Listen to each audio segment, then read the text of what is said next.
Hello everyone, welcome in. I'm assuming you can hear me because I did in fact press the unmute button. And I believe the intended function of that is to actually unmute you. How original and unexpected. And I'm going to take you to an entirely new scene. Look at the glory of this. This is my just chatting scene, which is actually very misleading because we're not actually just chatting. This is education, as you can see. Apparently, there's no set category for that, but there is a game called Education, so it's a lot like the I'm only sleeping thing that most streamers do. And as you can see, we're very dapper today. We got all dressed up, cleaned up nicely for this definitely 100% real, factual, actual TED Talk that I'm going to give. But I'm going to pull the curtain back a little bit and tell you right off the hop that we're going to play the streamer game a little bit, and we are going to do a little bit of stalling, because I've been away for a while, and I mean, that's what you do. That's why the whole intro thing exists. You know, you got to give people time to get in, even if there are no people. Like, you got to play the game to score some points. That's not a saying, but we can make it one. But either way, so I've been away on vacation, and I've had a wonderful time for the most part. It was relatively active, and it was a good time. I mean, didn't go that far. Stayed within the country that is Hungary, where I reside in, surprisingly. But with the current situation going on, at least here in the wonderful land of Europe, you know, energy crisis and all that, I think it's kind of awesome that I got to go on vacation in the first place, let's be real. So I'm delighted that I got that opportunity, and I'm happy to be back. I actually had my first work day today as well. It went decently, all things considered. I mean, I don't know if that's fair to say, because actually on Thursday I was working anyway, because I didn't have Thursday off. I could have, but I had like an all-day event with a ton of meetings that I need to go to, so it didn't really make sense to get a vacation day for that when I was going to be working anyway. But that was actually a very, very pleasant event, and I was, dressed up for that, shaking hands, trying to talk business, sometimes even succeeding, which is a good time, and it fills you with joy when you succeed at these things. At least it does for me. It remains to be seen if, I did in fact succeed, because a lot of this stuff isn't quite as instantly gratifying as modern video games, where, you press a button and the dopamine is released. It's quite nice that it's like that in video games, but as luck would have it, it's a little bit different in the real world. But either way, so I don't know if it's fair to say that this is my first work day after the vacation, because technically we would have been working on Saturday, but I took that day off, so I was basically off of work for 4 days, and then I had 1 day of work, but it wasn't the traditional work that I do, because I was, at like an event and whatnot. And then I still had another day of vacation on Friday, and then obviously the weekend, and now I'm back. So I guess in a way it is the first workday after my 1 day vacation and weekend. It's a little bit weird, but just go with it. We're here anyway, and I'm very happy to be back. This is a little bit different than the last time that I was on, for a multitude of reasons. One of them being is, the fact that, as it turns out, there's not that many people on, so I didn't have any excuse to not stream today. There are some cool content creators on at all times, obviously, but I remember the last time I streamed, there were like 5 or 6 people in my follow list, and I'm just like, bro, I want to watch all of these people, and I got 2 monitors, and unfortunately, I'm not zoomer enough to have like 6 streams on in the background. I'm just not capable of taking in that much information. So I think I watched a little bit of Lauricia, and then that was it, before I actually went live, and I crashed really hard. I remember after like 2 hours I was just gone. So I'm hoping that doesn't happen this time, and I don't see why it would, because I've already managed to completely mess up my sleep schedule like the last 2 days. So I don't think we're going to be getting tired anytime soon, to be honest. But hey. And the other thing that's a little bit different, and I'm hoping that it won't impact the stream, is the fact that, as it turns out, I might be a little bit sick. I might have caught something actually last week. And I don't want to say that's why I got so tired during the last stream that I did, because obviously it doesn't work that way. But, if it has to be an excuse, then I think I can use it as one. Because one of the people that I was hanging out with did mention that his kids were a little bit, well, not a little bit, like his kids were actually sick. And, as a father of young children, you tend to get those illnesses as well. It kind of gets spread around the whole family. Unfortunately, that's your lot in life when you have young children, based on what little information I know. I don't have kids, by the way, as surprising as that may be. But this is what I have heard. The myths and legends do say that if your kid is sick, you're probably going to get sick too.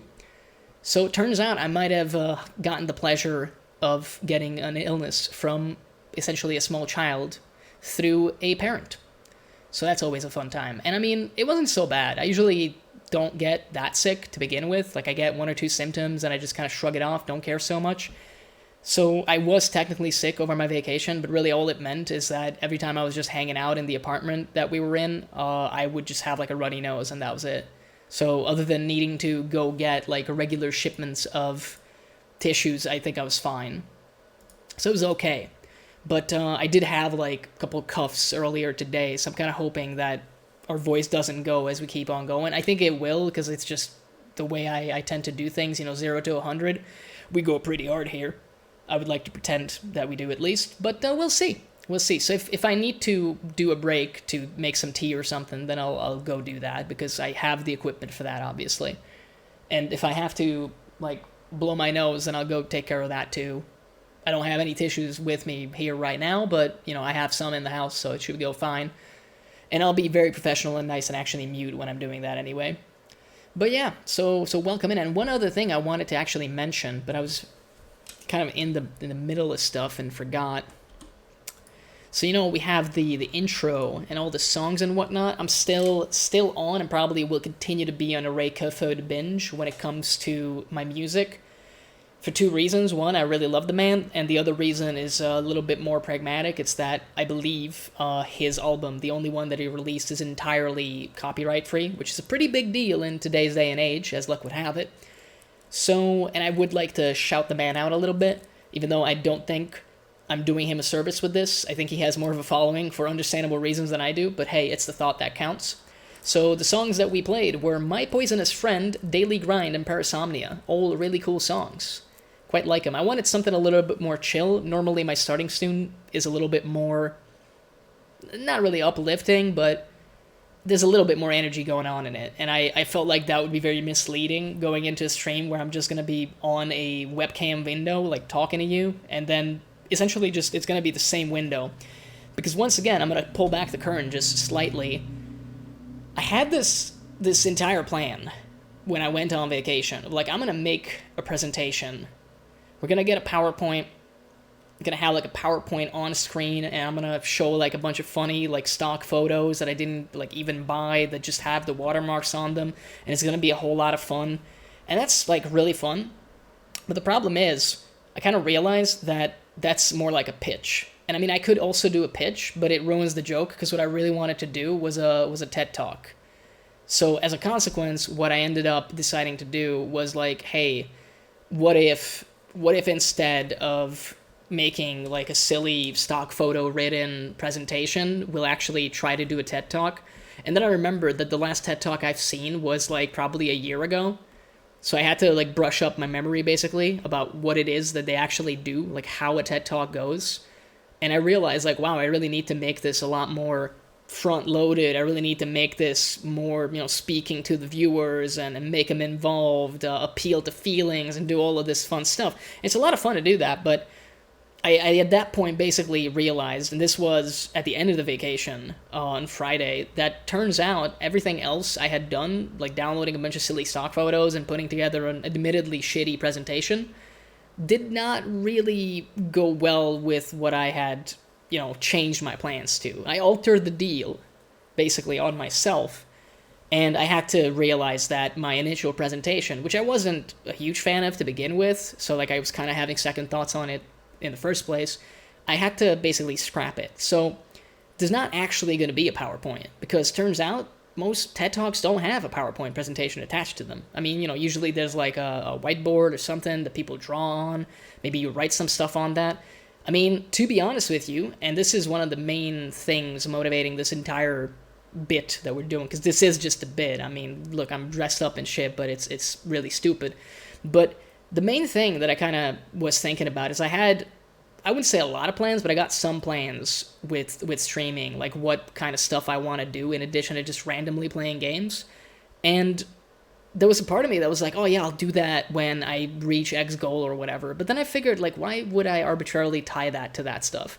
Like, there's some some stuff that I think is a good idea to tie to like a follower goal, because I think follower goals right now are like probably the most realistic, at least in terms of my growth. So I might tie some stuff, to follower goals, or maybe like reaching affiliate, although I think I'm very far away from that, to be honest, but I don't feel pressured at all by that information, so like I don't really know. But either way, so basically what I decided to do is all the stuff that I want to do for fun and I want to do on stream, I'm probably just gonna do as time goes on, basically, as like stream gimmicks. So there's gonna be like other weird streams where we do stuff, and I mean, I'll probably do a repeat of this concept of a stream, which is a TED Talk, at some point with like a bigger budget, to be honest, because like right now I just dressed up, got myself like relatively cleaned up, like it's the webcam is doing wonders, hiding all the imperfections that are my face and that is my being. But it would be very fun to like rent out a spot with like an actual camera, maybe an actual fake audience, get like some friends involved and stuff, and do like a proper fake TED Talk thing. I think that would be hilarious, but I can't do that on such short notice. So basically, I'm planning on doing something similar to this, but in a better way, later down the line. Maybe when it's not, like, complete financial suicide to do so. Because right now, we don't really know here in the EU how the whole heating season's gonna go for most people. I'm hoping I'll be fine, but, I mean, you don't know, right? But I don't want to get too political about it, to be honest, because this is not the time or the place for that. But yeah, so there's like a bunch of other stuff I'd still like to do that are kind of similar.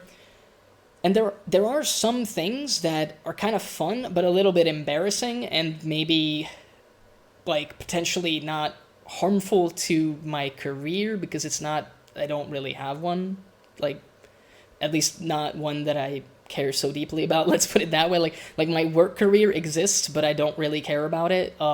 It's fine, copium. And my streamer career, and I loathe using this term when this is like stream 8, like I probably streamed less than 40 hours in my entire life, so that doesn't count as a career.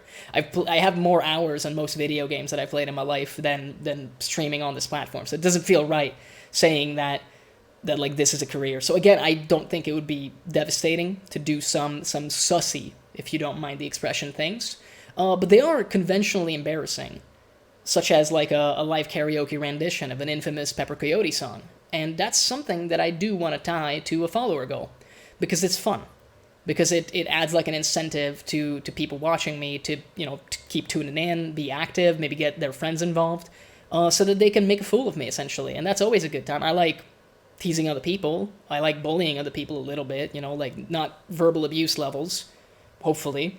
So I'm feeling like, hey, maybe that's something we can get into. That would be fun. So that's kind of the plan that I have right now.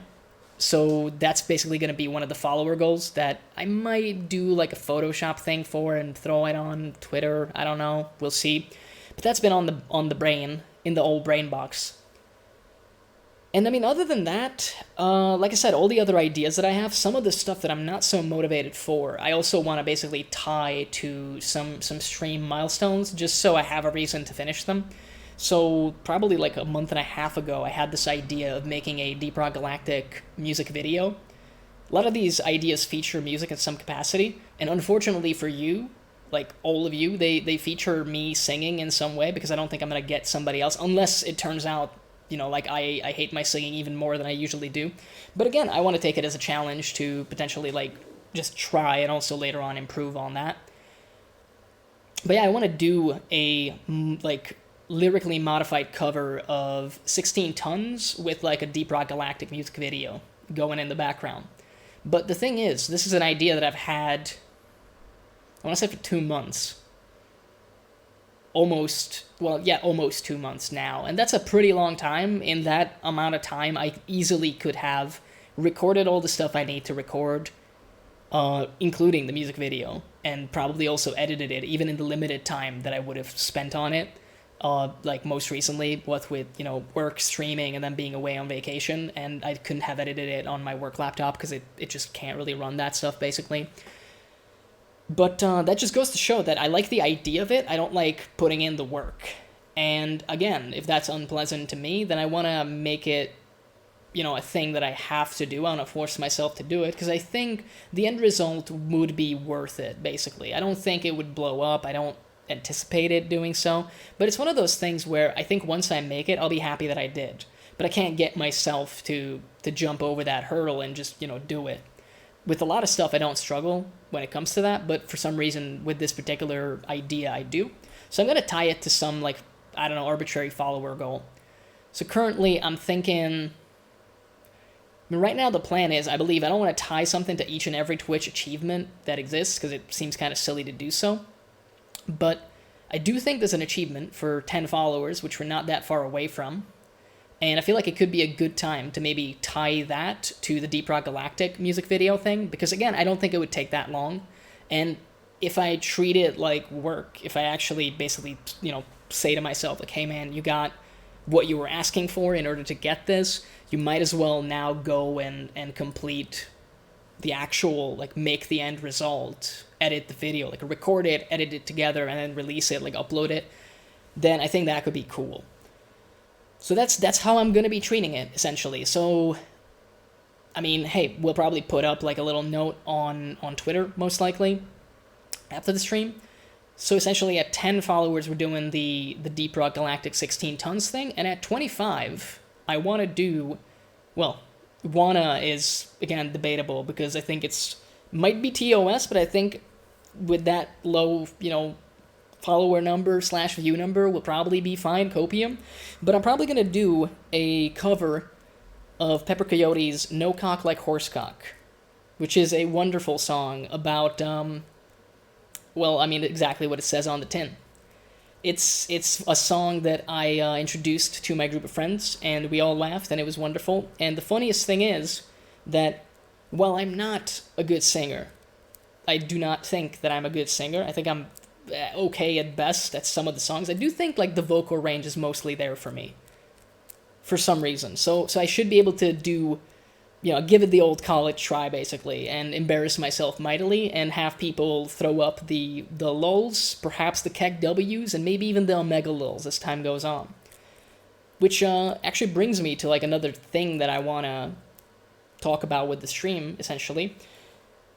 I'm very inactive behind the scenes when it comes to this stuff, and it makes me feel a little bad, and that's also another thing I want to be better about, because we don't have any additional emote slots or anything added, because I just never bothered. So I keep talking about the keg W's, but you can't actually keg W here. How scandalous. So what I'm going to do is, probably for the next stream, this is just a personal goal, which I'm saying out loud so that it's, on record, and I can be quoted on it, and people can make fun of me if I forget to do it, which again is a huge motivational factor in my life, apparently. I'm gonna go and do that and add some emotes, because, hey, it's fun, and it's a way to improve the quality of the stream, improve the chat experience, if you will. So I'm hoping to do a little bit of that, basically. And I mean, hey, turns out this whole stalling thing on the old twitch.tv is not that difficult to do. I mean, we've already killed, fucking 18 minutes, dude. Nice and easy. I'm probably still going to talk some nonsense for about 10 more minutes before we jump into the presentation. Now, presentation, the very serious, very real and factual TED Talk. But it's probably only going to be 5 to 10 minutes, to be honest. I mean, hey, that's not so bad. I was initially looking at the actual information for TED, and I mean, apparently the longest TED Talks they have are just 18 minutes anyway. So I'm not that far off, to be honest. And, they do different lengths based on different topics. Now, we're going to cover a very, very serious topic, obviously, that has earth-shattering implications for everybody's life, basically. And it's something that has to be discussed and cannot be ignored. It's basically like an elephant in the room. But I'm just extremely efficient and definitely not too lazy to make a more detailed and longer speech about it. Let's go with that. And if you'll excuse me, I'll hydrate real briefly. And I want to mention, I have an actual glass for the stream. Not a giant, tankard, not like a water bottle. Proper glass. We're doing the whole, TED Talk roleplay experience here in my own little room, I guess. And I mean, while we're on that note, we can talk more inside baseball, I guess, about the stream stuff a little bit. this isn't Zoom University over here. Like, I want you to know that I not only put on this shirt, I also have this like suit jacket, and I'm not bottomless. And I mean, I can prove it. I can actually, and I'm going to prove it right now. Like, again, this isn't Zoom University, dude. This isn't just your grandpappy's remote education, bro. This is actual TED Talk.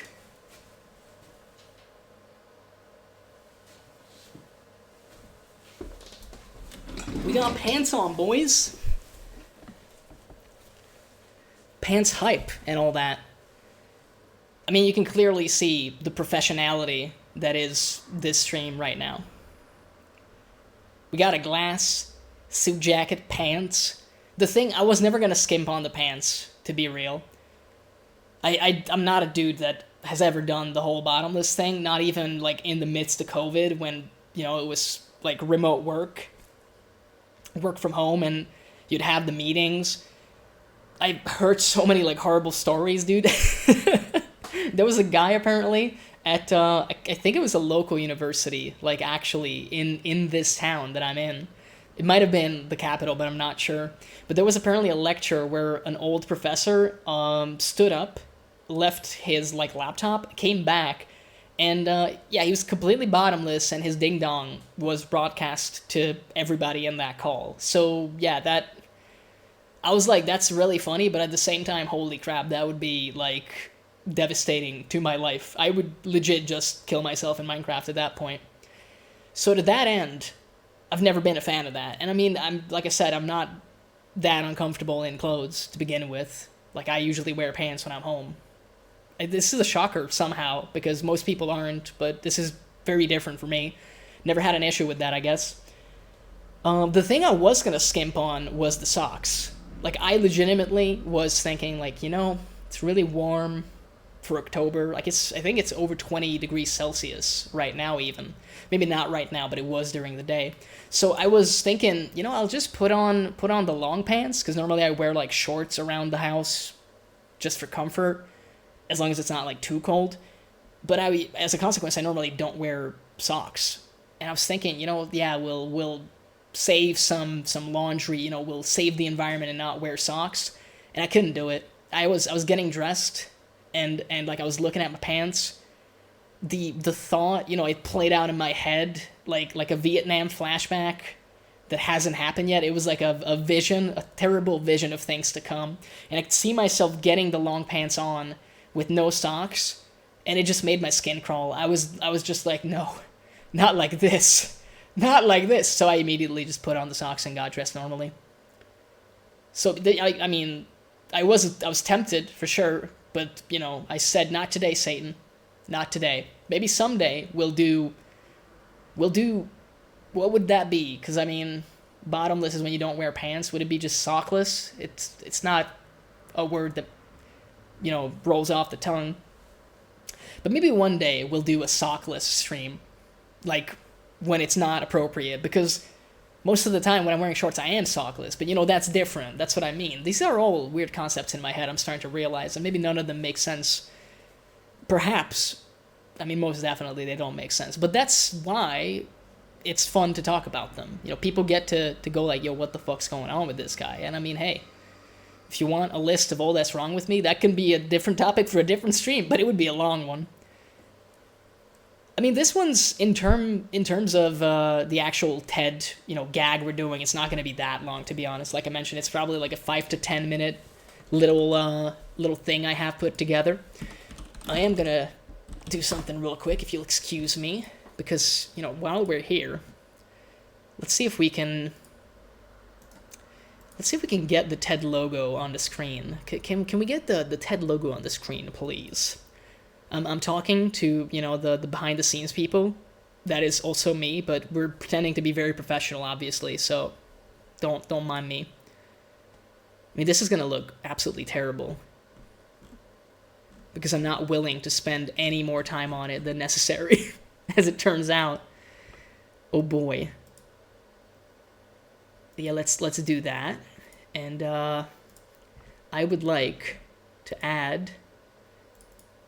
yes, that looks wonderful. Maybe scale it ever so slightly, please.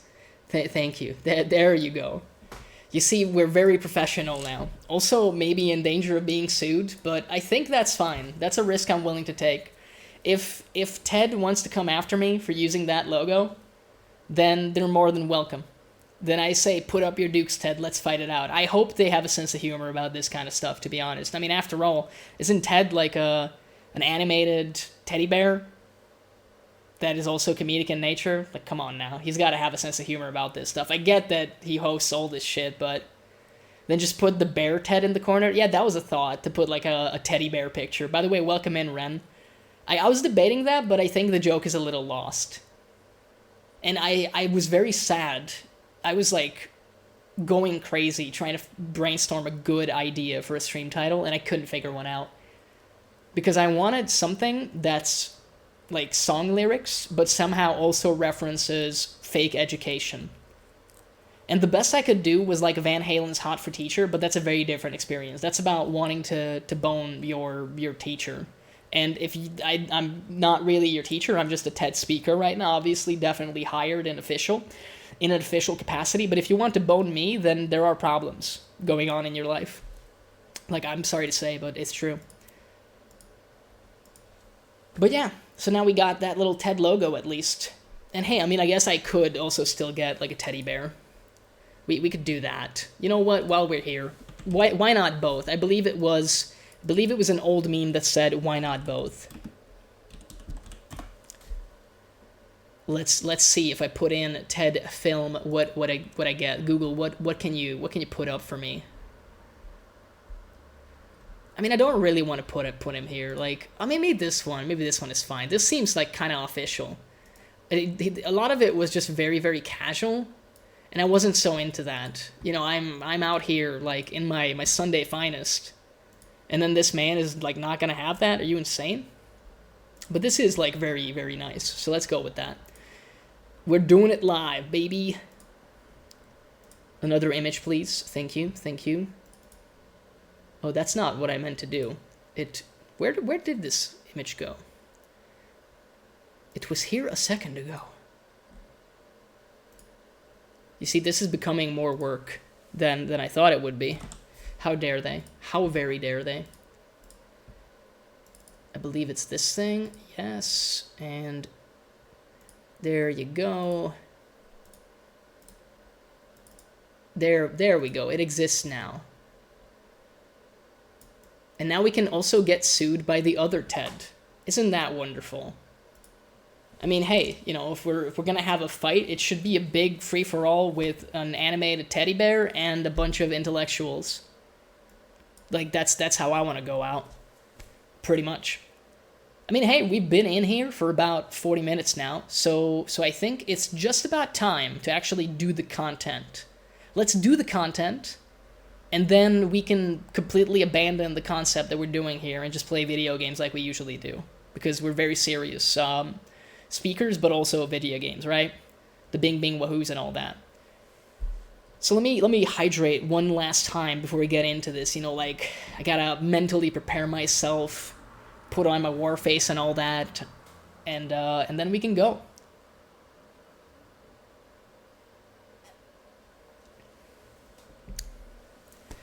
So I will be your speaker today, and the title of the TED Talk, it actually has two, as most TED Talks only have one title. Mine is immediately significantly better than the average TED Talk because it has 100% extra title, which is a huge part of the content anyway.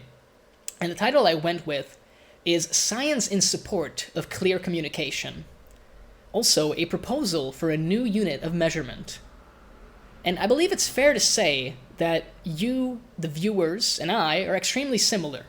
Because regardless of your background, gender, or age, we are all united in the fact that we are simply human. We are biologically constructed in the same way, and this creates patterns in us. But what do I actually mean by this? Let's look at our brains. They're multi-layered. The deepest core of our very being, the limbic brain, works not on the basis of language, but with emotions and concepts. So concepts such as joy, loyalty, fear, etc., these are all things that your limbic brain understands and knows instinctively. And I mean, I'm sure you feel a lot of things right now in this moment. I hope you feel entertained, maybe even enthralled by what I'm saying. And similar to you, I feel a lot of emotions as well in this particular moment. I got some excitement, a hint of fear. Maybe you and I share that emotion somehow, and that connects us further. But if you've noticed, I'm not merely feeling these emotions. I am actually actively trying to express them to you. And I do so in the way that humans have done so for thousands of years, the use of language. Our neocortex, the most recently evolved part of our brain, uses language to understand the world around itself. And this actually allows us to communicate just slightly more effectively. Now, let's look at something slightly different. Let's have a little tangent here. Let's talk about science. Now, science as a concept, I believe, is about understanding the world around us. And in this way, it supports our very existence. Our brains, especially the neocortex, craves understanding, and scientific concepts basically grant us the comfort and satisfaction of knowing how the various things around us operate. So basically, your neocortex is attempting to satiate your limbic brain via the use of science. So in this way, science basically supports our lives and has the possibility of improving it. Now, this is what I believe, and my other belief is that science for science's sake is kind of worthless and pointless, because it is people that drive innovation, and not innovation driving people. Now let's go back to emotions. I've mentioned some of them before, and I'd like to just retrace my steps somewhat to go back to that topic, so we can explore it further. Now, we encounter a great deal of various situations in our lives. Some of these are very pleasant for us. They make us happy. But others have the exact opposite effect, and they cause us discomfort. Now, let's focus on this latter category for the purpose of this presentation. Now, if you were asked to describe these discomforting moments, you may call them unpleasant. I mean, you would if you were trying to appear very serious. But as we previously established, we're all humans here, so there's no need to put up airs. Let's just call these situations what they actually are. They're ass. Now, when something causes you discomfort, that's ass. We can look at some real, actual hard-hitting examples from real life. I mean, let's go through a little list here. So when you're at a bar, and you order a beer, but it's lukewarm, that's ass. When you're having the time of your life, playing your favorite video game, the power goes out, your PC dies, you lose a ton of progress, that's ass.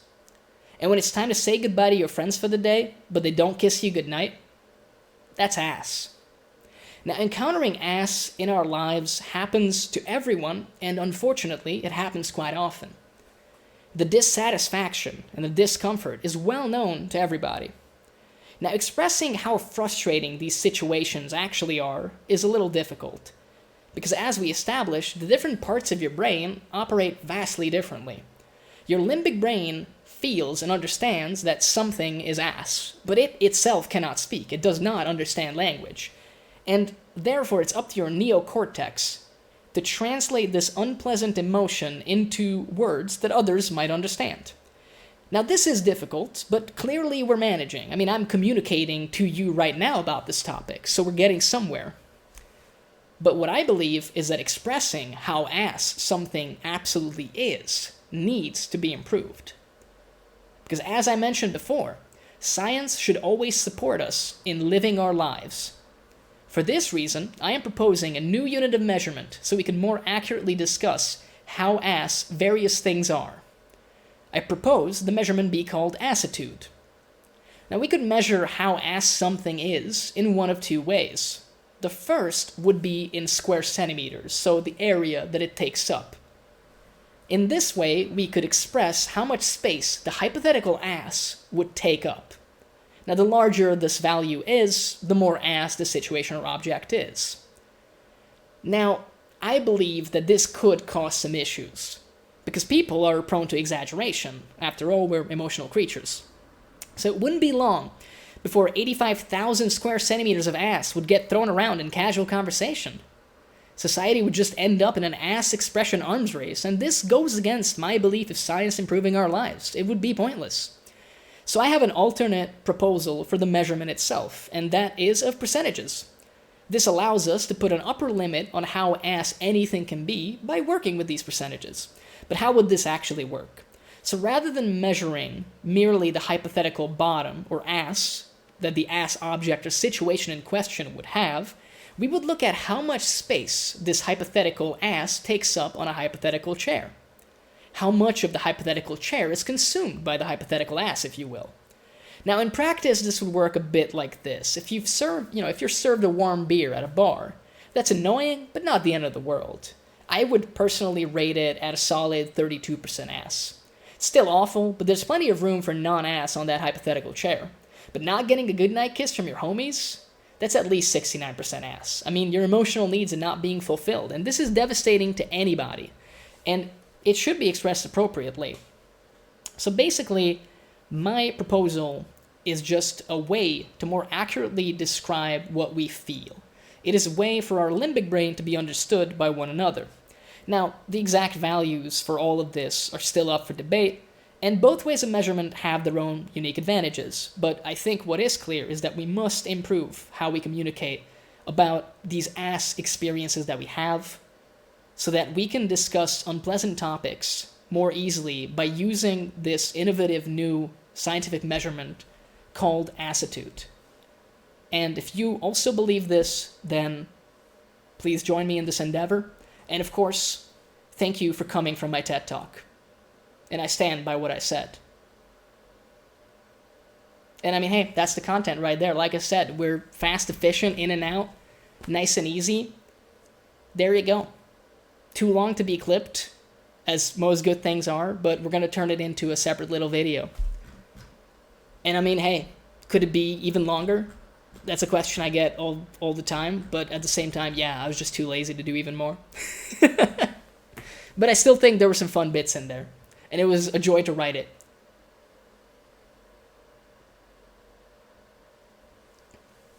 And like I mentioned, next time I will tuck you in. Thank you. Thank you. I mean, look, this was all just a cry for help, basically. I'm sorry that we had to play this smoke and mirror game. But yeah, we put a little bit of memery in there, as you do these days. And hey, it was a good time. Like I said, I was going to have like an entire graph and PowerPoint presentation, but then I realized that it doesn't really work as well. So I kind of threw it away. But maybe we can do that next time. Like, you know, I learned how to pitch properly most recently. I was doing it before, but I'd like to say that I'm like not professional at it, because I don't think you're ever professional at that. Well, some people are, but that's based purely on experience, I think, on their part. But hey, we could do like a pitch about something. So again, maybe that could be like a community goal later on.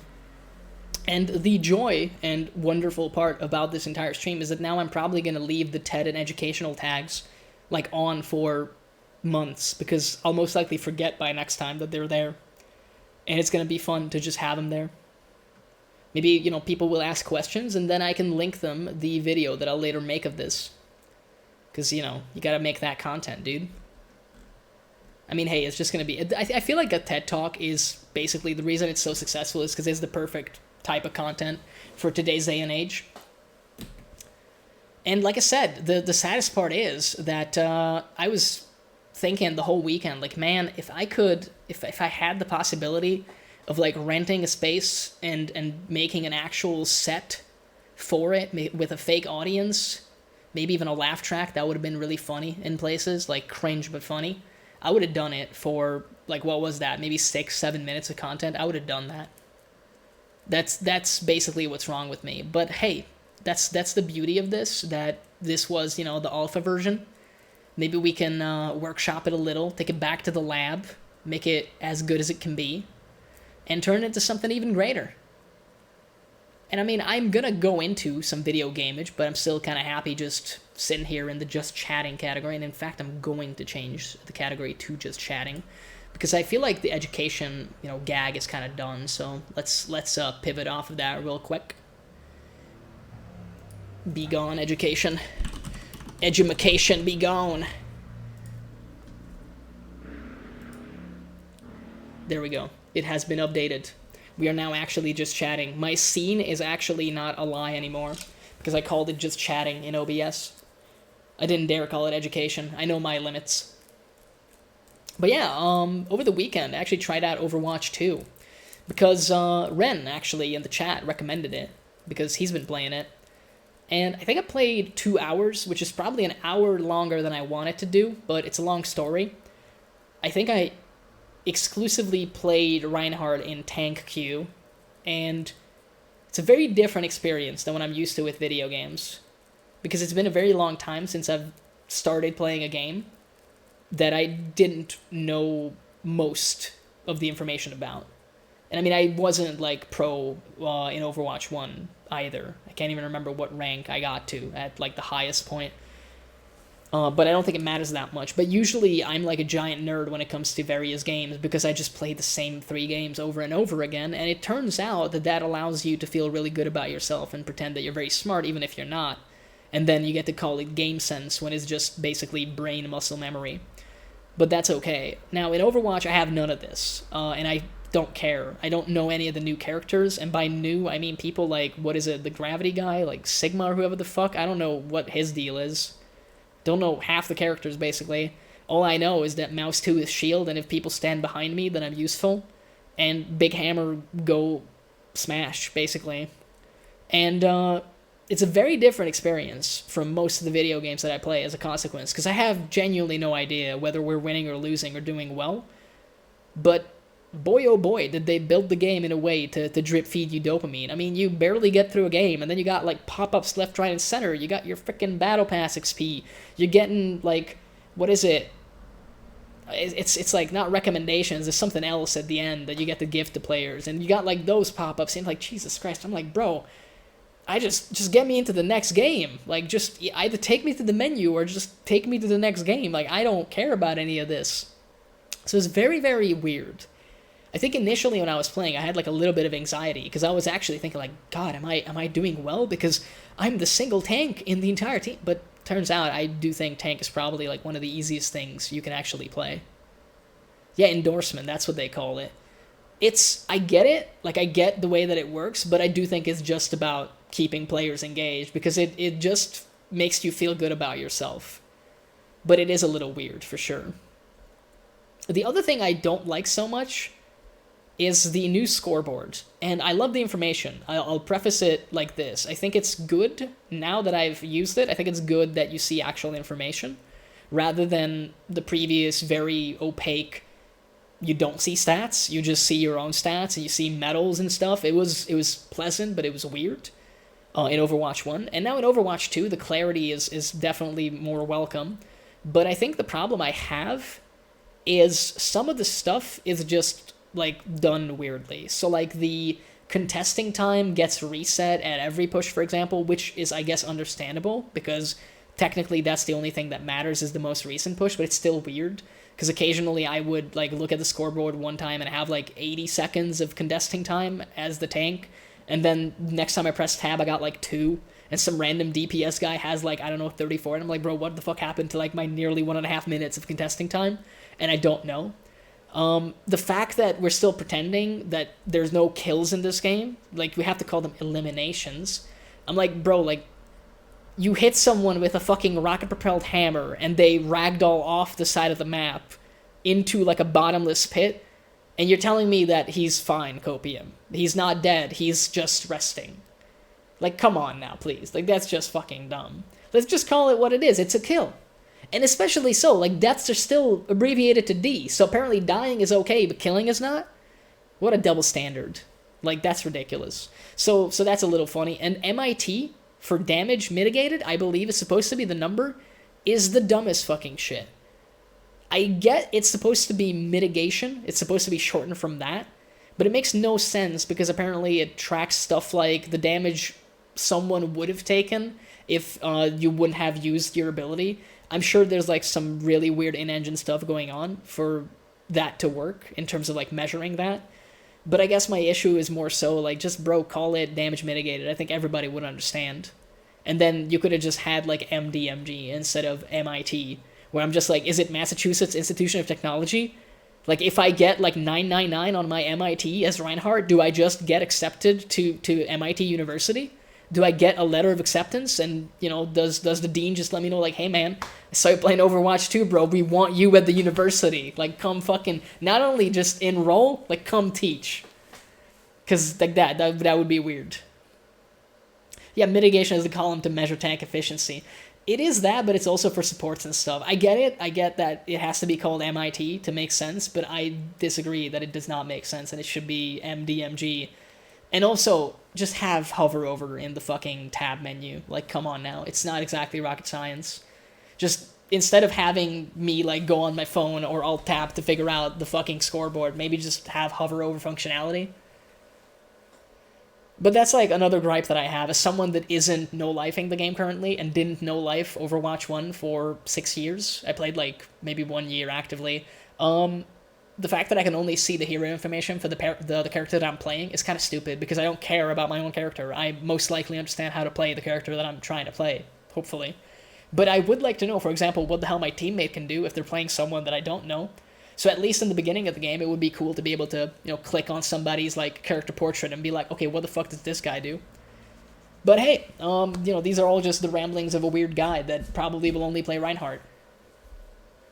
All this wiki warrior attitude from developers is a little bit annoying. Yeah, I definitely think so as well. I mean, I have this idea that ideally any game you make should have, like, a bestiary inside the game so that I don't have to leave the game constantly and I'll tab all the time to understand what the hell I'm doing. And I mean, I'm not going to say that the best games do so, but a lot of the good games have the same attitude. Like, you want to keep the player engagement high, and if your player is constantly leaving your game, even for microseconds, I think that's pretty bad. Like, you know, most of the Doom titles, the ones after 2016, and 2016 itself as well, have, like, a really, really good, chock full of information, like bestiary about all the different maps, all the enemies, all the power-ups, and that's, like, super useful if you have any questions or you come back after, like, a big pause. And I mean, Minecraft, I think, is the example of that. Like, right now, you no longer have to go on the fucking official Minecraft wiki to figure out all the recipes. You literally get the recipes, like, shown to you based on the resources that you have available, which is also really good, because it doesn't, you know, put a ton of needless pressure on the player, because you're not thinking, like, oh my god, I have, like, 4 glass, and if I had 16 glass and 4, like, iron, I could make, like, a fucking stained glass window. It's just like, no, it just shows you what you can do with the 4 glass. You're only shown actual useful information, which is pretty cool. So I kind of wish Overwatch 2 had a little bit more going on in that regard, but hey, I'm just a boomer, basically, complaining that I don't understand everything, and I'm not willing to, like, use my spare time that I could be using to play the game to be on the wiki, like, reading up about the characters, because I'm not in love with the game enough to do that. Like, I would be lying if I said that I just naturally know everything, and I don't even know everything about Left 4 Dead 2 in that regard, but I do know quite a bit, and I'd say I know quite a bit about, like, Killing Floor 2 as well. But, like, that's not naturally gained knowledge. It's also stuff that I, like, looked up because I was interested. But that's the thing. I was interested in that information, and I feel like with Overwatch 2, I'm just not there yet, and maybe I never will be. Maybe other people are. I mean, I'm sure a lot of people are. The hype around the game is definitely high still, but hey, that's just not me.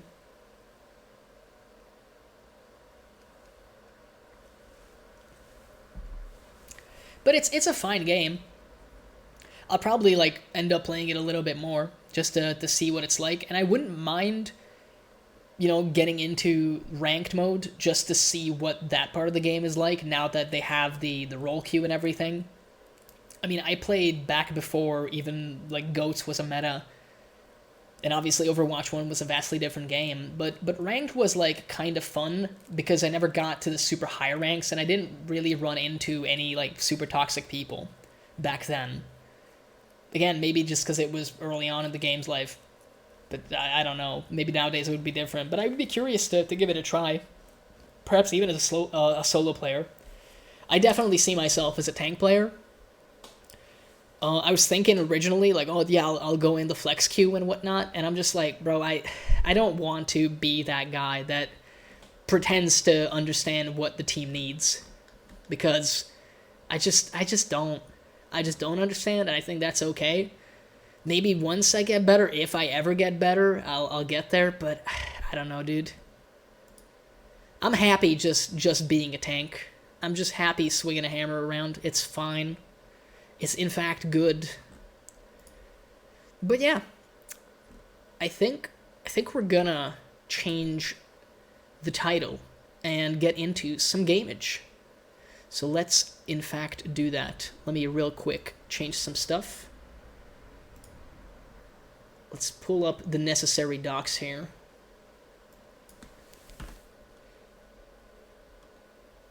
Let's see.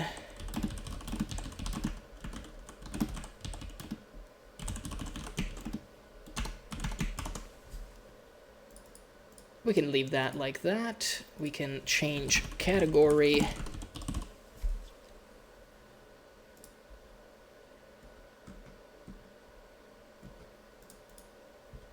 Boy, we're changing so many categories. So proud.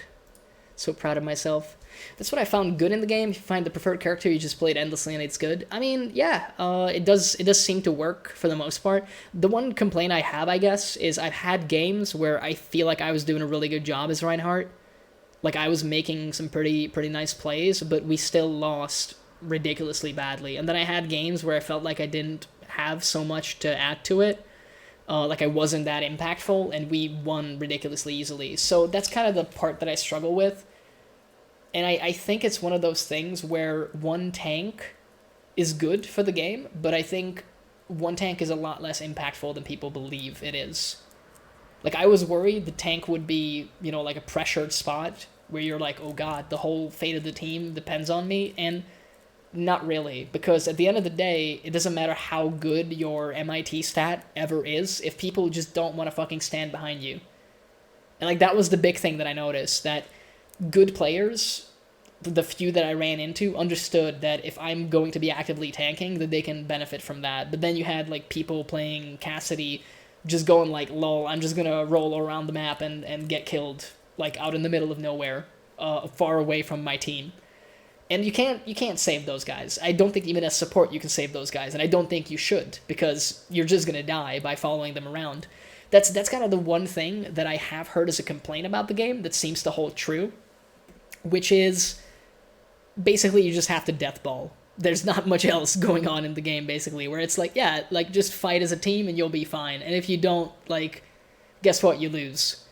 So maybe that's a good thing. I'm sure some characters can still roam around, and I mean, if you're a good enough player, you probably don't really care about the recommended meta, I guess. Yep, surviving 101, stand behind the wall. Yeah, I mean, some people don't get it, apparently, which I was surprised about, but hey. You'd think after 6 years of shield meta in Overwatch, people would understand, but clearly they don't. But who am I to hate on these people? I'm just a noob. Apparently the Halloween update is now live for Killing Floor 2, so that's very PogChamp, high PogChamp energy. I will be changing the scene in just a second for that reason.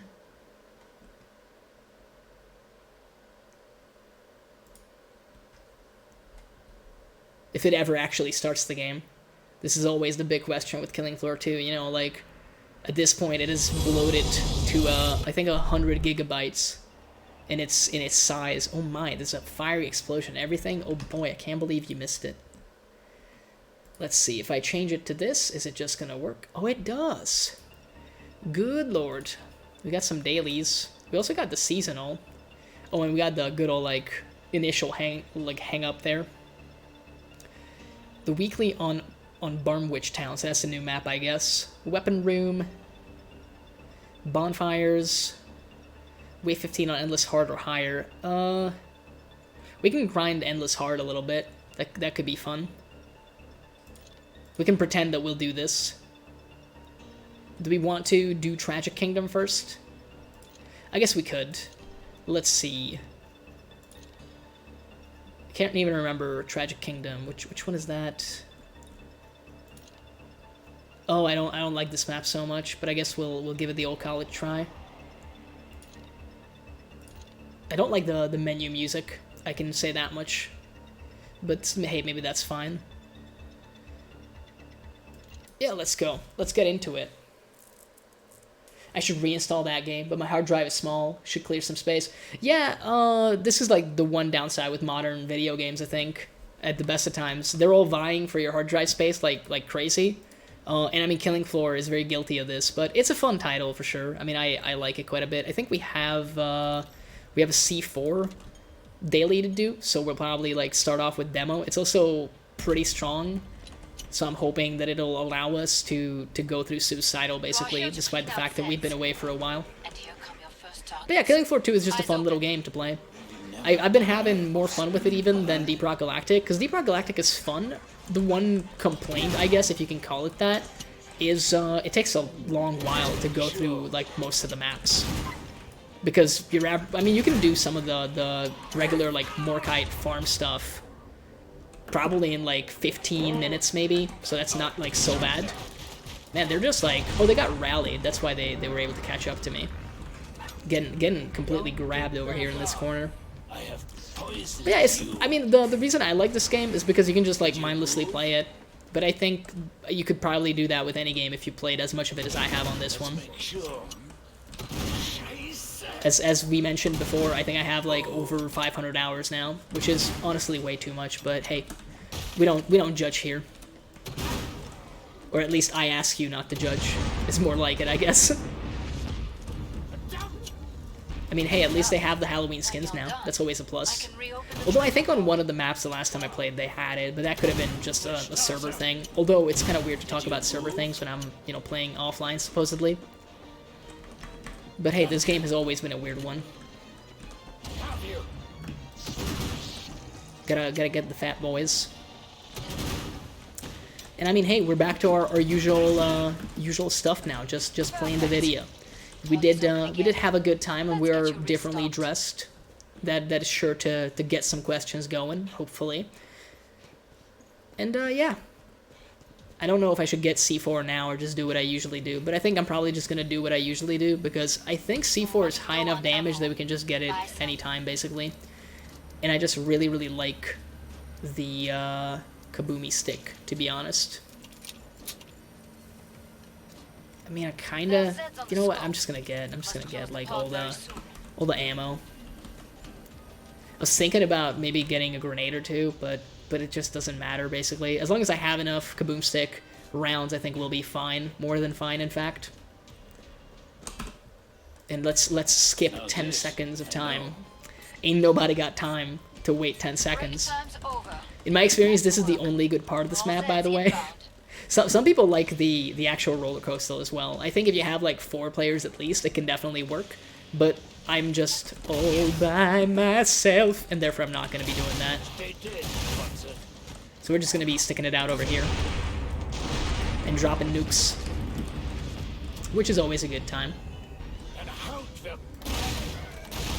But yeah, I can't promise that we'll do some kind of gimmick every time I stream, because I would like to stream like multiple times a week, if at all possible.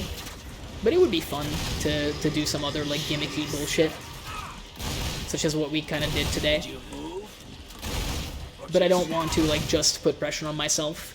You know, I had that with the lyrical titles, where I was thinking like, oh man, I have to do like song lyrics as far as like titles go.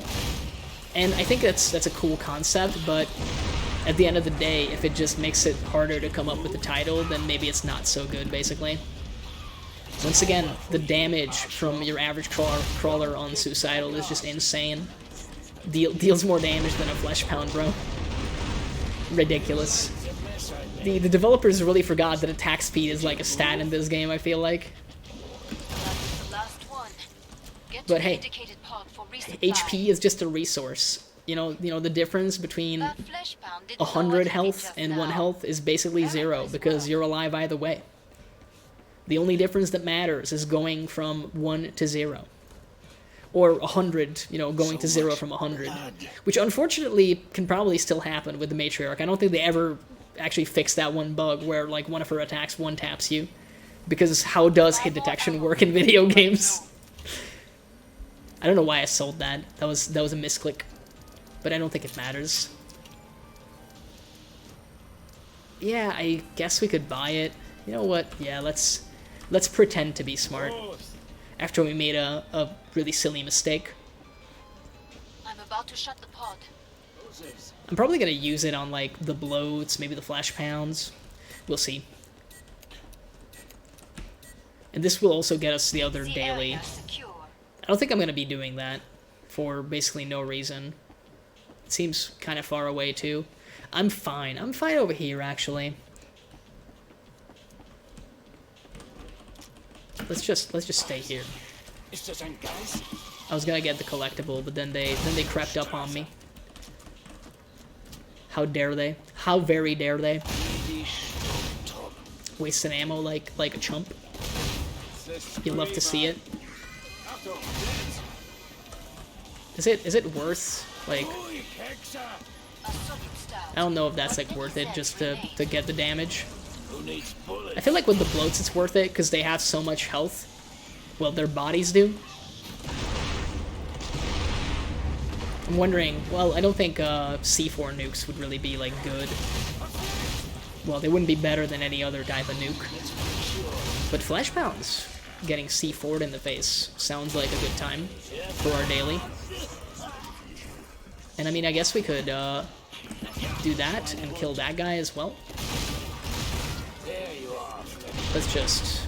I kind of don't want to kill him with the nuke. I would rather get the damage number with this. And I think, yeah, we already have it. Nice and easy. You love to see it, dude. The Halloween skins look good. I mean, they do look so much better than the basic skins. It's incredible. Some of it is a little annoying. Like good luck actually figuring out some of the crit spots on some of the guys with the event skins, but the fidelity is so much higher. Like, the detail work is definitely up there. And I mean, they're pretty inspired. There's some cool ideas for sure. That's great. I think it's more the Christmas skins that make it a little bit harder to figure out where, for example, you gotta shoot rioters. But hey, you either know or you don't. Like, if the basic rioter doesn't really tell you what you need to do with it, so that's like a game problem. We're already at the final. Oh, dude, we could have had free ammo. Damn it. Wasting resources like a chump. You hate to see it. I mean, hey, let's not waste time. Time is also a resource. You know what the goblins say, time is money, friend. And it kinda is. At the end of the day, time is actually everything. And hey, would you look at that? We actually have an ammo box. I don't think we've needed it thus far, but let's pretend that we will this time. Oh no, I think it's a scoop. Whatever will we do? Probably kill it. That's probably what's gonna happen. Probably could have just like one-shot that Edar without having to use the double shot, but I don't know. It felt nice to do that. I also should have nuked that man. Yeah, that's why I should have nuked him. I want to get rid of the Husky boys. There we go. They have been dealt with. That's one strike down. Oh man, that would have been so cool if I hit, but I didn't. So now we're gonna run another circle around him. Yeah, put a sock in it, please. Once again, I'm just like doing the double shot on those guys. I don't think it's necessary, but it feels good. And don't forget our goblin. Is it edible? I mean, that's a question, but also we all know the answer. I mean, everything is edible at least once. That's what professionals say, at least. You can't eat most things more than once, but you can definitely eat it once. So back-to-back nukes, big hype energy. I kind of want to use the RPG more because it's fun, but at the same time we don't really need to. Demolitionist with the damage build. Head empty. Just one-tapping most things in the game. That feels so good every time. The ice cream cone to the forehead. Big jump. I got the hops. I mean, we got the free armor and everything. We can pretend that we want to use our resources well. We should like get a full fill on this, and I mean, you know what? We can afford another one of those. Yep. We got an extra gun, and we have a thing to run around. So basically, this boss fight is all but solved. Like, why even play it out? Just get me the victory screen. So let's cut the bullshit. King Fish Pound, more like. It is kind of funny how we only get him when we're playing demo. Well, maybe not only get him, but definitely get him a lot when we're playing demo. Took the long way, huh? This thing doesn't even have corners, but he still has a hard time like getting around it. Look at that rocket dodge. The dodges, he says as he gets hit. I mean, hey, my excuse is I was busy talking. Oh yeah, we got the ammo. I definitely meant to do that. I was gonna say, like, I feel like there's gonna be a laser attack any second now.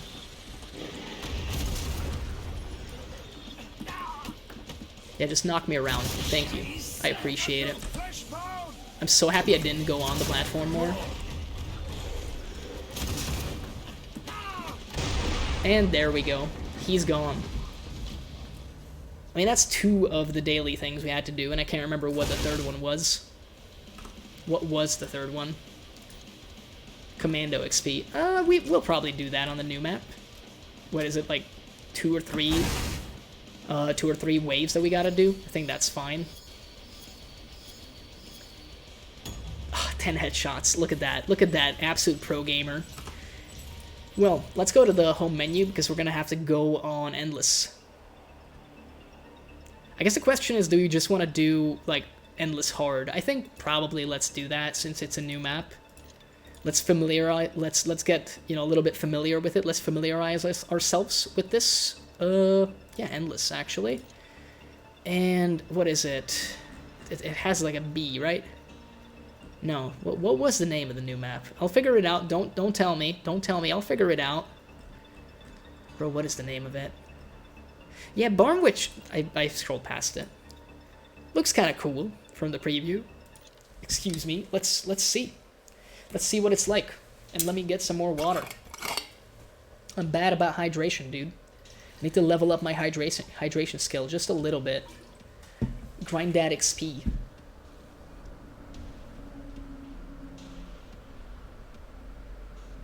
So apparently there's bonfires that we can like screw around with. I mean, let's just get in there and figure it out. We gotta kill 3 bosses, essentially. I like the filter. It's like a little... Is it film grain? I can't really tell if it's just like a gray filter, or if maybe there is like some... Oh, I should like go semi-auto. Let's be real. We're playing precision perk, no fun allowed. You gotta like semi-auto it. We don't yet have a full auto gun, no excuse yet. But in time, we will graduate. And not in the VTuber sense of the word of leaving this life behind. We will university graduate to, I don't know, a full auto gun. And we'll be consequence free. I always forget how much shorter the endless waves actually are.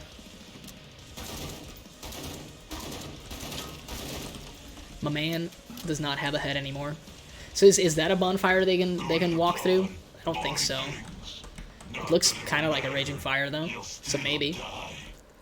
I mean, the fact that those are all moving and there's like a ton of blood spurting out of this thing, that's kind of cool. It's spoopy. It's a bit on the spoopy side. I like the mist. Kind of wish there was more of it, but at the same time, I understand that in a shooter that would be annoying. I like this map so far. It's been how much time has it been? It's been a minute, but I like it so far. There was a little bit of a visual glitch right there. Don't mind that. Ah, yes, ye old trader pod. Oh, I forgot. Actually, you don't need to sell the gun right away because we're just on endless hard. I think that's a collectible. It do be a collectible. I'm not even on the Steam version, so I don't think I get anything for collecting those, but hey, we can pretend. They can't possibly go through there to get set on fire. So let's look for some fire.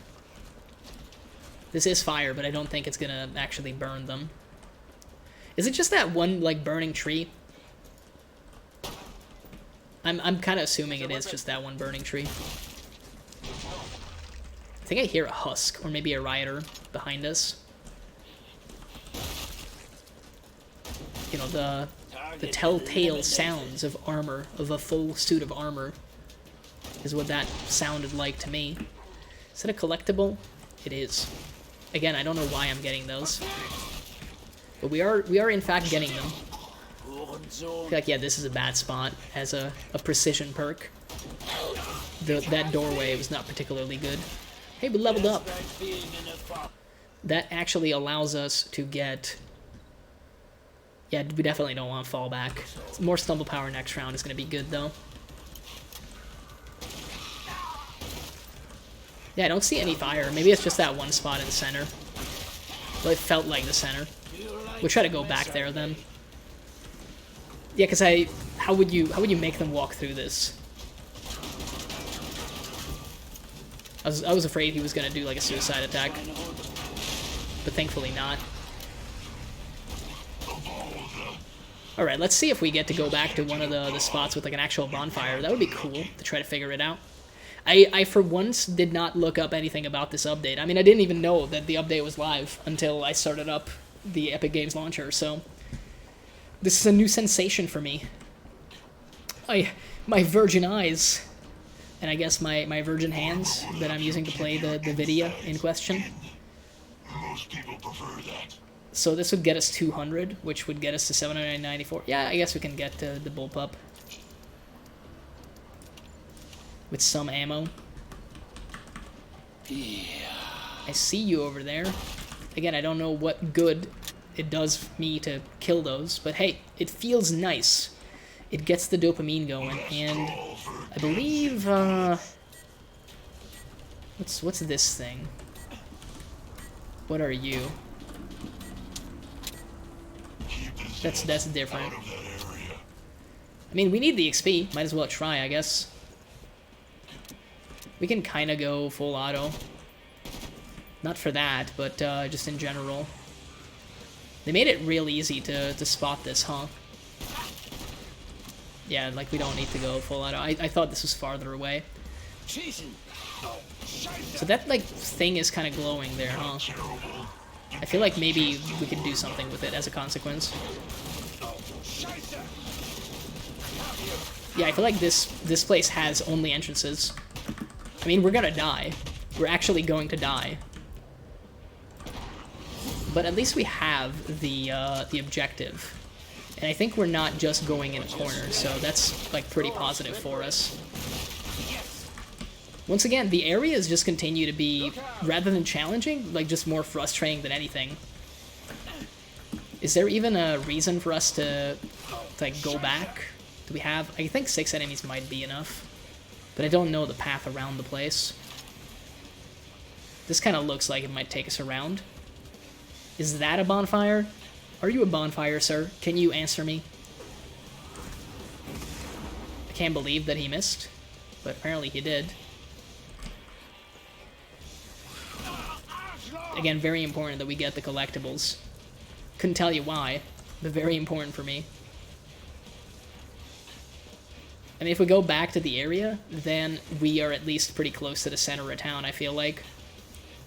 We are getting some ammo, too, so worth it, I guess. I was gonna look at this thing, but I'm not sure if we can, like, use it. We might have to jump through more hoops before we're allowed to do something with it. Yeah, I mean, the fact that there are only entrances here as a solo player, yeah, that's less than ideal, is the way I would phrase it.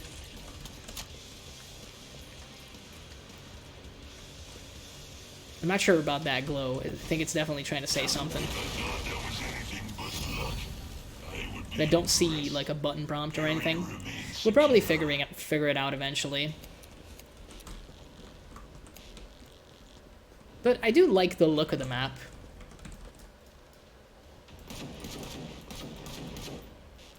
I was gonna say, where's the hitbox on that, my man? 50 meters is not that far away, Copium. We should be able to reach it. I mean, if we don't stop every time to do random pointless garbage like that. See another thing that we can break there also. It was hard to steal this many. Let's see. Yeah, this does get us the M16. I would like to have a little bit of both, if at all possible. So there's like a bluish thing. Oh, so in order to get in there, I need to find the other stuff. Okay. Okay, I think I understand. So we're looking for other bluish, glowy things. And apparently, was it 5 or 6 of them? I guess we'll keep an eye out. I do like the blood waterfall here, or the blood shower, I guess. That's a nice touch. That's an 8 out of 10. Once again, I don't know why I'm running to the area when it's probably awful for me to do so. We didn't go like so deeply into this like slaughterhouse place before. Ooh, there's an entire underground thing going here.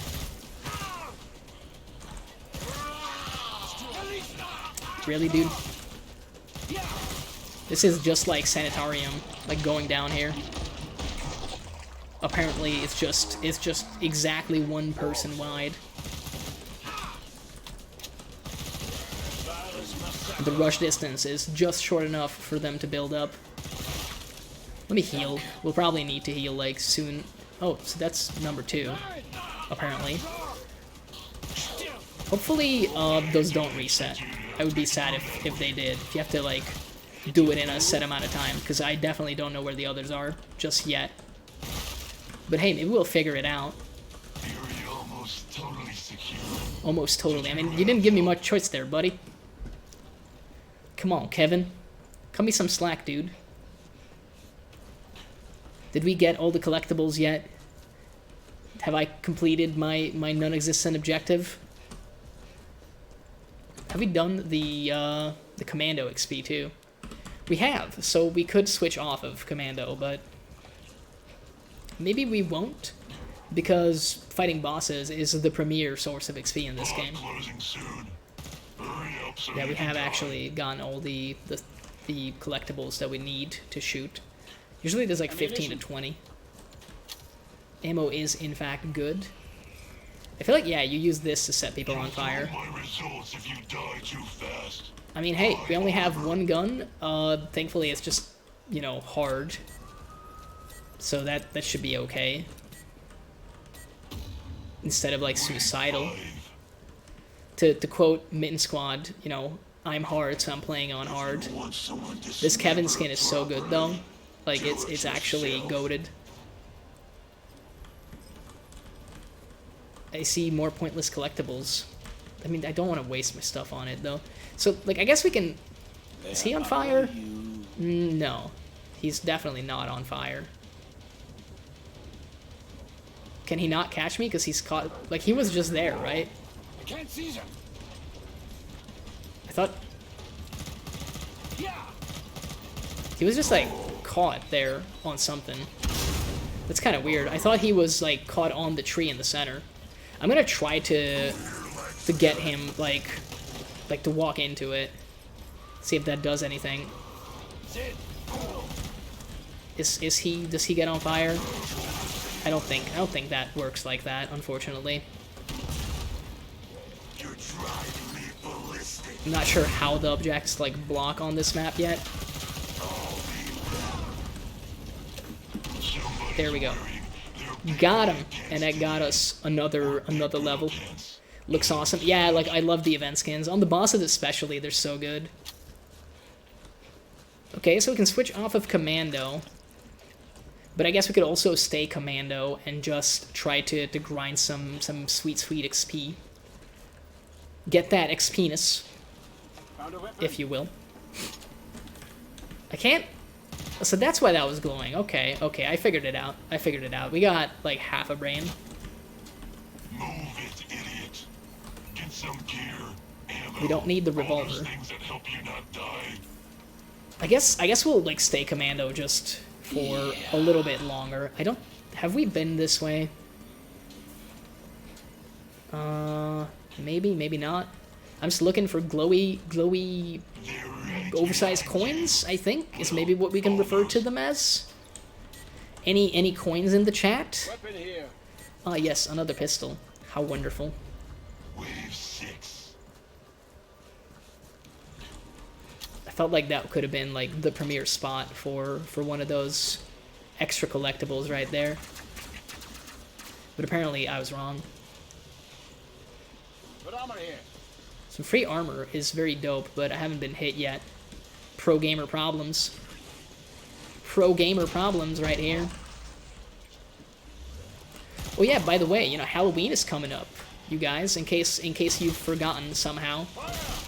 You know, Spooktober and all that, but somehow you forgot about Halloween. But yeah, it's just 1 week, less than a week until the actual spooky day. Are you excited? I know I am. I actually am excited about that. We're gonna have a little party. We're throwing one. Well, my brother primarily is throwing one. I'm like slightly helping him, but I'm not overly involved with the actual organizational part of it. But I'm looking forward to it. Halloween parties are usually a good time. It's like slightly different. Oh man, like he missed. He thought he could get me. Imagine trying to get me. I don't think we can carry, like, another gun. We already have all the guns in the known universe. We basically have the Infinity Gauntlet. If the Infinity Gauntlet was... I don't know, instead of the Infinity Stones, it had, like, guns in it. Someone photoshopped that. Did we ever find a thing here? One of those... I don't know what to call it.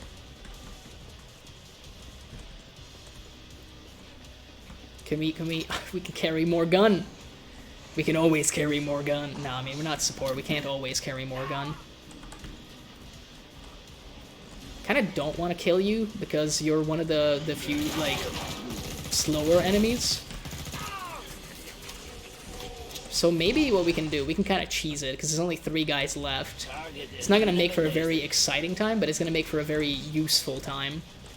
If we can just cheese it ever so slightly and keep only the bloats alive, that would be big pog energy.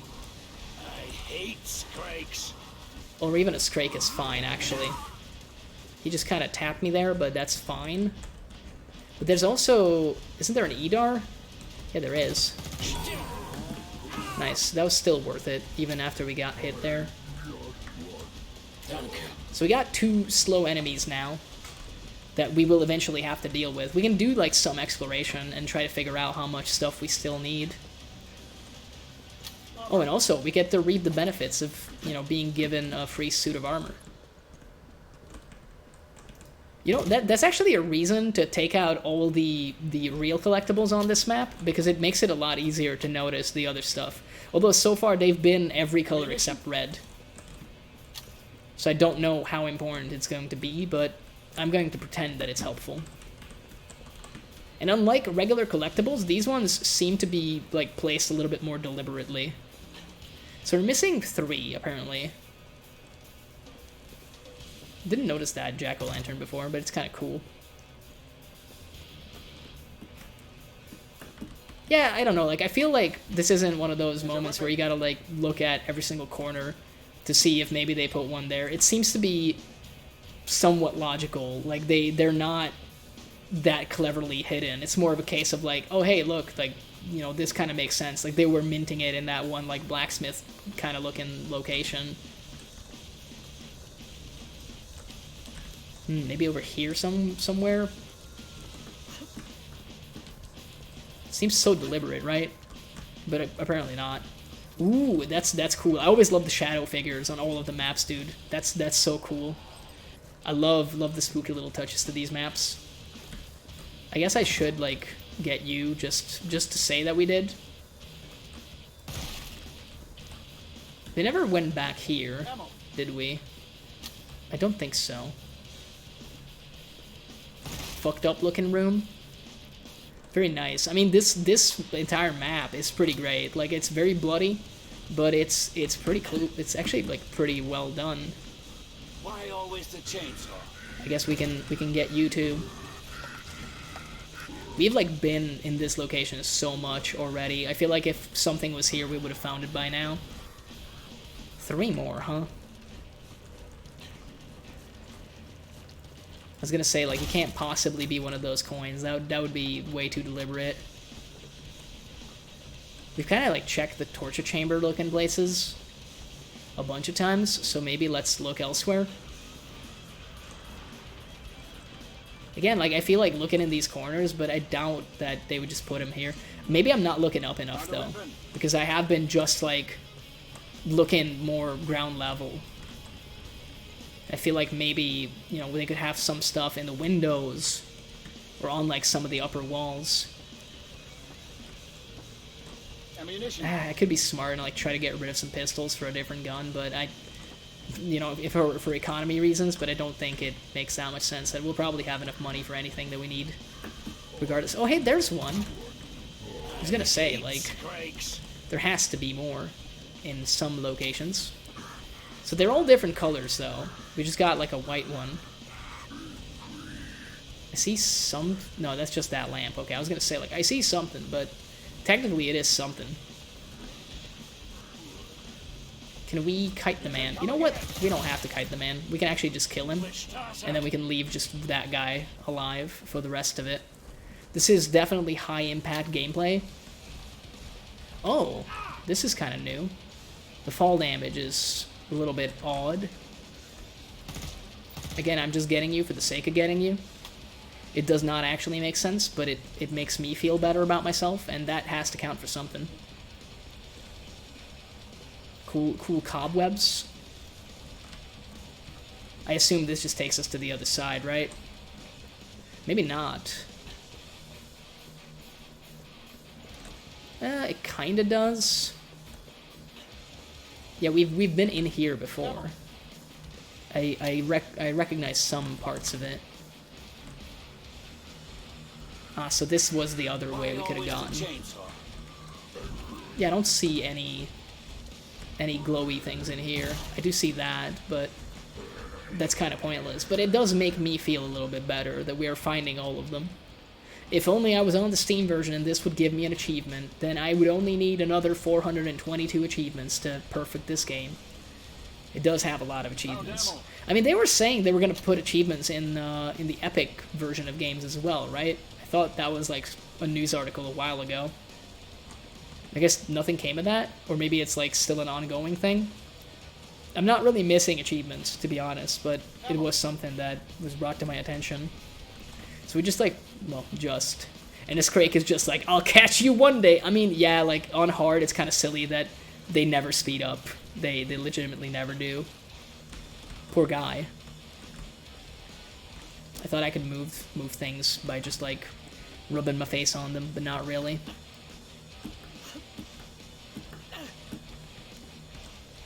Poor Scrake. He's doing his best. I mean, this is very cheesy of me to do, but that's kind of what you do on the event maps, especially on Endless. I think we're only missing 2 now, which unfortunately also means that it has become infinitely more difficult to do so, like to get those. Oh, so that's a bonfire. Okay. At least we figured that out as well. I mean, so what is it? We need 50 guys set on fire with that? Yeah, make 50 Zets pass through the bonfires of Barnwich Town. Is it Barnwich or Banwich? What is it? Let me correct myself. Barnwich. Okay, I'll try to remember that. I guess you know what? Let's be even more disrespectful and like set our man on fire. There we go. He's on fire. NBA Jam announcer voice. He's on fire. Poor guy. I wonder if we could just like grind that, basically. We probably could until he gets like truly upset at it. But we're not gonna do that. We are instead going to grind the other thing. Why do I feel like there's something up there? I mean, we've already gotten something from there, so I don't know why I keep thinking there's something there. I do have a feeling that I'm missing something, like, up top. I consistently feel like I don't look up in this game, but that's like a problem in real life as well. You want to hide something, just don't put it at eye level, and you'll be fine, basically.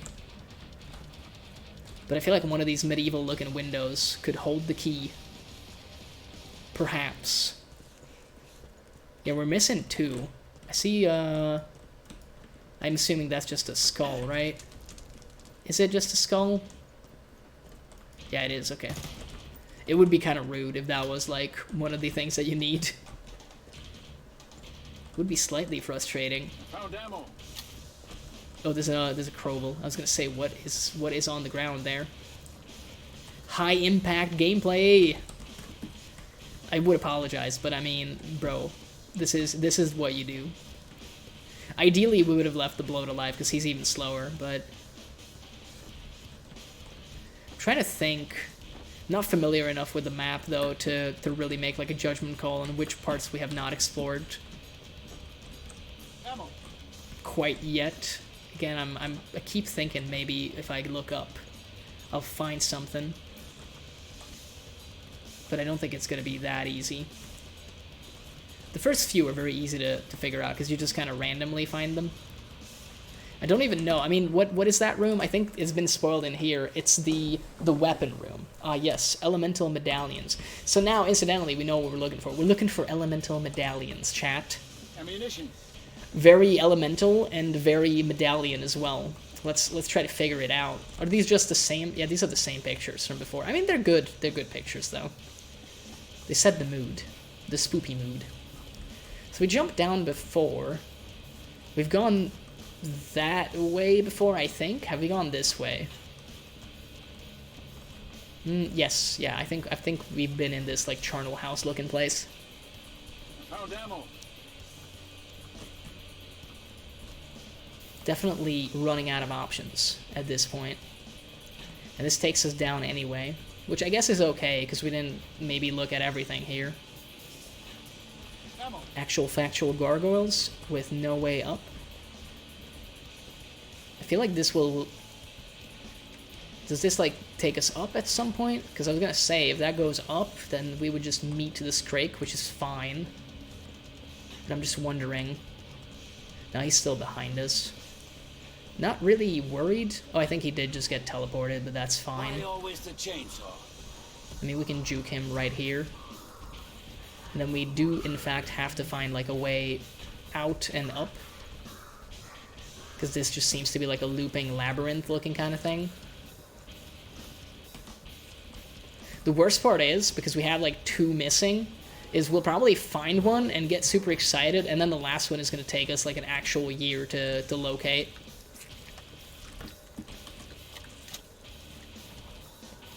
I can't even tell how big the map is, even though we've been running around in it for so long. Found ammo.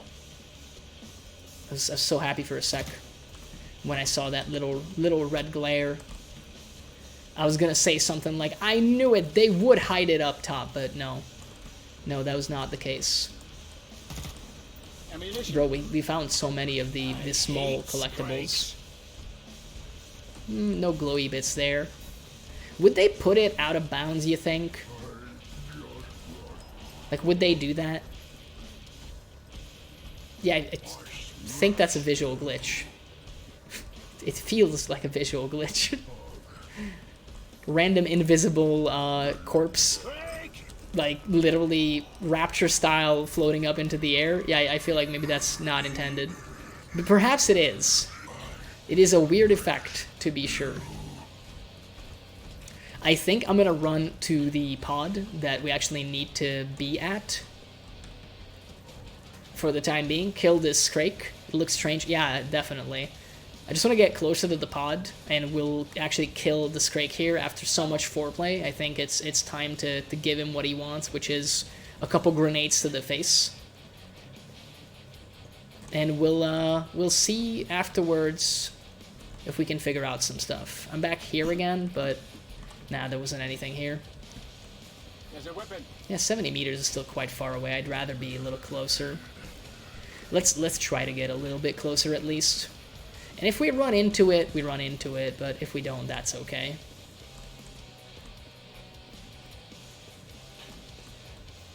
Maybe if I knew the deep lore of the elemental medallions, I would have an easier time finding them. Found ammo. But to be honest, it's only my fault that I don't have the deep lore, because they probably released like some kind of Merc report about this that I just never read. We are even farther away now, so I guess it was somewhere in the middle. I don't even know where this pod is, dude.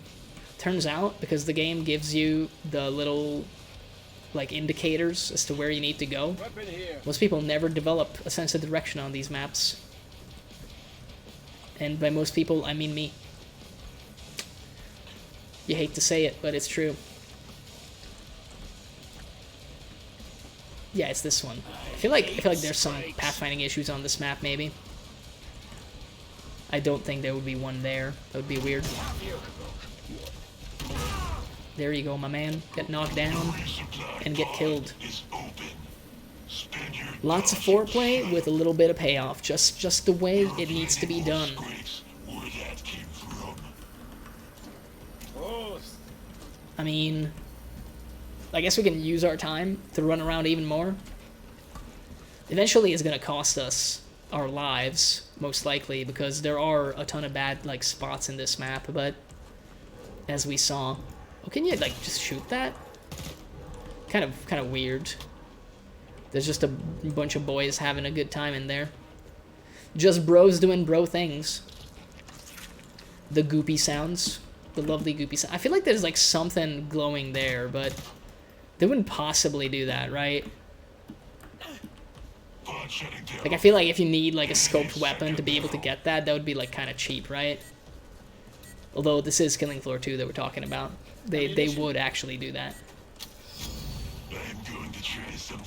Oh, it's a special wave. Pandemonium. I mean, it's a good thing we have grenades. Because there's going to be lots of flesh/quarter-pounds. You just dropped from the rooftops, I think. Don't break your arm patting yourself on the back. Jesus. This is a really bad spot, apparently. Did we... No, we didn't get the pound, apparently. I just want to, like, finish him like that, though.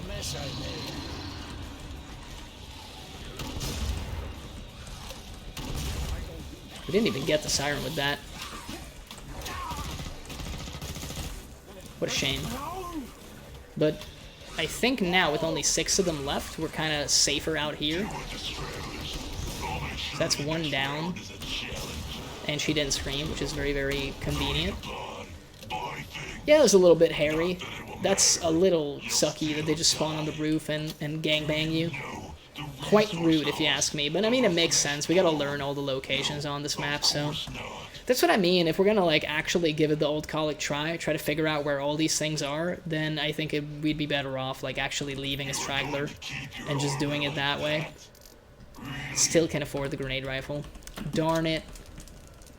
We can use trader time, though, and, I mean, eventually, as we keep going from pod to pod, we'll understand the map slightly better, and also, hopefully, find some stuff that we haven't found yet. I mean, at this point, I'm fairly certain any glowy object we find is going to be an elemental medallion, because we've...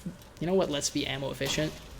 We've gotten a lot of the red skulls that are the regular collectibles.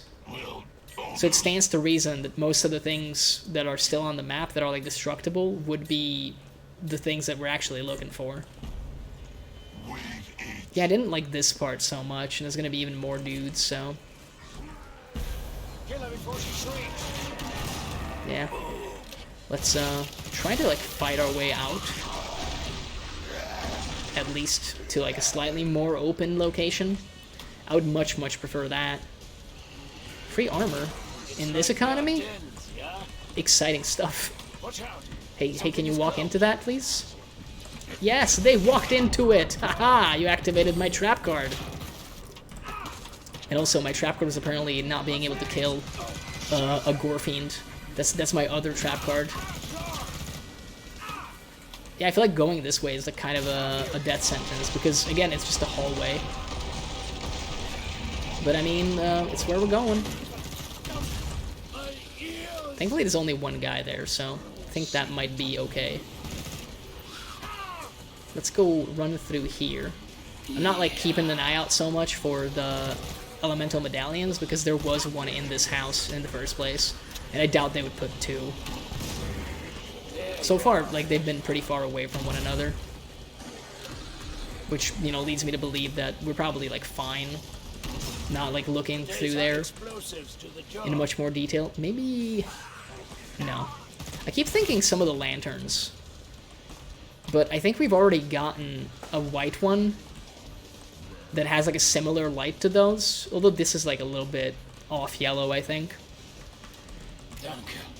Do we have like, I mean, we have the perfect stragglers again, but I really don't know where we would look, to be honest. I can do like a runaround, but I feel like I've looked at a lot of stuff, and if I haven't found it yet, I don't think we just will run into it. I guess we'll give it a once over, but this might be one of those play the map like a little bit more, or, you know, succumb to the Wiki Warrior curse and like look it up. Just look up the YouTube video that some guy made that has probably like a 4-minute intro and then like, I don't know, 13 seconds of actually showing you what you were looking for. I can't help but feel that there's something there out of bounds. It's probably just the light from that lantern though. And to be honest, if they were going to do that, then I feel like maybe they would be nice and put like, I don't know, a green colored one there so it's kind of obvious. I mean, at least we're getting closer to the pod as well. There was already a collectible in there. I thought for a sec that was like a gargoyle, like a gargoyle body. It looked kind of cool. I thought maybe they made like an all new object for this map, but it doesn't look like that's the case. Which is fine, by the way. The shadow guys are super cool though. Love those. Yeah, I don't see anything, man. I'm sure like it's on the map. Clearly it is somewhere on the map, but we just haven't figured it out yet. A lot of them have been close to like the pods, but apparently that's not the case here. Well, let's just fight, my mans. We're apparently like right next to the pod anyway. Get on the ground and then get killed. Thank you. Thank you for your cooperation. The decloak looking things definitely put me on edge in this spot. We can get the grenade rifle now. Absolute excitement. So this apparently doesn't set the guys on fire. Maybe we can... I think there's like a little bonfire in the corner here, right? Yeah, but that's like hard to use unless they spawn there. That's the other thing. I kind of want to move to spots where they'll spawn closer to us and then have to walk through the bonfires. Or like drop torches more like. There was like... No, there's like a red haze here. Okay, so the bloody stuff has like a red color filter from the looks of it. I thought for a sec maybe we found something. I think this is probably going to be our spot. I mean, there's a really nicely placed drop little torch there. Apparently armor spawns here all the time. Seems convenient. We got a special wave. As long as it's not husks, we'll be fine. Just up, and decay. I mean, that's regen, I think, if you don't kill him. Yeah, it is regen. I remember some of this stuff, man. Do the old run around, do the granado, and do another granado, and then there you go. That's the recipe for a takedown, apparently. Just get lucky with Z time. I mean, that's commando gameplay, though, realistically. I thought up, and decay meant that they got, like, more fragile. But perhaps I'm wrong. Bro, even more armor? Don't mind if I do. Very, very lucky that he decided to attack right there. If we're being, like, honest. Bro, like, I can't finish a reload, and apparently I can't kill anybody, because my damage is so low. Let's see if we can, like, normalize a little bit. This won't do anything against the Zeds, basically, because of the regen. Like, it'll panic them, but that's about it. Apparently, double grenades kind of gets the job done, though. Like, meta grenades, I mean. Yeah, I don't normally play, like, Endless as Commando, but it is frustrating that you deal so little damage that even, like, fucking crawlers regenerate the damage you deal. Wow, that's sad.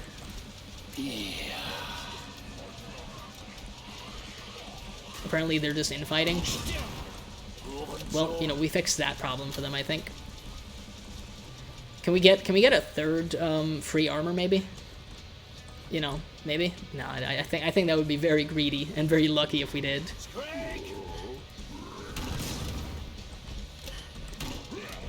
That didn't hit, apparently. Just hit him in the knees. Hit him in the face. Hit him everywhere. Yeah, I guess we just tagged him, like, on the armor suit. That was weird. Up and decay apparently really bad for Commando. I was not aware. Normally I play, you know, like my actual favorite perks, which all feature either a lot of damage or enough damage where you just don't care about the slight regen. But Commando, dude, that was not pleasant. Is this like a good spot for a boss potentially? I feel like this is like too big of a run around though, is my problem. I love the idea of setting the boss on fire, but I think this is one of those things that will just happen in time. We already got like 16 and we've been here for what, like 30-40 minutes. So I think if we play the map enough, basically we'll get it. Let's go to a spot that has like easier cover. More accessible cover, please. I would be very happy with that. So let's move. Sorry for the jerky mouse movement. Sometimes I just like notice things in the corner of my eye and, you know, I just have to do a double take basically. And I mean, I play high DPI. We used like this spot before and it worked fine. So let's keep doing that.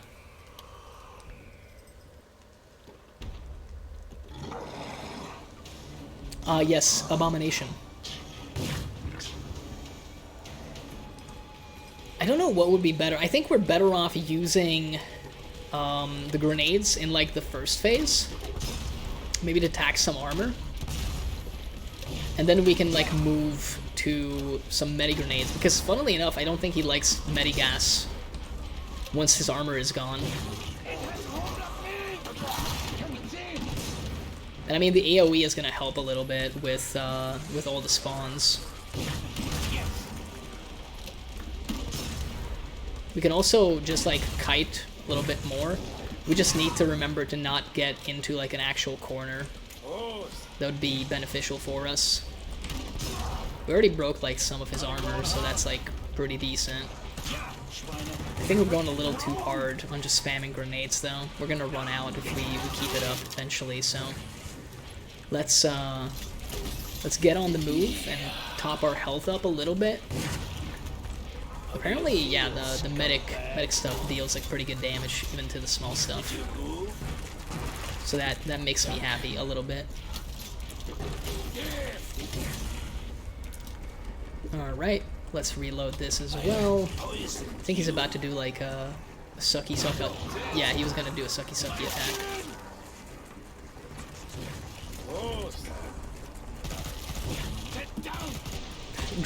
Grinding the fire apparently. Inadvertently. I thought we would have gotten like a little bit more there, but clearly not.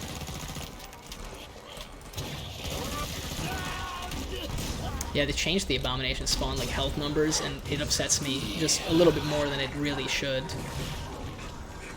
Okay, so my man is like actively raging now. Let's be like the slightest bit of careful. I wish we would have had like a second grenade right there. He still has some of his armor. There we go, now it's gone. Just gotta reload like all my guns, and then we'll be fine. He's getting staggered at least. Yeah, we gotta be careful though, because he can like basically double tap us now that we lack the armor.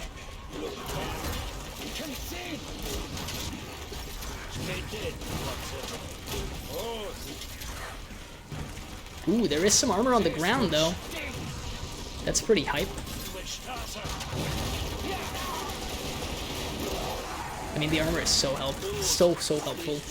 Let's just leave this space, though. There's so much poop on the ground. Let's do like a running, fighting retreat.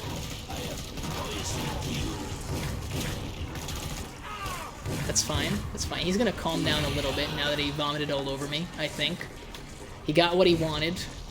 He completely defiled me by puking down my trousers. And now he's dead. A little bit more run around than it should have been, but hey, I guess it works. We are getting into like the slow grind of the EXP now, for sure. There's a part of me that's just like, maybe we should like switch off, because it's only gonna keep getting more difficult, and we should get to that magical 15. So we'll probably like switch over to Firebug, I think, just to guarantee, because it's OP, and I like OP things, apparently. So we'll do a little bit of a perk switch. We got a lot of XP though. What was it, 3 levels that we just got in this? So that's like pretty sweet. Let's see, let's go Firebug, sell all this stuff because we really don't need it. And I think we should be able to afford anything that we want. Well, almost. There we go. I guess we can get that. Thought I saw something. Sometimes this gets a little janky though. There apparently are some visual bugs on this map from the looks of it.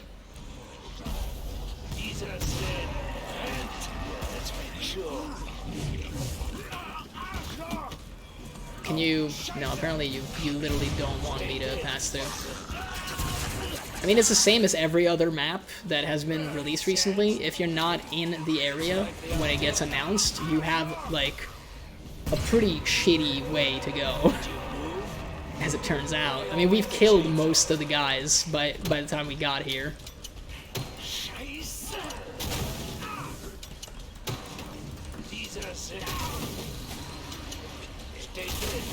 Still don't want to put the Scorcher away because there's this Chainsaw Man.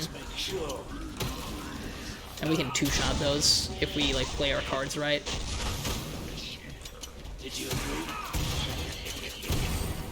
There we go. There you are. I mean, this part of the map apparently just sucks, like, period. Yeah, like, we had to kill 75% of the wave just to be able to get to the location, and then we still had to leave because it's so close quarters, and they apparently spawn, like, right next to us anyway. Doesn't matter so much because I think we already have everything we wanted, but that's just how it goes, man. Good old stand your ground in Killing Floor 2. Just awful. If they actually want to put that into the next game, like Killing Floor 3, I hope they kind of rethink the way that it works. I think it would be okay if you would know like one wave in advance where you would have to go, so you could like actually strategize, and it wasn't just like run through the entire map and maybe die along the way, because you definitely don't want to do that. That's just stupid. Sure. Don't buy armor. I mean, eventually we're gonna upgrade the thermite bore for sure. Found ammo. But eventually, as they say. Last call For the time being, we just keep running around, hoping to find the stuff that we haven't found so far, which does not bode well, because again, I feel like we would have found it by now if there was a chance to actually find it. So just 26 Zeds, so it's a husk wave. I mean, that sucks. That actually actively sucks. Especially as Firebug. This is probably the most annoying endless like wave that you can get. Because husks are really frustrating, and there's also too many of them. If we're being like completely real. They also do the flamethrower type attack, which is even worse. We can get them into this choke point, but consider the fact that like previous waves were like 30, 40 gentlemen, and now that it's like a husk wave, all specialist dudes, there's like 26 of them. I guess we could have like dialed more shots. Thankfully we do stumble them because of our firebug passives. So at least we have that going for us. But like, look at that, dude. It's way too many of them. I guess we hit the door, not him. Well, that was exciting. On the flip side, you might be bad against husks as a firebug yourself, but at least their flames are not so frustratingly powerful because you got some flame resistance. But they also have flame resistance. Found ammo. So swings and roundabouts. Glorious hydration. Glorious, glorious hydration. Exactly what you need after a bunch of flamey dudes attack you. We still don't have a gun with a scope, and I really badly want to like look in that corner with a scoped weapon. But I think we're playing the wrong perk for that. I guess we can use this spot for this, although this was really bad before. Maybe as firebug it's less bad. Let's try. They kind of spawn on that rooftop, from what we saw. Lots and lots of areas, huh? Oh, boom. I mean, yeah, let's not. How about we don't? And say that we did. This is why nobody plays Endless, by the way. It's Husk Waves and Boom. Let's make sure. As a rule, it's just like, yeah, that's just bad. That RNG just says you die now. Because all those explosions, they would deal damage to me.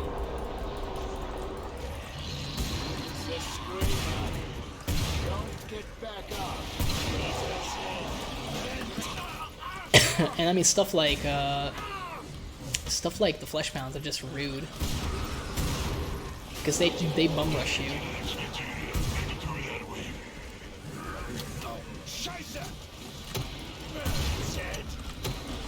Oh, he knocked him out of my shot. Yeah, that corner was weird. Yeah, they actually have like nuclear explosions, dude. The big Zeds. It's insane.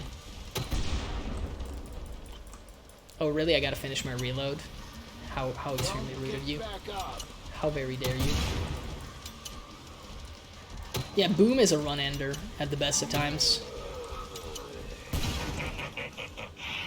Oh no, I did not get the area. Whatever will I do? Bro, I'm just happy to be alive after like a Husk Wave and a Boom Wave. Again, I don't mind the strange waves, but it could be cool if there was like a tell, maybe like an audio response from, you know, Kevin letting you know that he's tinkering and he's gonna do something. Maybe he could literally just say what he was gonna do because, you know, he's crazy and egotistical enough to actually do that. I feel like these would all be reasonable changes to the game that would actually make it more fun. But hey, what do I know? I only like played this game way too much. I guess we can upgrade the Scorcher. Technically, we would still have room for a mini pistol, but obviously we're playing solo, so there's no reason to pick that up. I mean, this spot was not like great before, but let's give it a second try. Is that one of the things? No, that's just one of the skulls. I got excited for no reason. A skull makes more sense in that location. Yeah, back-to-back-to-back special waves. Oh my. I mean, hey, maybe we can get them to walk into the fire just to grind that.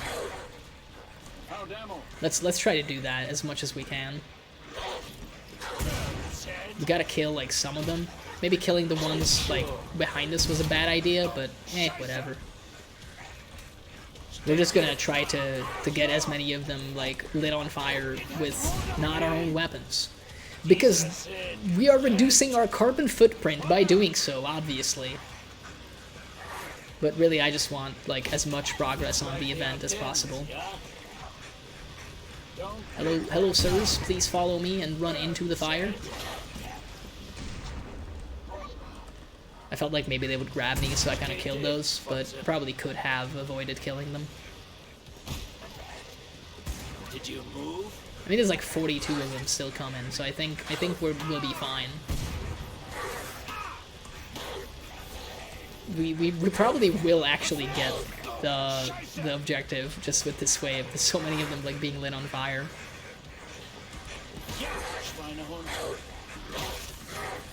Just solid little shoves right there. Nice. That's like another 5 or 6. I feel like.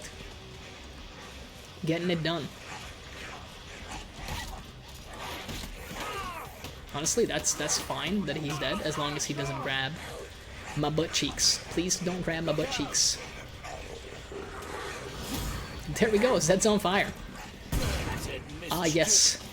A very legitimate and earned achievement. I put my back into that one. I mean, we can just like kill all the rest. Set even more fires. Yep, they're all dying. I guess we could use this to fight a boss maybe, because you can actually run through there. I failed to consider that before. That's something for next time, I guess. Apparently only 2 left. I kind of want to light them on fire anyway. I mean, we'll hopefully get this. I don't think we're getting this right here. And this is just a grindy one. So they didn't make any of the objectives particularly difficult this time around. I mean, the event ones usually aren't that difficult to begin with. I guess I still got him on fire with the torch, for what it's worth. I can feel accomplished for doing that.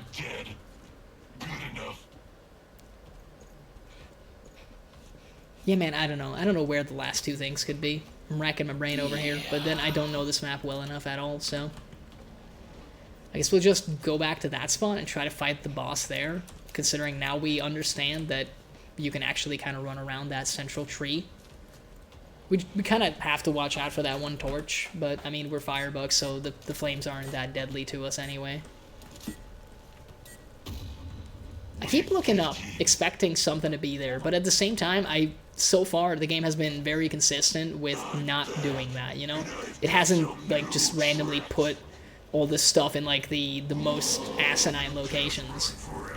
He's just, like, right behind me, isn't he? I mean, we'll know. Yep. He's just right there.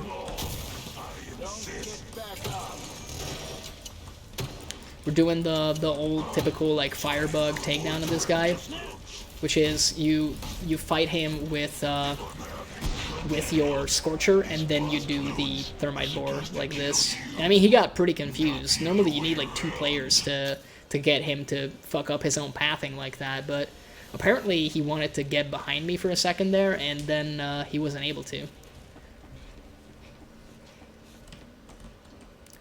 So I guess now the question becomes, like, we can still grind.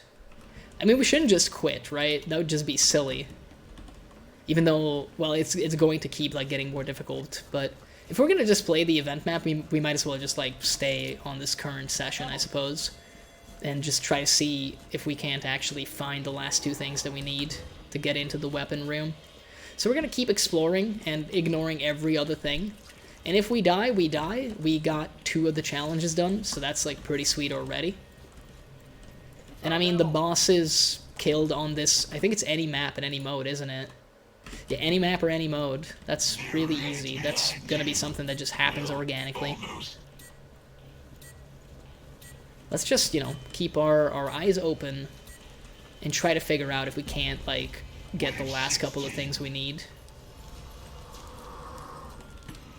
The sounds are also pretty cool in this one spot. Yeah, right. Yeah, really? Your AoE is that long, huh? I'll believe it, I guess. One thing I need to, like, keep in mind is the fact that there is one part of the map here that kind of has, like, a corner, you know, like a dead end. Bro, they just keep on coming. Did you move? Good. That's one of the husks, at least. I just don't want him to do the suicide attack.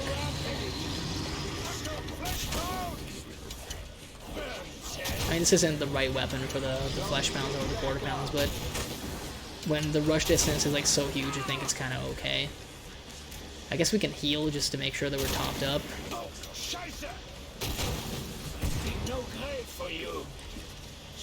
Nice little stomp right there. And now he's actually stunned. Somehow he still hit that guy. I feel like we had no right to actually get that, but it worked anyway. We keep like being pushed around. Apparently you can also go through the center here. So this spot is even better than I thought it was.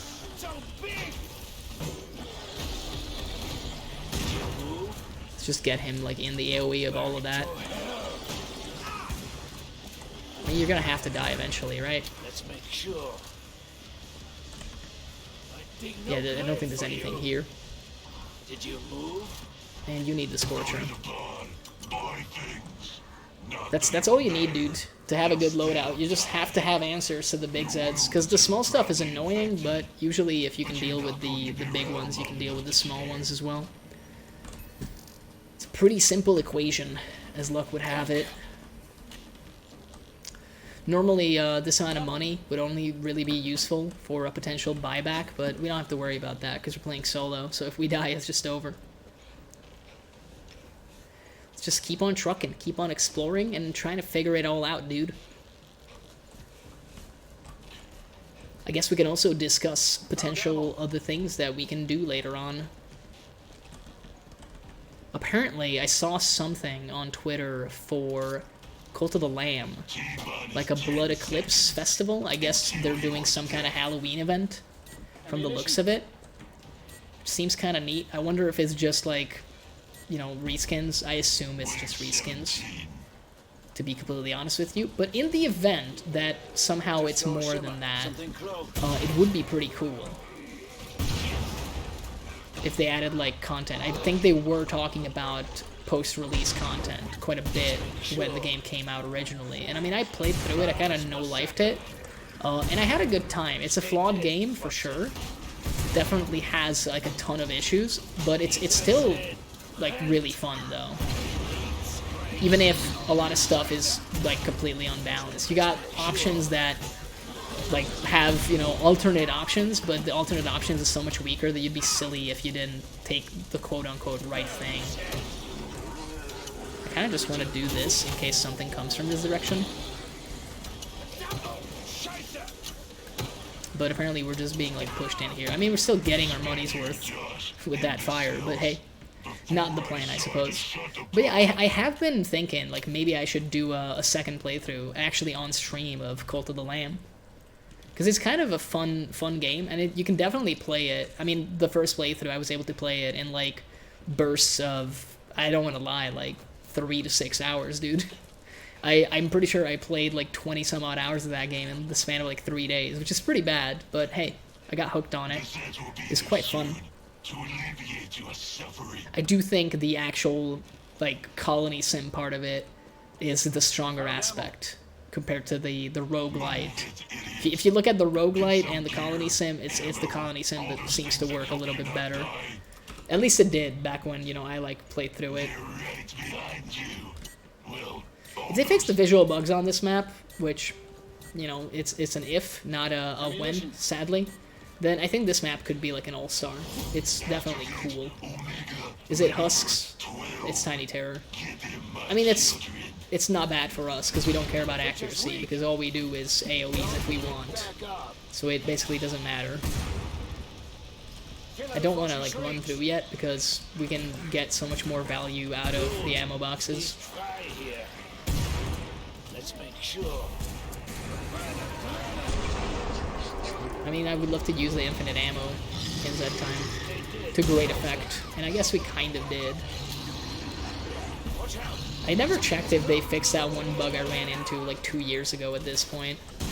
Maybe 2 years is an exaggeration, but there used to be this issue where you could have like an infinite fire fountain with the thermite bore, because in Z time, I think it was related to Siren, like destroying the projectile, but apparently the projectile being destroyed, depending on when it happens, does not cancel out the part of the projectile that you can use to like create fire.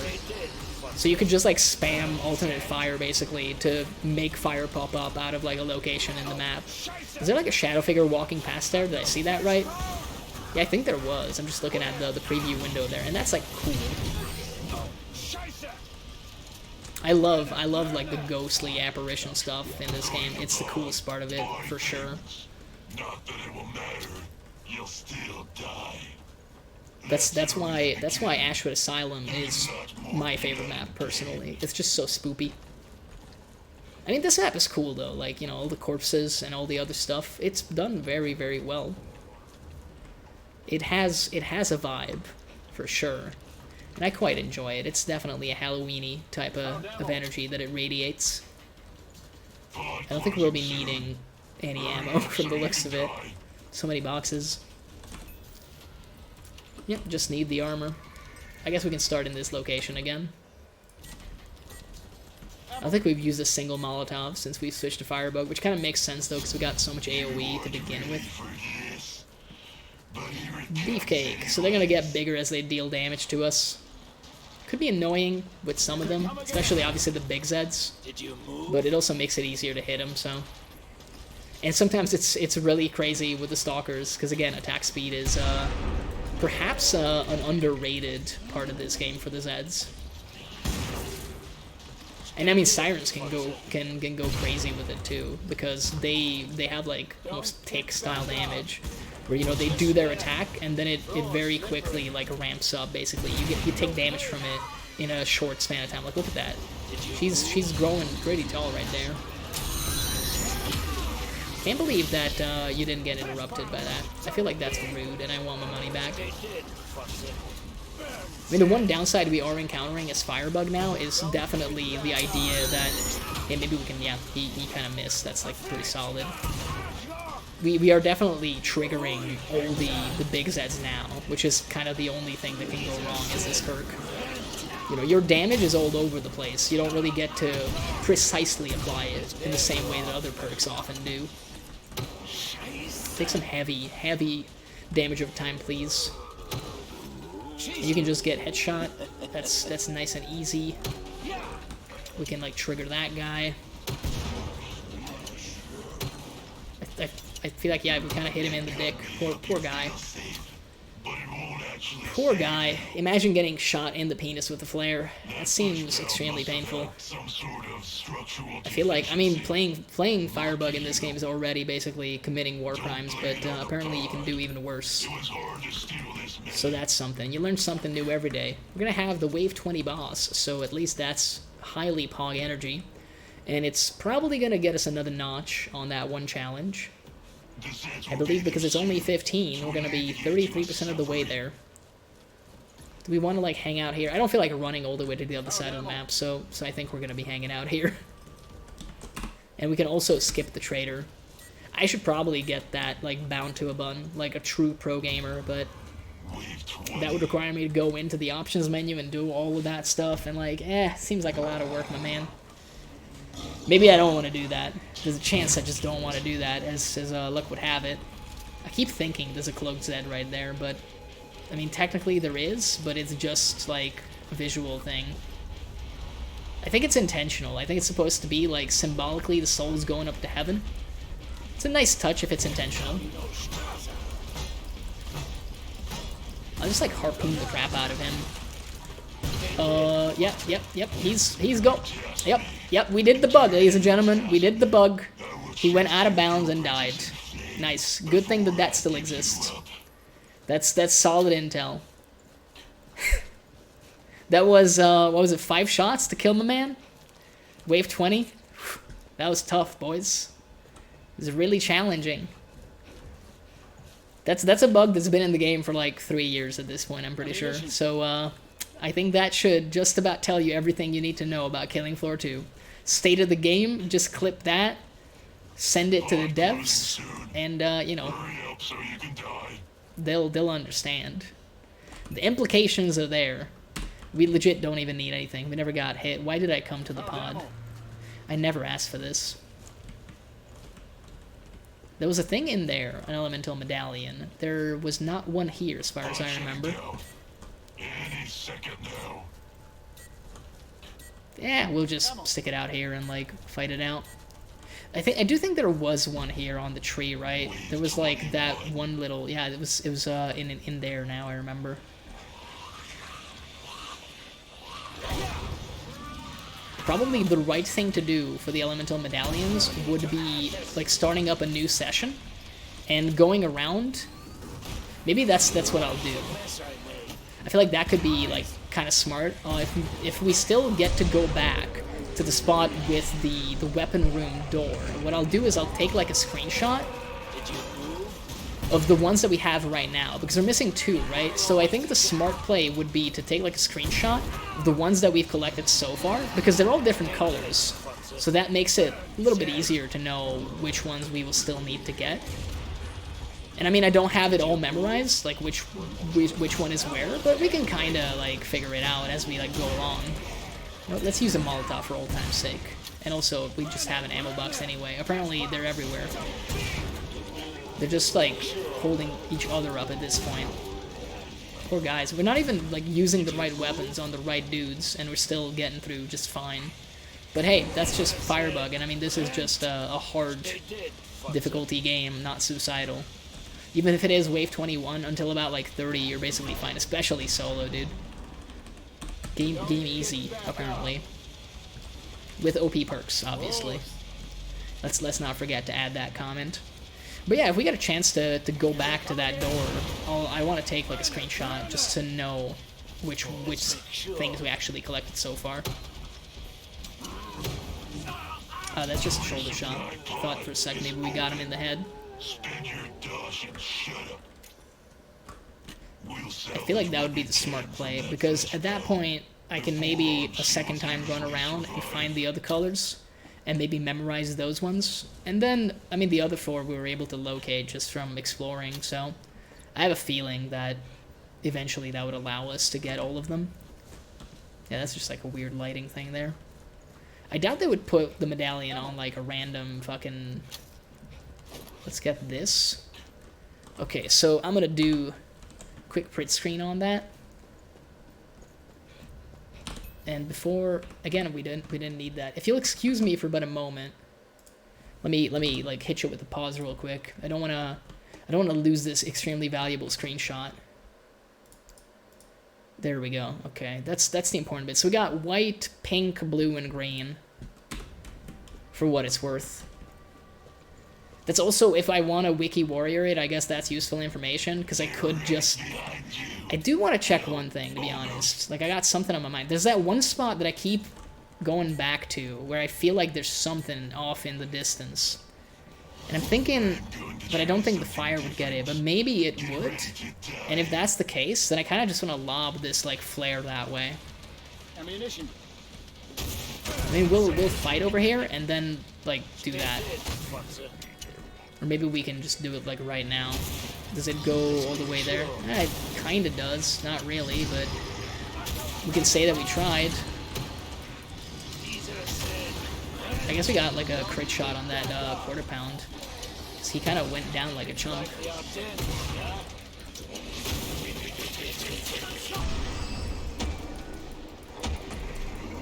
It's so good with the infinite ammo ins that time, dude. So incredibly good. That's a big guy. But he is gone. I mean, we do need to be careful because we are in a corner. We are immune to fire, though, so, you know, when in doubt, just do that, apparently. Good old triple tap. Love to see it. I mean, you can die if you're out of position in this game, but it's kind of hard to continuously be in a bad spot. And we kind of, you know, forced ourselves into that location in the first place, because I wanted to shoot, like, a single flare off into the distance. No, that's not going to work, because of the defense in the way anyway. And I don't think the fire itself would break it, either. I think you need to, like, actually hit it with a proper handgun bullet or something. I think I would have to hit it with a flare directly.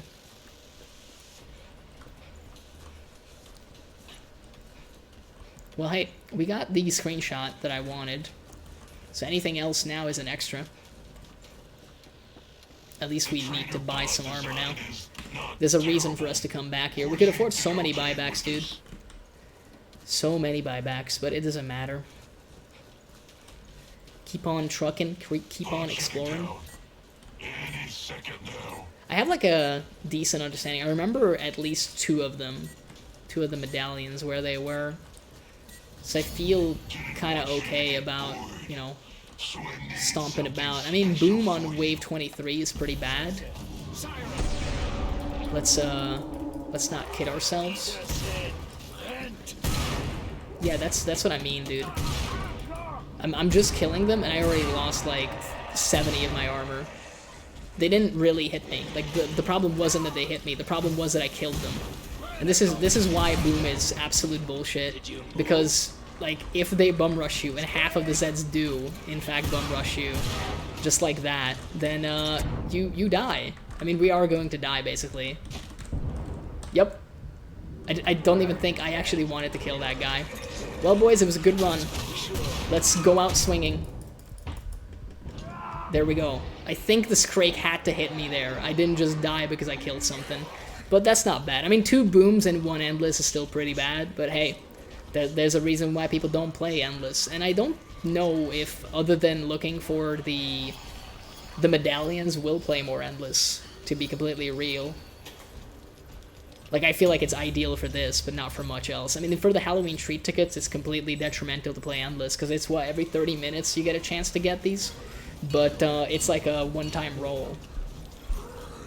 So basically, I would be much better off if I had actually just...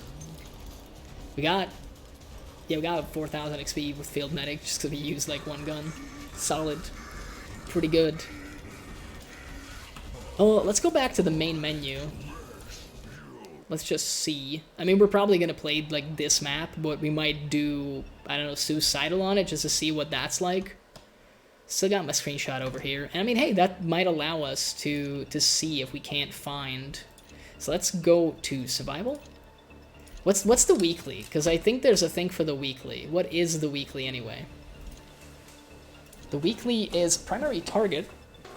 Protect the VIP. One player is chosen as VIP. The VIP must survive or the game is over. The VIP can only be healed by other players. Select the weekly game mode on the matchmaking page. So you need more than 1 person for this, essentially. That's okay, but I don't feel like going online right now to play with random people. Because basically, like, on your own, that just means all damage is permanent. Apparently there's a new Berserker weapon. Let's check briefly, like, where would I find this? The Blood Sickle. Ah, yes, the Blood Sickle. Apparently also G30C, 36C Assault Rifle is the other one. So I'm guessing that's Commando, and I'm guessing this is, from the looks of it, Berserker. I don't think they're included. I never got the second season pass thing, so I don't think I have these, unfortunately. I might pick it up, to be honest. Haven't decided yet. I don't mind, like, throwing some money at this game. I mean, I bought some of the skins and everything, you know, because skins equal skills, obviously. You have to excuse me, I didn't actually mean to click on the vault, it was a misclick. But that's fine. I think we're gonna go into Survival. Let's try Suicidal, just to see. And we can stay on this map, basically.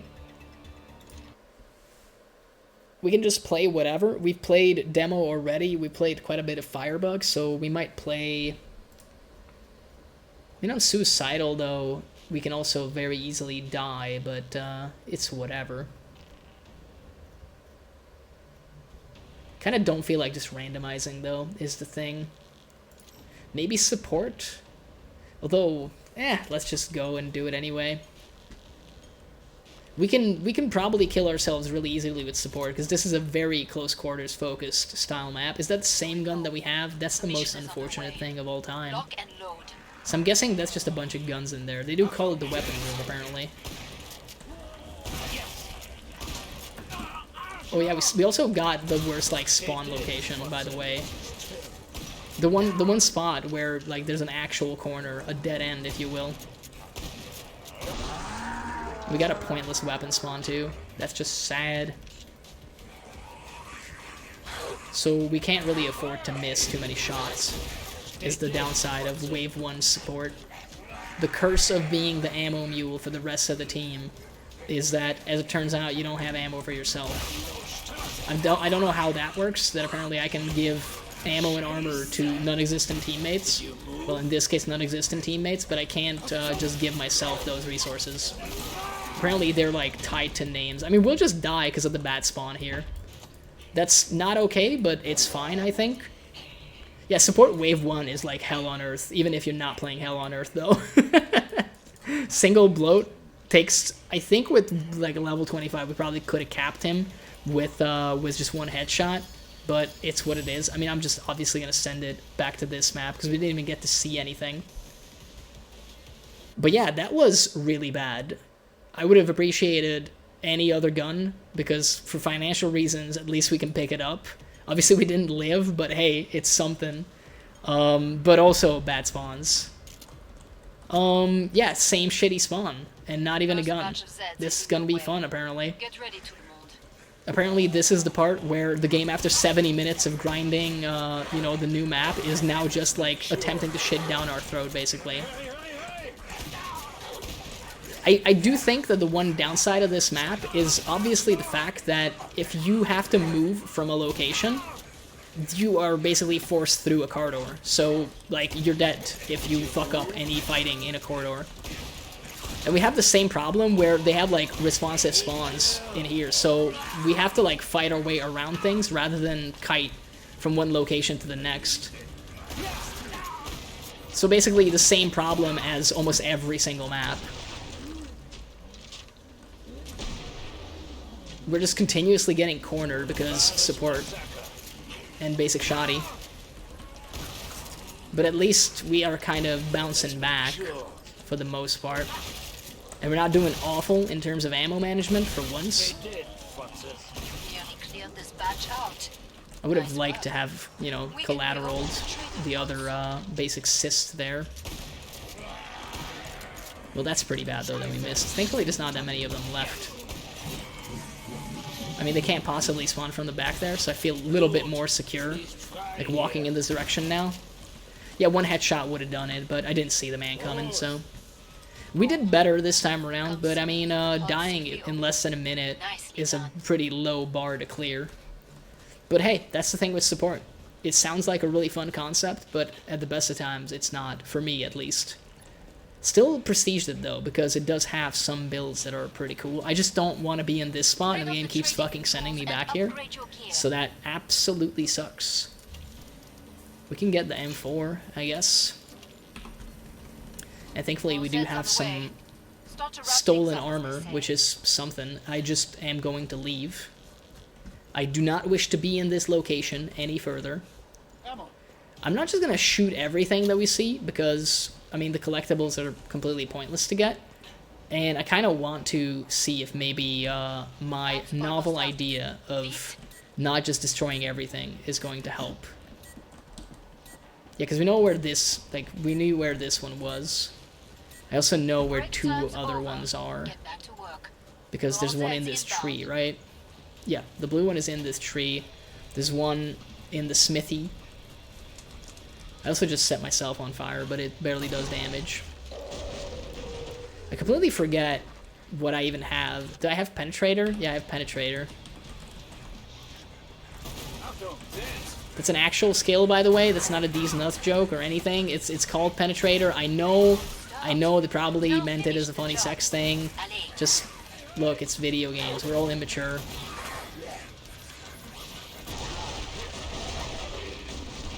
I mean, it's kind of pointless against, like, a basic wave of enemies. I think we go through them anyway. Please stop being a fiery boy. I do not wish to be burned any further. Please stop. Good old new maps, dude, with perks that I'm not so comfortable with. We'll probably die on, like, wave 4, if not earlier. Because I'm not a good support player. Can you just stop knocking me around, dude? I get it, you got a charge attack, but for crying out sake, like... You had no right reaching me there. The only reason we lived is because there was no blow at wave 2. And I'm ashamed to admit that, but yeah, we should have died. Yeah. I mean, there is not really a solution to our problem, so much as an alternate option. We once again don't have a scoped weapon to check that one spot. Found ammo. That ammo does not really matter to us right now for this gun, because I'm thinking we're probably Buy going to some sell it. armor. I need you alive and in one piece. Yeah, I'm getting the blunderbuss. That's it, I'm getting me blunderbuss. I guess we could have not gotten full ammo for it, but hey man. We can still pick up ammo for our pistol, because apparently, you know. All Zeds on the scope. Also, I don't think I did Back to autofill, it, so vis-a-vis. that is something.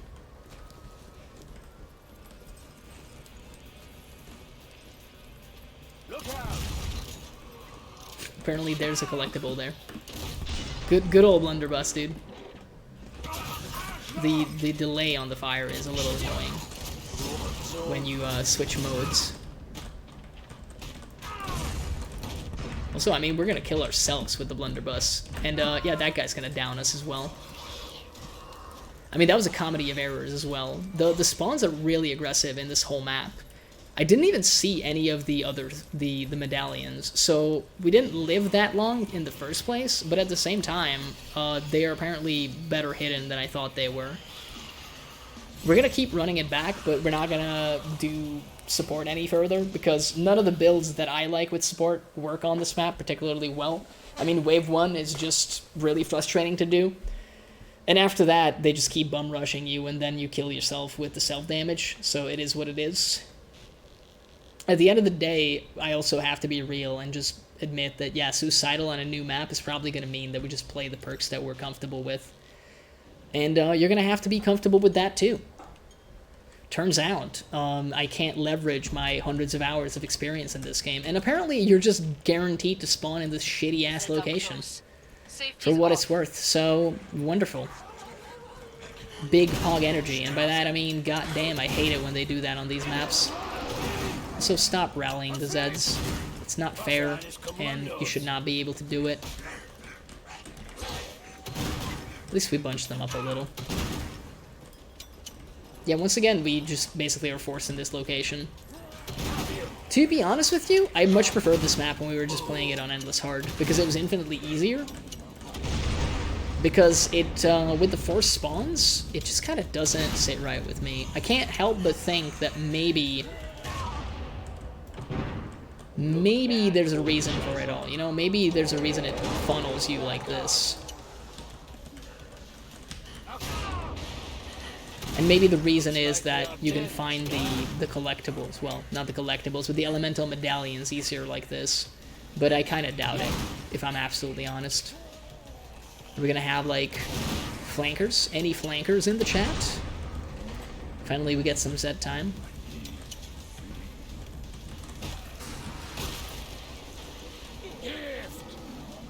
I don't think he's gonna die from the poison. Seems unlikely. Might die. Well, I mean, if I would have shot his head, he probably would have considered dying. I mean, we can do like a run around with the rioter still present to try to figure out what we need to do, but yeah, I don't think they would put it there. I would be very surprised if they did. I feel like that would be rude to require you to have like an actual precision weapon with some kind of scope too. Yeah, so that's a smithy. There's the tree. There's one at that one pod.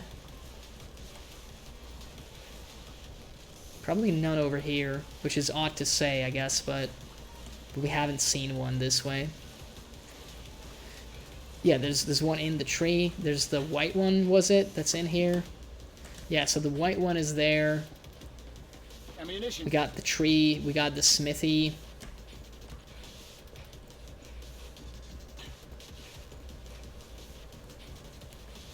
Maybe there is something down there that we haven't found. Definitely nothing this way, though. Let's take some delicious fall damage. Oh, we didn't take fall damage. Oh my. Pro gamer mode activated? No fall damage? Let's just go into the underwater labyrinth of doom, dude. So this is where the purple one was at, and we did get purple, right? Pretty sure, yeah. These are the 4 ones that we got. So any of the other ones that we find now are actually the ones we're missing.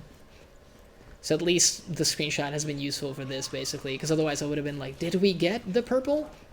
So at least we know that, you know, the purple is underground as well. I feel like maybe that's useful information. So far, all the ones we found have been kind of located in this part of the map. Yeah, this is just the white one in this room, right? Yeah, I do think so. Yeah, it is. It is. I hope they don't actually have a red one, because that would be so rude, considering all the other collectibles have, like, a red aura. Maybe they were nice enough to not do that, but you never know. That at least kind of helps place the rest of them. I mean, they can't be that close to one another, right? Ooh, SG-500. Fresh off the ground, baby. Yeah, that's just a regular collectible. Does this take us to the central, like, tree place? I think it is, right? Yeah, it is. It is. So I feel kind of comfortable saying that we found all the medallions in this part of the map. I didn't break them this time, but there's a reason for that. I'm trying to be smart and maybe find the other ones slightly easier by virtue of doing this. This one takes us to the smithy one. Let me check something real quick. Wait, so there's 2 blue ones? There's apparently 2 blue ones, because this is... like, this is like a bluish green? Oh no, this is green. Okay. I was like about to say, like, do they have 2 blue ones? Because the blue one was the tree that we just saw. This is just the underground place, right? Or is this like a different charnel house? Yeah, so you get the white one, you come out this way. I guess we could... no, because it just takes you down to the purple one. I mean, we are figuring it out bit by bit, I feel like. This is high-impact, meaningful gameplay that you're seeing on your screen. Literally just looking for secrets. The old Doom, classic Doom experience, I suppose. Well, we kind of know that it has to be like in these parts of the map now, right? Because everywhere else is kind of already occupado, if you will. So I feel like it has to be in like this section. But it is a pretty large section, so maybe I'm entirely wrong. I mean, there's books, there's shadow figures. So this doesn't actually burn you. Oh, it does, but you can't enter it from every angle. Solid intel. I mean, it's just kind of a shot in the dark. I figured maybe they would put, you know, something in the flames, but apparently not. Oh, so there's a red one on his head that we didn't get before. Okay, so that's new. We didn't have the red one before. So that ideally means that there's only one to go now. Because all the other ones, we know where they are. And that also means that we know for a fact that that area is clear. Because again, they seem to be quite a ways off from one another. Yeah, I'm kind of hesitant that they would put one here. Doesn't really seem likely. Would they put one so close to the actual, like, gate here? Yeah, we didn't have that one before. Neat. We did find one. Now we only have the issue that I was talking about before, where, you know, now is the nightmare situation of, guess what? There's only one left on the map, but you don't know where it is. But they've been kind of in, like, you know, neat little places that kind of are attempting to tell a story. So I don't know. Maybe we will eventually figure it out. Lord knows, I would love that. And we went by that place so often and we never found it because we just didn't actually look in the right places.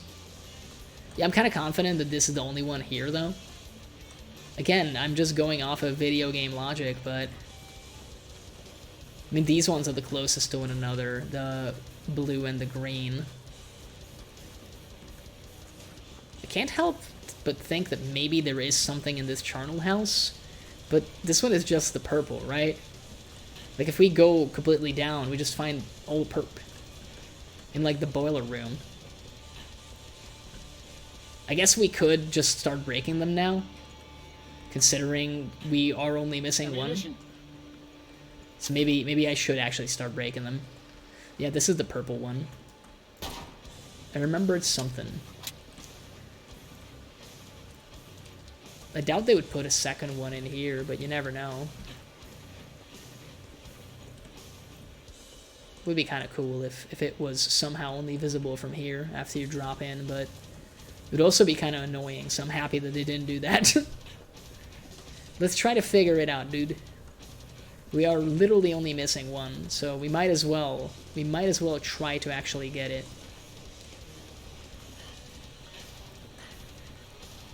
The red one was hard to see, for sure, because there's so much red on this map. And, I mean, that kind of also means, unfortunately, as it turns out, they do, in fact, have a red one. If you remember, I was saying, like, hopefully they had the actual common sense to maybe not put another red object on the map, but apparently they didn't care, and they just went like, lol, they'll figure it out. It can't possibly be up here, but what if it was? Turns out it's not. I mean, hey, you gotta check, I guess. We can get the white one if we kite the man. Please let me through, my man. Thank you. I appreciate it. Now that there's only one left, I feel kind of comfortable breaking all of them. Well, the ones that we know, at least. So that's the tree here. Did we ever check that corner for one? Maybe it is somewhere in that corner. I know we walked past that location a bunch of times, but did we actually, like, look with our special eyes? I mean, it is this fountain. This just takes you back to the murder tree. The old murder tree. The one thing that I like so far about the collectibles on this one is, well, not the collectibles, but I guess let's just call them what they are, the elemental medallions, is they seem to be a little bit more deliberately placed than basic collectibles. Because basic collectibles are literally just like any spot that you wouldn't look at right away, it's probably there. There's a part of me that's like thinking, like, is there a chance it's somewhere in here? No, because that's just one of those. Would have been unlikely, but you never know, I guess. To be honest, it would be kind of neat to know what color we're looking for. But I guess that's part of the fun, you know, that you don't know. I guess we can, like, go up here. Would it be in one of the coffins? No, apparently not. The coffin would be a nice place for it, though. And if I was an Omega Troll and a game developer, which is a redundant way of phrasing it, because I've just said Omega Troll twice. But if I made this map, I would make it so that you have to open a coffin, and it has, like, the tiniest button prompt that you're most likely to not notice. It would be so extremely rude if the very first one was in the spawning location, and that's why it spawns you here. But it does not seem to be the case. Or if it is, then I've missed it. I mean, we are apparently only missing the one that we're still missing. Turns out. And that's a very smart way of saying it, but... where could it be? There was one in this square here. Ah, yes, a sweet Croval. Give me that. Still part of me that's like thinking, like, could it be somewhere here? But it would be so unlikely. And I mean, this just takes us back to the ghost tree, I suppose. Let's call it the ghost tree. That's a pretty apt description. The closest to this is the smithy, right? Yeah, that's just literally walking distance with the smithy. But purple was in here. Although not quite in here. Like, it opens up from here, but purple itself wasn't on this floor. Man, where could it be? At least we found the red one, and I don't think I'm gonna forget it anytime soon. So that's pretty good. I still jump at the sight of anything glowy because, you know, my brain goes, you gotta shoot that.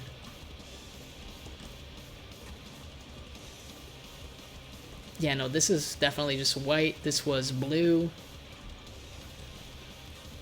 Hit it pretty well, huh?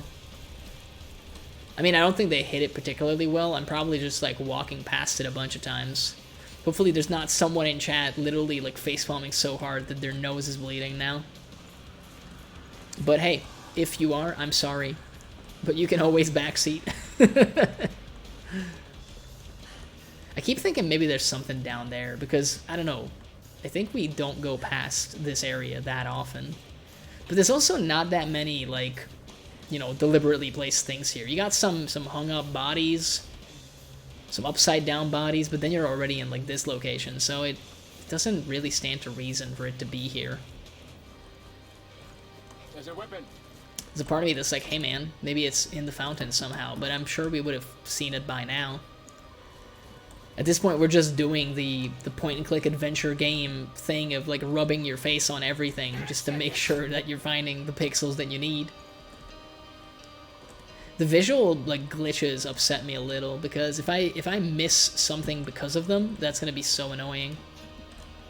A lot of the medallions are tied to dead bodies, though. That seems to be the trend so far.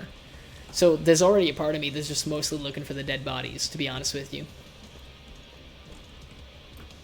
Although, I mean, like, 2 of them are just tied to trees, so... Gotcha.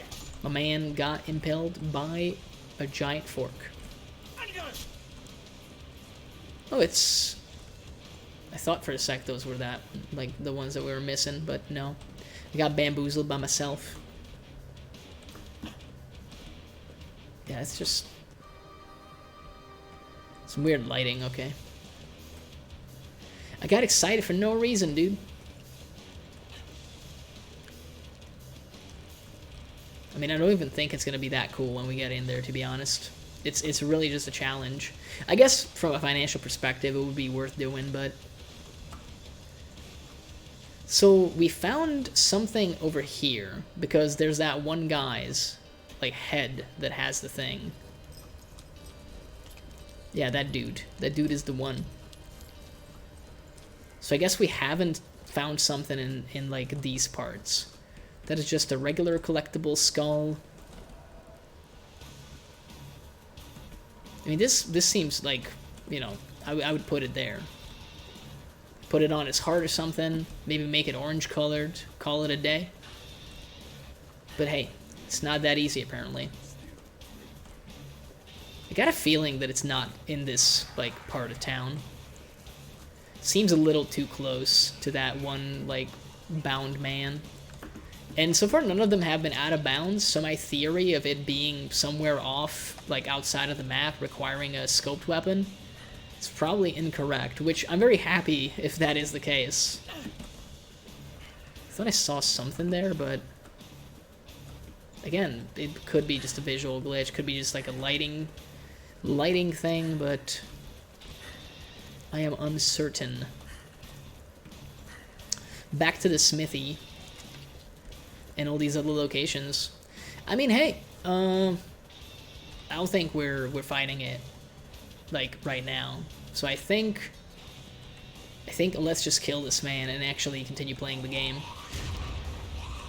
We did find at least one of the ones that we were missing, so that's solid. The last one. So who knows? Maybe by the time we finish this map, we will in fact find the last one. But if we don't, at least we know where 5 of them are. And if I just get upset enough, I'll probably look it up online and be like, look man, I don't care anymore. Just give me the stuff. I'll be boring and get my usual. Just give me the usual, Jimmy.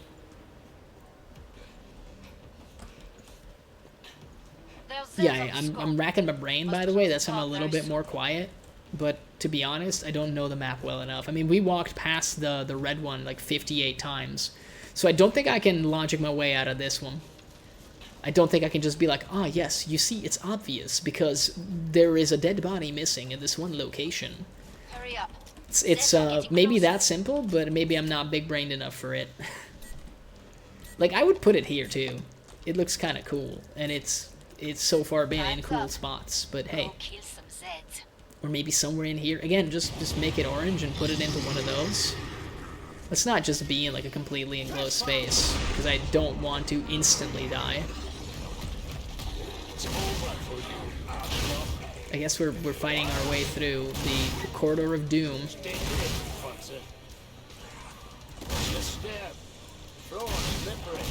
I do hear a charging man behind me. I mean, they're all around me. Oh lord, they coming.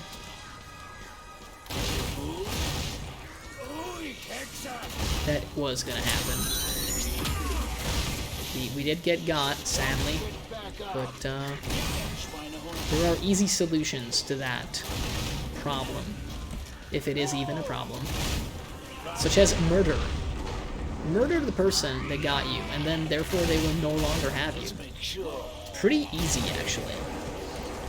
You know, they teach you all the math formulas in school, but turns out in the real world, some stuff is a little easier.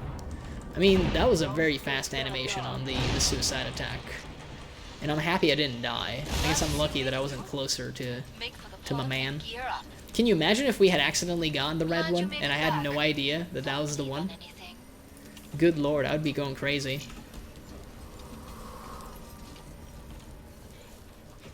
I mean, hey, we'll just kill a bunch of bosses, get more familiar with the map, so that maybe eventually we can play some of the other perks. And I mean, to be honest, what we'll probably do is I might switch to hard, just so we can play some other stuff.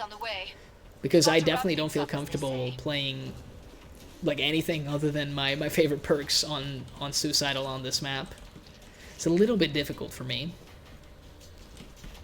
Very, very close quarters. Which normally would make me think like, oh baby, Berserker would be at home. But then I remember Berserker sucks nowadays, so... Womp womp, indeed. I don't know, dude. It's not that big of a map. Like, it cannot possibly be that well hidden, right? Copium, it has to exist somewhere. There's a part of me that is, like, following this and going to the area just because I think we found at least one or two of them by actually, like, going to the areas. So maybe this will help us in the long term. Also, you know, these corridors of doom are pretty annoying until you consider, like, well, nukes are highly powerful when they don't have a choice but to walk through it. So I don't really mind.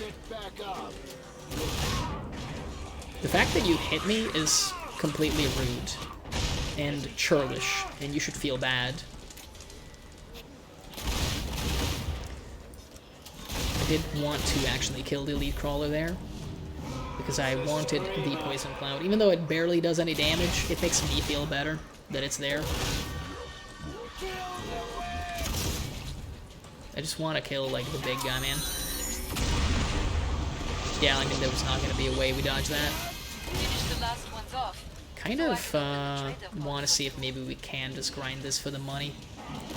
For love of money, baby! Infinite Sirens, apparently. Oh boy, by the way, if you've not played Endless, there is a beautiful, beautiful wave that is kind of also an instant kill in the form of the Siren Wave. Like, may God have mercy on your soul if you're not particularly familiar with the map and you get a Siren Wave. By God, you will just instantaneously die.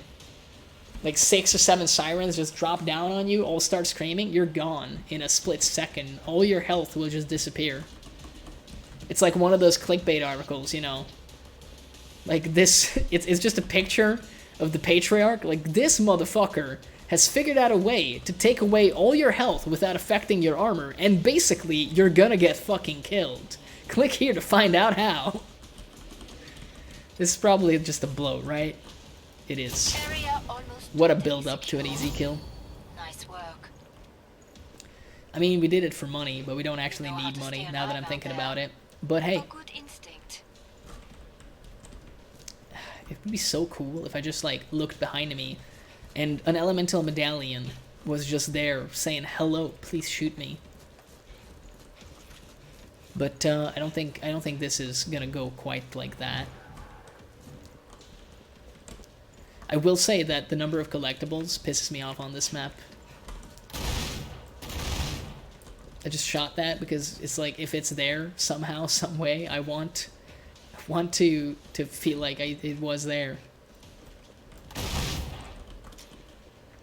Let me in! Time's almost Let me up. in! Vite. No. They're not gonna let me in. Bonjour. Come and get your tools Yeah, and we just trade. needed the autofill. It's fine. I don't want to be here, though. Maintain the area's security. Let's go to the area, I guess. Once again, I'm just upset that we haven't found it. They do be coming. I can hear him saying, "Swiggity swooty, we be coming for that booty." Oh god. Right behind me. We gotta go into the charnel house again. I do have to reload, as luck would have it. Was that a nuke headshot? Oh my god, it was a nuke headshot. Your boy is a pro gamer. I am happy to report that pro gamer status has been achieved.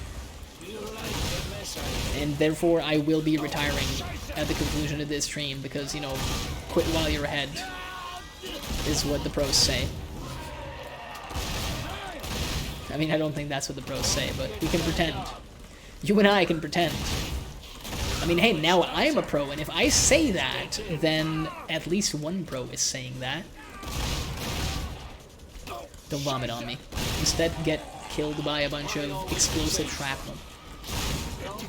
That's like a trade offer. Fantastic work. Area remains. I mean, I double shot there, but there was no point to that because I didn't have double shot juice, also known as ammunition.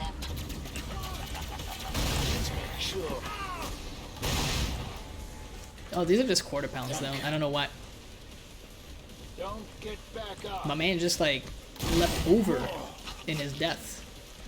Apparently, he had to go. His people had need of him. Flawless. A radio. I Taking mean, down a it's strike boss comes time naturally soon. to you, no? And by soon, I mean any actual second now, because we're about to skip the trader time. Yeah, I am gonna skip the trader time. There's no way in a million years that we just find the last one in like 30 seconds. So why even pretend? Let's just make the most of our time on this earth together. It's Hans as the vampire. Can't help but feel that he's like in that fountain area. I think I was right. I think we're figuring out the map, if nothing else. Yeah, I mean we cannot aim for shit, but at least we knew where he was. That has to count for something. I was gonna say, like, are you gonna dodge?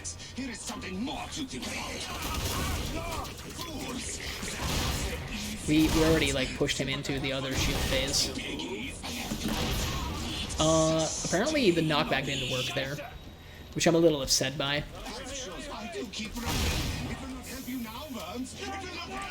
Yeah, those are actual big Granados. Let's, like, just run. I do want to reload this because it could actually be useful. No shield? Really? Surprising. I mean, honestly? There we go. I was gonna say, like, I just want to wait until you get over here.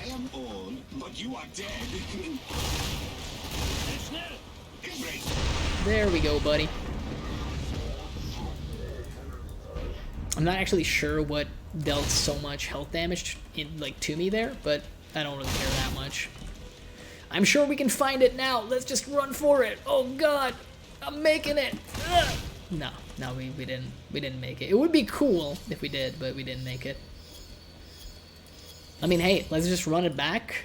Same map.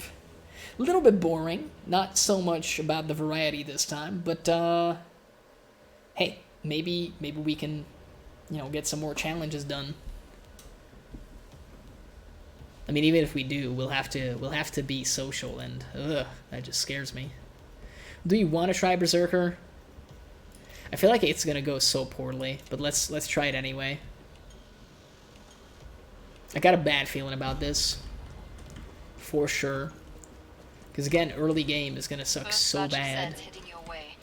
Get ready, tout le monde. And now I need to, like, actually remember to parry. That Z time would be useful if I could somehow, like, hit this man's head. But, you know, that's impossible because he is, like, slightly lower than me and therefore impossible to kill Solid start. with precision. But many Zeds remain. Imagine needing to shoot enemies in the head, but instead of shoot, you have to, like, melee them. Omega lol.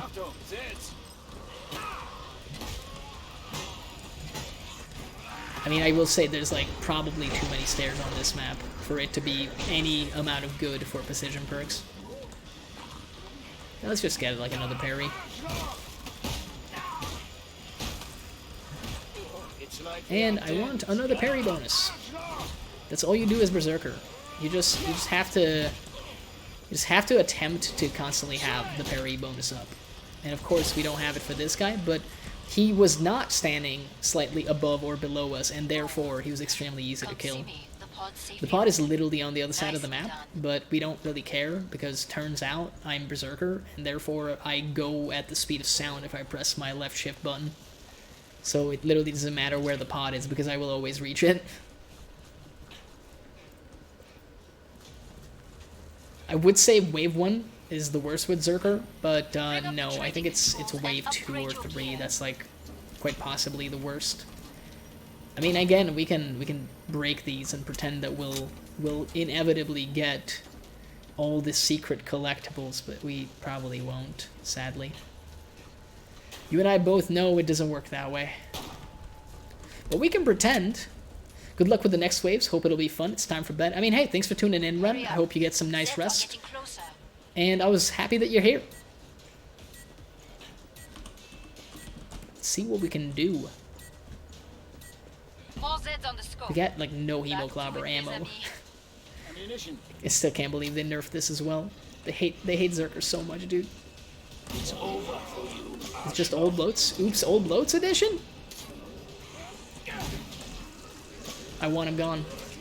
I must defeat the fat men. There's still like 58 of them over there. I'm just gonna skedaddle. He gone. I was gonna say, please tell me that you can break it with a melee weapon, because if you can't, I'll be so upset.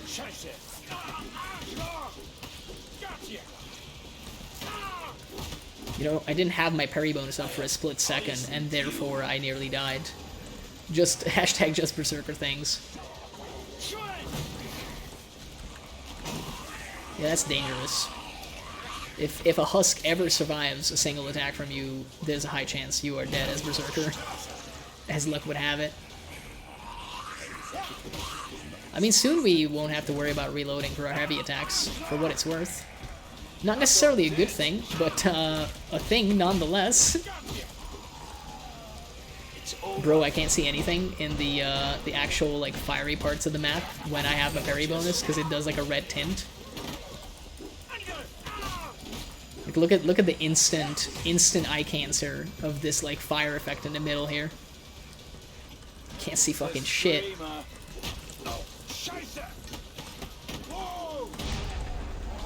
Wait, I don't think I heal myself too much with that anymore either. We also need to actually press Q now like a normal person. Insanity. Bro, I remember back in the day when, like, Hemoclobber, like, heavy attack meant you just literally can't fucking die. Make for the pod and gear up. And it also, like, full cleared everything, and it had, like, 3 shots in it. The list goes on, man. It was good times. It was so much better than it is right now. So much better. Excuse me for a moment. I need to check something.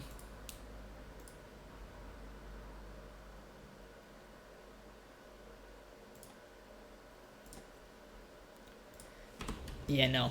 Unfortunately, not the case. Although we can now get the battle axe, and that's at least more fun. Which is probably what we'll do.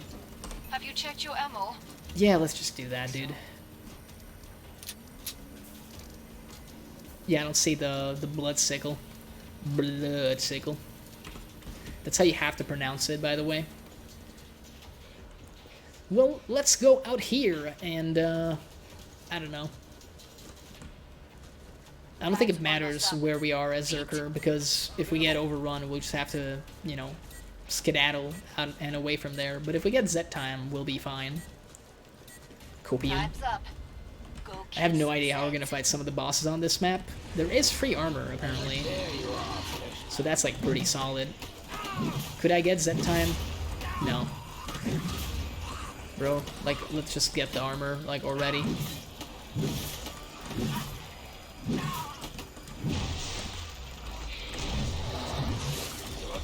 I just wanted to kill that guy with the Z time, but they had to get in my way.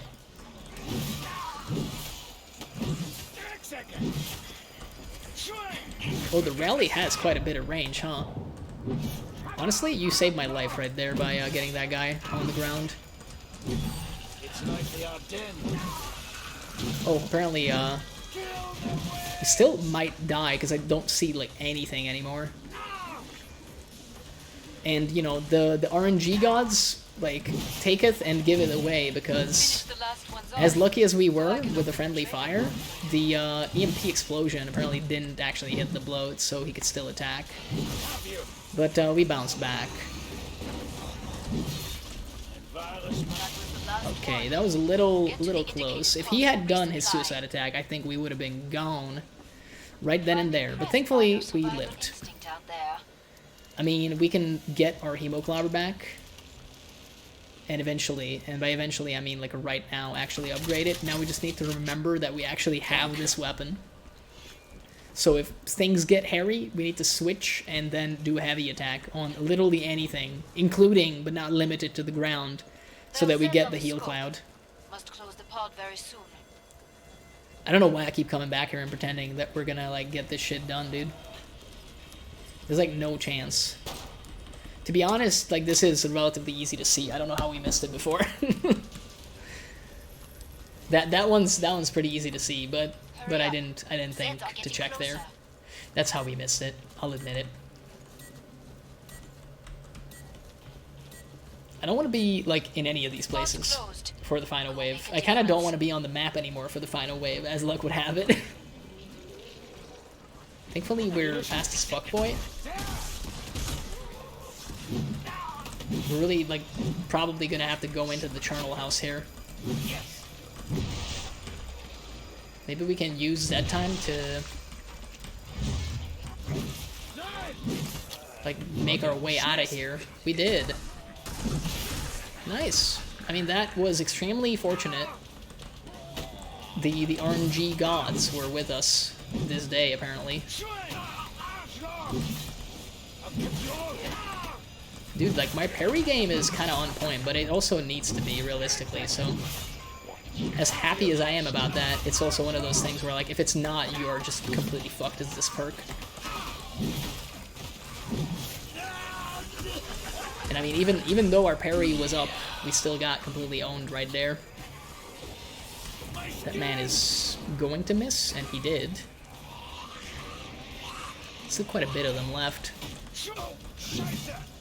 I also need to remember that the parry bonus is so much shorter now. It used to be 10 seconds, and I think now it's only like 6.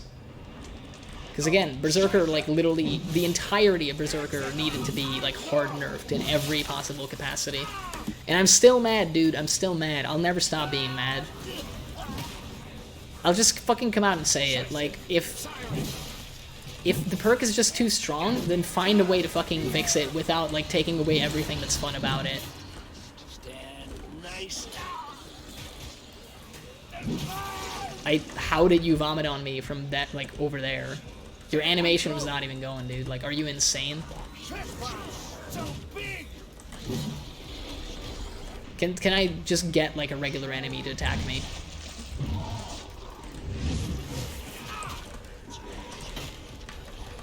Jesus Christ, man.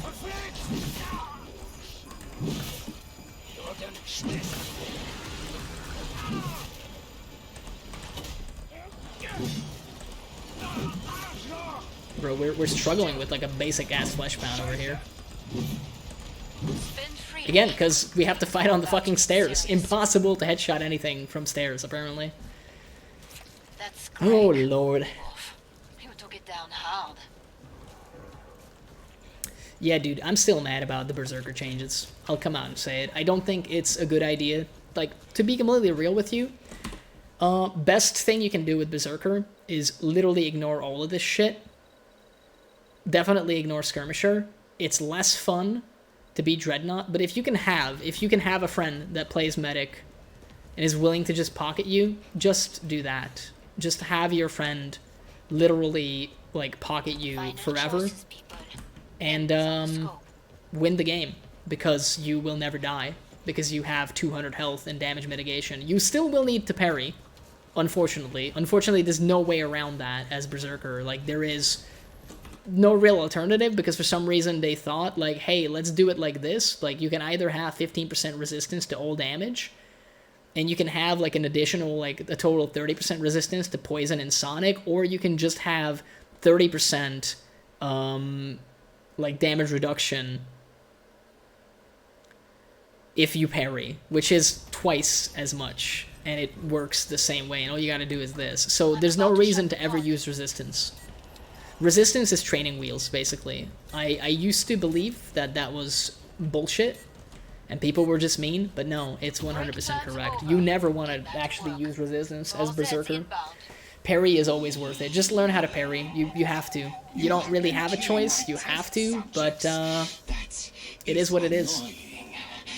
It's one of those things where there's not really an alternate build for Berserker when it comes to the level 15 perk, and it's so shitty that it's level 15 too. Like, this should be level 5. I know that it's more impactful, but it should be level 5, if we're absolutely honest. Because, come on, dude, it's like a core part of the game for Berserker. You're forced to play it as a parry class. Or resistance class, but either way, having, like, some amount of damage mitigation would actually be extremely useful. I'm not used to your, like, melee animations as your event skin, bro. I'll just come out and say it.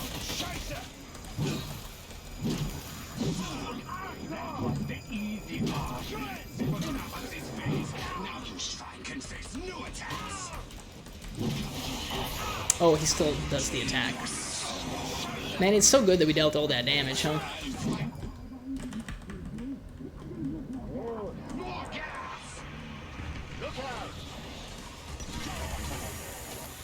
So, did their pathing get broken?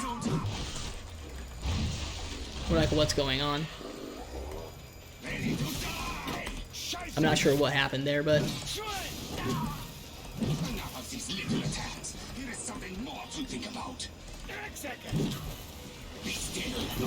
Oh, come on, bro. I can't finish my attack animation, but you get yours.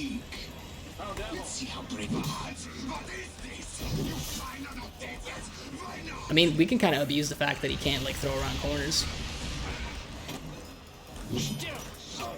I really didn't kill that guy with that. I mean, we just beheaded the man. At least there's that. Yeah, Hansa's Berserker is a little bit, like, difficult in, like, the early phases at least. But, I mean, we got through in the end. I don't think that was expertly done, but we did, in fact, get through. Counts for something. I guess let's do that. Let's just wait for the loading screen, and then we can check. What is it, like 7 bosses now that we've done? That's not so bad. Yeah, turns out I would in fact be correct.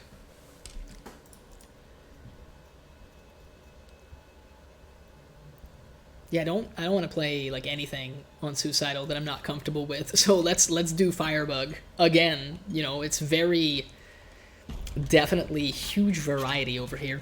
I did notice one thing, but I don't know how important that is. The red one is this one, so I don't know if these like somehow correspond to the actual locations on the map. And if that were the case, then I guess I have like some vague idea where these are, but, well, not where these are, but where the last one might be, I suppose, at this point. So we'll see. Maybe we can walk our ass over there and just figure it out. I'm kind of incidentally enjoying this location as Firebug because, you know, they all have to funnel through the few entrances. Although they do have a spawn there as well, because of course they do. It's Killing Floor 2, man. Like, they're always going to have more spawns. The entire map is a spawn point. That's the neat part.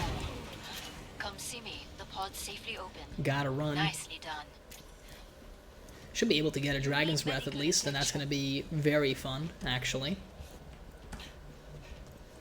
Yeah, I don't think this side of the map has anything, and if it does, I've literally walked past it like a million times, but it does not seem to have anything other than a few collectibles. And hey, maybe that's intentional.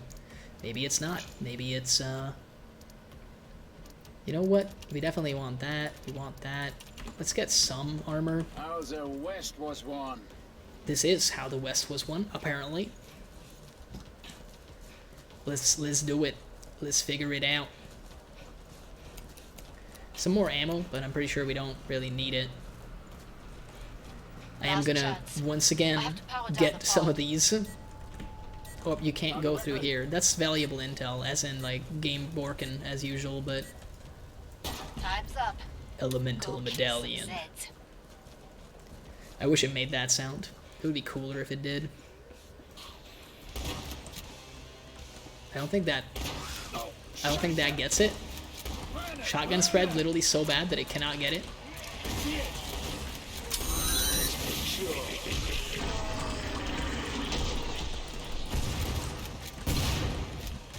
Did you move? You lived through the ground fire somehow. Please explain.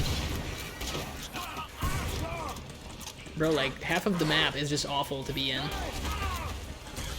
mean, this entire location is literally just shit. Because they spawn everywhere. The rest of you will burn too. Burn, Zed. They just keep on coming.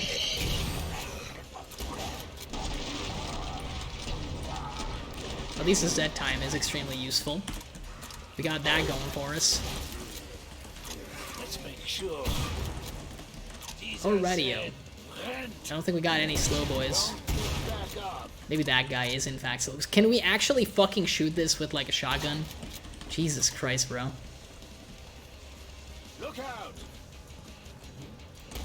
Perfect. That is just awful. Again. Let's get you restocked. Even if we find the last thing we need, there's a chance we won't be able to shoot it, apparently. Shotgun spread, dude. Ridiculous.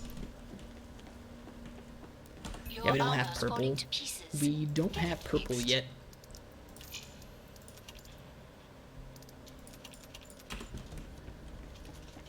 We can pretend that we're still gonna get all this stuff, but I think we'll have to face the fact soon enough that it's not happening. It would be neat if it did, but I don't think it's gonna be happening. But we can pretend. I'm going to pretend. Let's just keep delving down. Time's almost up. Get the one to the right here. At least, like, getting these ones are kind of second nature now. Once we do, in fact, find the last one, I feel like we'll have it on lock. But, getting there is going to be quite a while. Zed. Let's make sure. Listen. I think we have a chance to reload. I love the fact that that pre-fire paid off. I feel so smart right now. That's just the pod's light, right? This is one of those moments, again, where I'm having Deep Rock Galactic, like, war flashbacks, because in Deep Rock they made all the stuff that's important, like, glowy, and that's super cool, but it's only cool if you're consistent about it, like, throughout the entire rest of the game. So that's where that one is. That one doesn't even break it, bro. Jesus Christ. Let's make sure. 3 sirens, huh? 4 sirens. Okay, okay. I'm a big hit with the ladies, apparently. Is that fifth siren, or is that one of them that survived?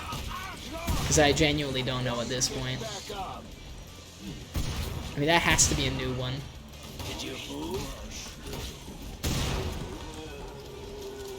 Okay, my man did in fact go down. Can I have just a moment to shoot this one time? Here they come again. Let's see, did we get all the ones that we know?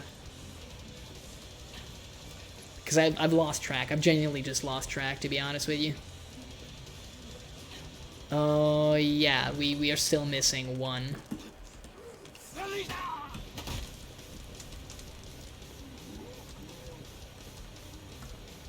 Yeah, I don't know where it would be. So if it's like more right than the red one, I guess we're completely in the wrong location for that then. Yeah, I kind of wish this guy was a bloat or something slower.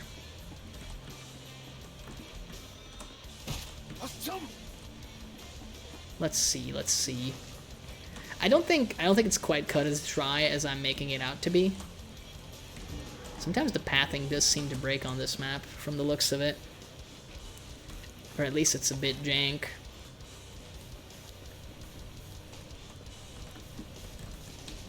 Yeah, it cannot possibly just be in here, right?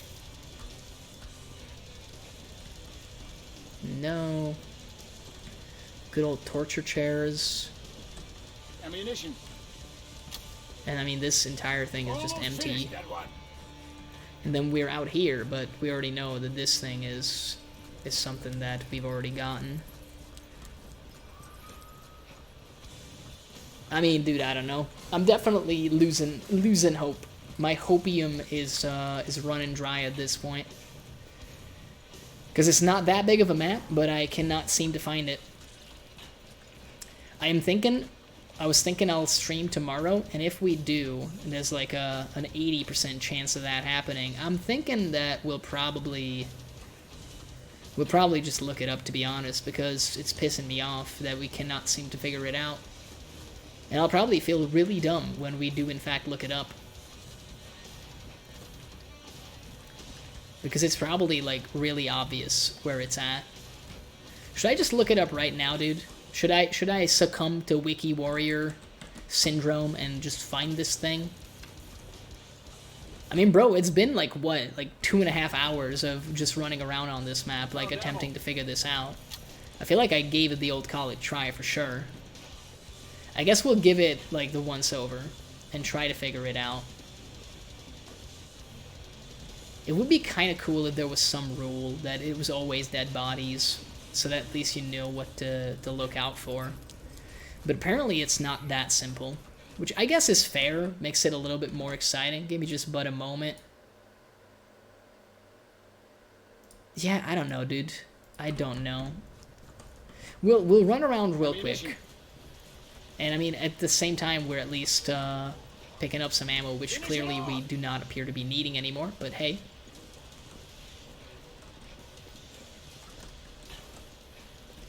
There's probably, like, not one there because it's the spawning location. I'm guessing maybe that's why they force you to spawn there, so people can't say, like, oh, I don't know where the weapon room is, which is kind of a ham-fisted way of solving that problem. I feel like maybe there's a more elegant method to that, but, hey, I'm not a game developer, so easy to be an armchair game developer for sure. Maybe not so easy to be a real one.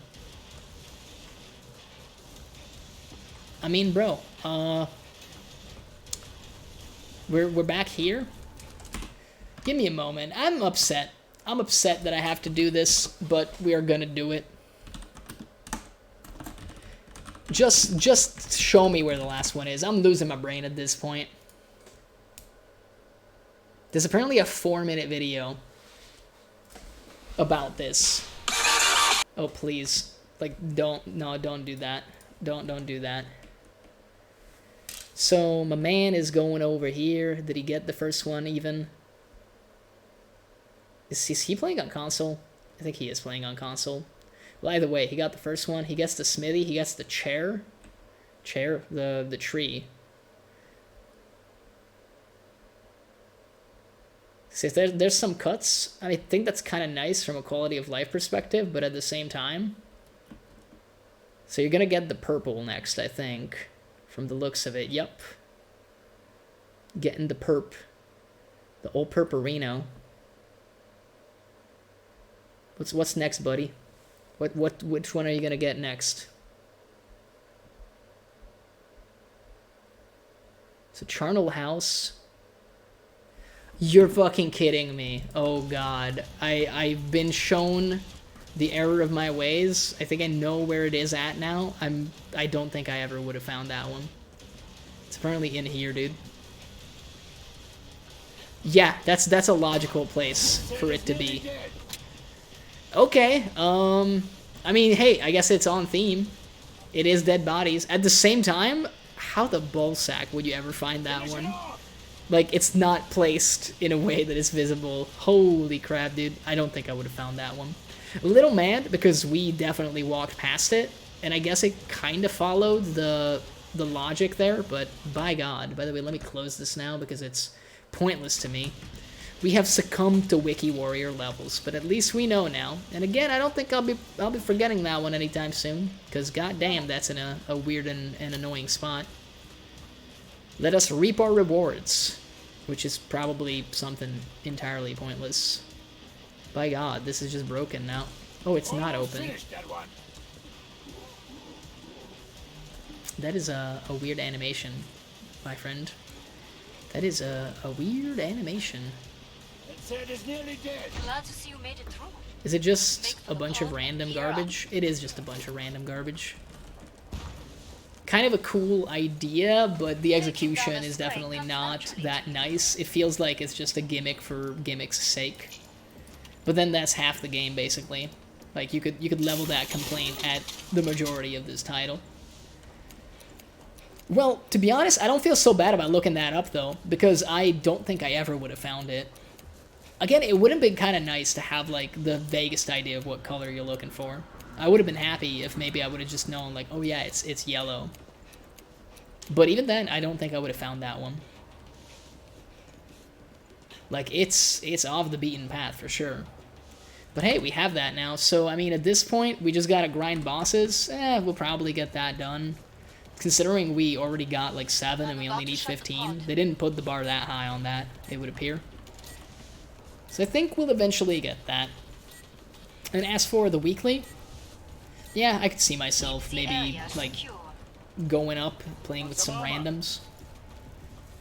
Not a big fan of it necessarily, but hey, you know, needs must, as they say sometimes. I don't really know, like, what other game I could jump into. Like I mentioned, I've been thinking about getting back into Cult of the Lamb. I'm fairly certain that I have it installed still, which is, like, a pretty big positive, although it's not a large title in terms of its game size. But you know what else I've been thinking about that might be cool is Shoot His Blood and Teeth, because I'm a 40k nerd through and through. And I feel like, you know, some side-scroller shooty goodness with an orc theme would actually be fun. So I might jump in on that as, like, a new title. I've been meaning to take a look at it, because I've been telling my friends that, if nothing else, I don't think it's that expensive of a title, even though it's a new release, because, you know, it is just a side-scrolling shooter.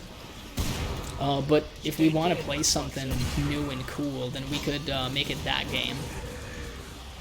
But I want to do some preliminary research, you know. I want to try it out, basically. And I don't mind dropping the money needed to do just that. So I think maybe I'll buy Shoot His Blood and Teeth, perhaps even still tonight, so that tomorrow we can actually give it a shot. I think that would be cool. And hey, it's always a fun experience to go into a game blind, I think.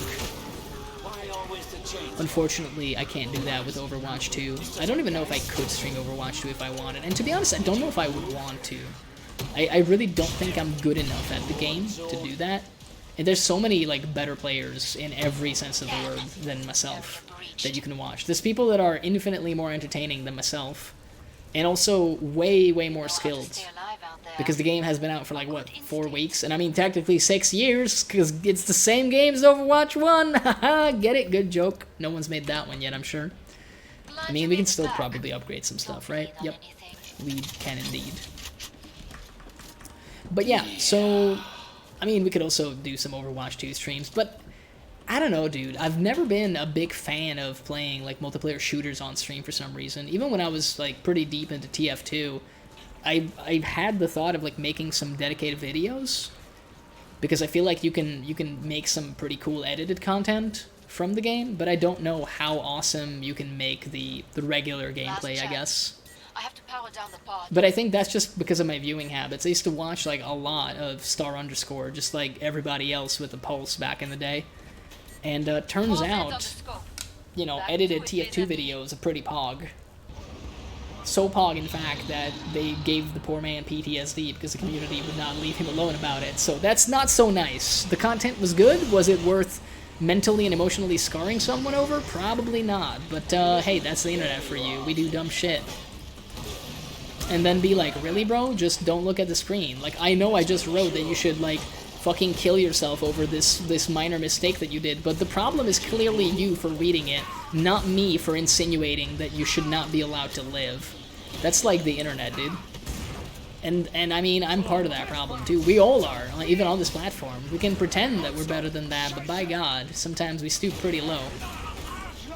We do dumb shit a lot. I should probably heal, just to, like, slowly top myself back up.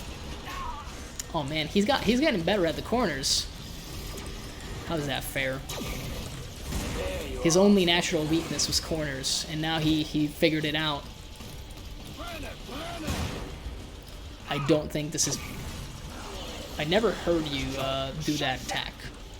So I'm a little upset. Normally, there's a little bit of, you know... Yeah, like that sound, it would have been nice to know that you were gonna do it earlier.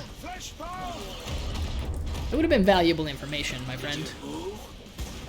Yeah, I mean, you can still kind of, like, corner cheese him. You just have to put your running shoes on. Get up a little bit earlier, apparently. I do want to top myself up again, because he's about to enter, like, the perma-rage mode.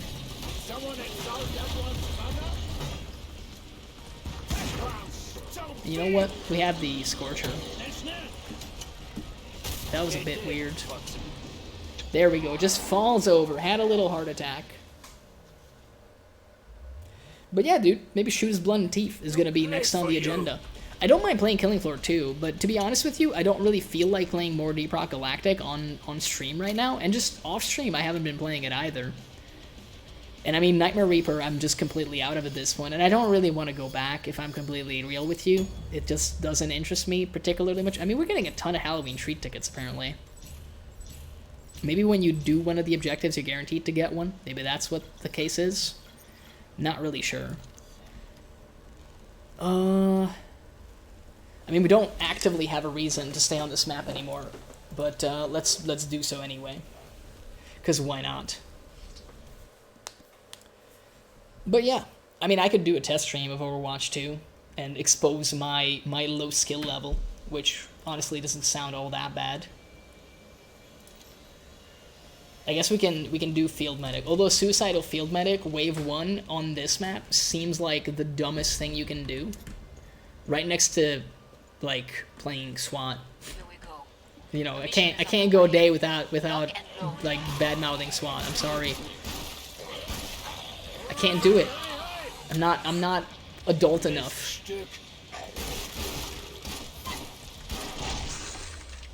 Yeah, that's very useful. That's that time. Extremely useful. I mean, hey, our hip fire accuracy is like not bad right now. The thing we have to remember is there's still a lot of the wave to go. But if I pick this up, I'm gonna feel a lot more comfortable. And also, we do have the movement speed of, I don't know, a fast as fuck boy. Let's go with that. It would have been cooler if I just had that, you know, right in my quiver. And just pulled it out a little faster. Feels a little, forced. You know what? You've left me no choice.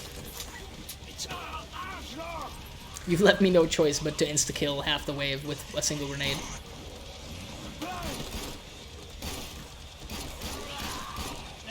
let's see. We still are fairly happy with our current situation, and the infighting got us some Z time, so that's useful. Nearly cleared this batch out. Nice work. We can reopen the trader. I was gonna say, how many headshots does the man need? One less eye. Okay, we're not doing awful in terms of like ammo. Down here.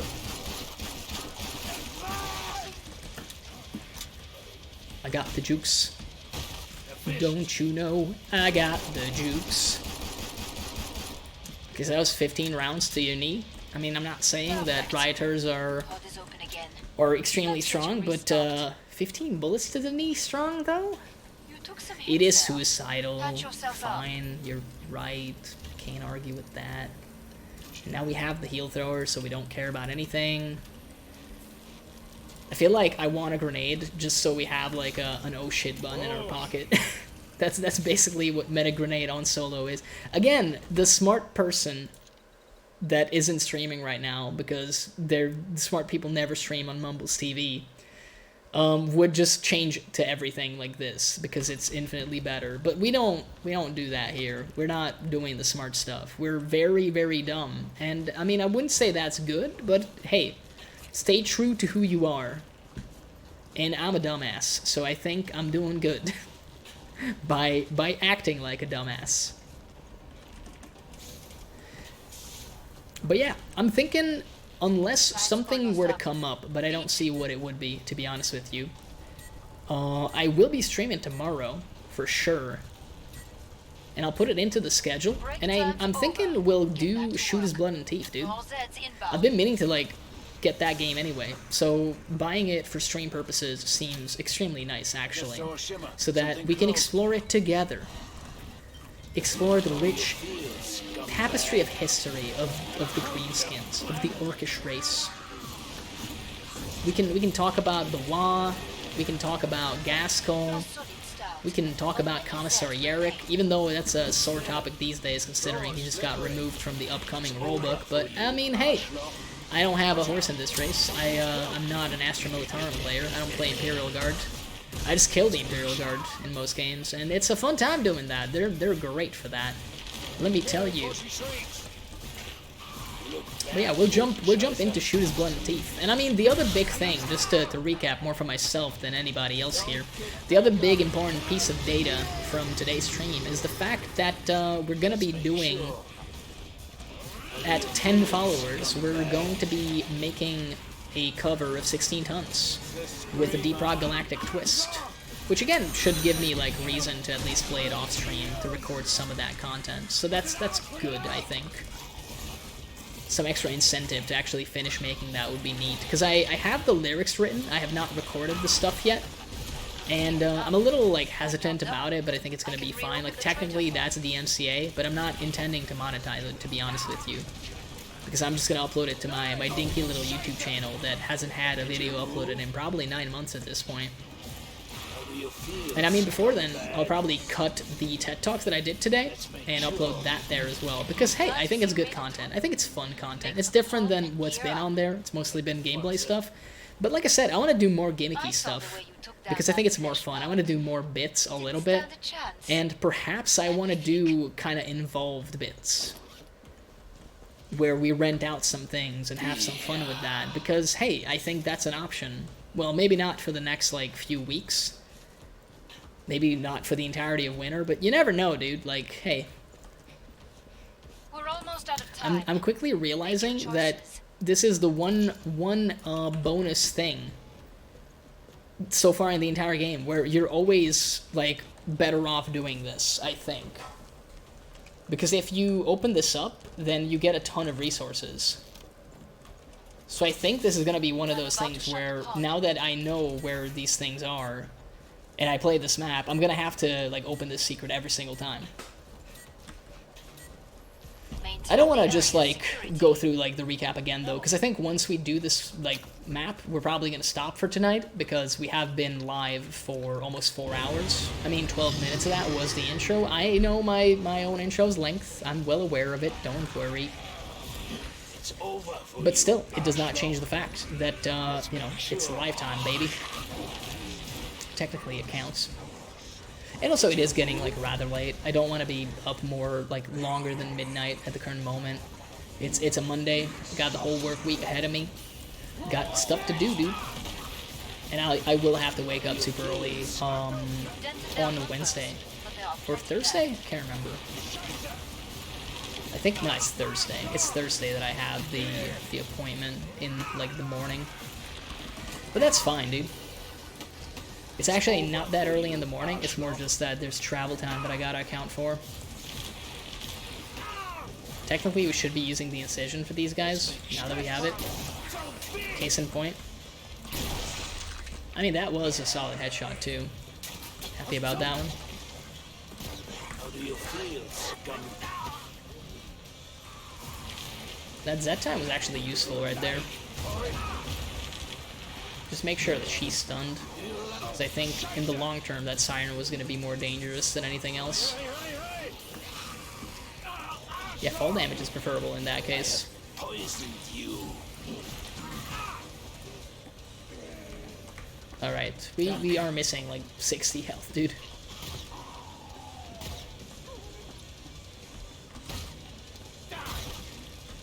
The healing darts are so good with this thing, man. It's insane.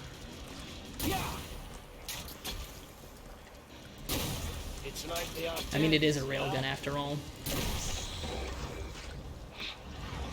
Oh lord, he is coming. I think that was a crack shot. Area just secure. Just secured. I mean, hey man, plus 53 XP. Let's go. Oh, big drops. Big drops confirmed. Big drops indeed. Know what Zeds love? Broken armor. Yeah, I mean, we can't get, like, stuff anymore. So that's fine. Let's do one more wave. I mean, I don't feel like doing the stuff anymore. The actual little secret thing. And even if we do, I guess that's the one downside. Would the guns disappear after you open it up? Like, after that trader time? Like, all the dropped weapons? I wonder how that's, like, accounted for. Zeds are getting closer. Yeah, my favorite one, the yellow one. So obvious. It literally just looks like a lamp. Like, it legit just looks like a lamp. That's how they get you. Probably going down here is a bad idea right now, but... How do you feel, scumbag? I mean, again, this is like the most wasteful way of killing these guys. Undoubtedly, but... I guess it worked though, so it's okay. Kind of funny that we're shouting at an elemental medallion of all things, like, back to hell. Maybe we have some unresolved anger issues. And by maybe, I mean definitely. Don't get back.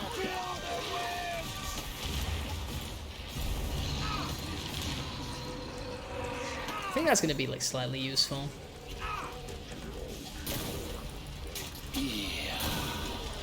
Oh, I thought we would have two-shot him there. There you are, flesh pound.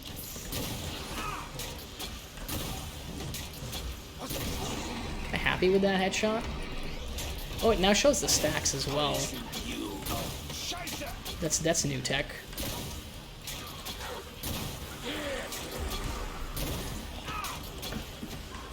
So does this just give one stack? 3. Yeah, that's actually like a good quality of life thing. I missed that in the previous update, or maybe they introduced it with just this one.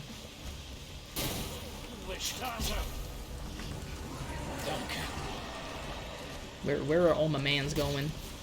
How do you feel, scumbag? I mean, we can just heal throw these lads, I think. Safe to say we can thin the herd. I thought I would have bamboozled him with that nice corner strat, but apparently not the case. Oh, he didn't have a lot of health, huh? Did you move?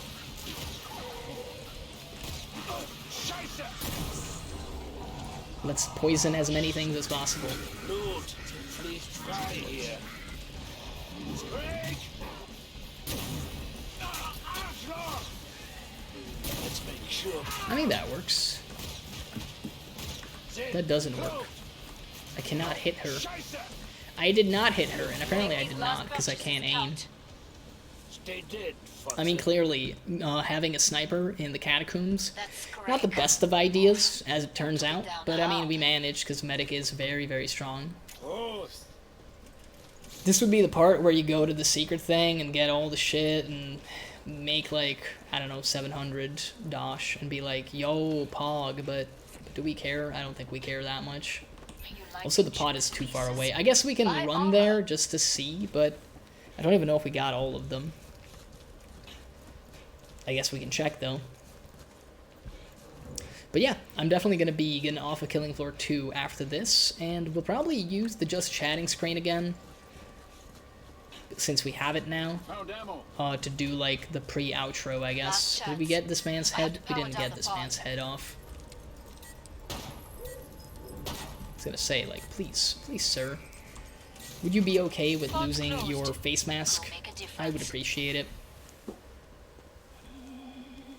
Oh, it's Hans, and I think he's right next to the starting zone. Yep, I recognize it. So we are very close to him, and we don't really have a reason to go, like, into the thing, obviously. I guess my morbid curiosity, like, wants to go in anyway, but I'm quickly realizing I have no idea how we're gonna fight him, like, actually on Suicidal. Because we would have to hit, like, all the shots, and we're doing extremely badly on that front. I mean, I think one trick we can do is just, like, stack up. Poison you. Yeah, we can just stack it up. I guess it stops at 3 now. It used to go up to 5. Don't get back up. Prost. Man, his lunges are apparently way better than they used to be. If you are too afraid to come to me, I shall simply charge you down. Run, fools! You seek to kill me? Yo, the pathing is definitely busted. Look bad, Hosenscheißer. Am I meant to be impressed? Defeat is I mean, I would be happy if you were impressed. enough of these little attacks. There is something more to think about. Again, I feel like this would be, like, the way you actually fight him. But the reload is too long. And he gets so much health because we still haven't, like, broken his shit enough. Keep running. It will not help you now, worms. It will not help you.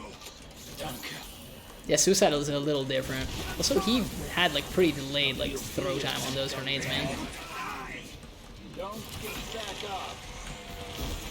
Bro, the pathing... Pathing is fucking busted on this map. At least in that one part. It's ours. Ready to die. Stay dead. I mean, we are gonna be having some issues because we constantly are running out of grenades. And we cannot seem to top our health up. I guess we're not dead because he didn't drop the big grenades. Let's make sure. I think he did drop a bunch of them right there, though. At least we have, like, ammo for a heal thrower. I suppose that's something.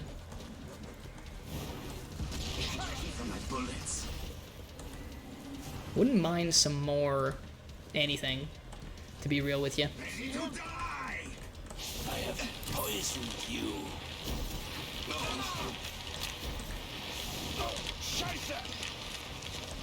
I mean, once we got him into the final phase, it went alright, but by God, getting there was hard. I completely missed that Medic got changed, apparently. It looks like they did some nerfs on Medic, too.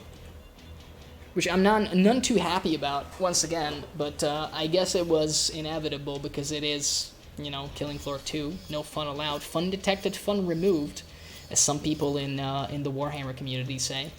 I mean, hey, let's quickly jump back here, just to take a look, because I'm curious. I'm fairly certain it used to go to 5. Yeah, this is the same, I'm pretty sure. 20% bonus, so this should stack to 4. This should stack to 6. This should stack to 3. I think they broke it, and it all stacks only to 3. Which is bad for this, because it stops at 20%. It's even worse for this, because it stops at 15. Yeah, I'm not sure about that. That's a little bit weird. And by a little bit, I mean very weird. But hey, man. Alright, let me jump to OBS real quick here, and switch over to this one. We can safely close this wonderful screenshot that I took, because it genuinely does not matter anymore. And we can also close this, and I'm going to open up a little document here, and do the little rundown. And I guess, you know, we can stop with the... We can stop with the memes, the TED Talk memes. We don't need the TED Talk memes anymore. It's fine. It's fine, Copium. Did I have a document already open for stuff like this? Let's see. Give me but a moment while I quickly scan through this, because I'm fairly sure that I did.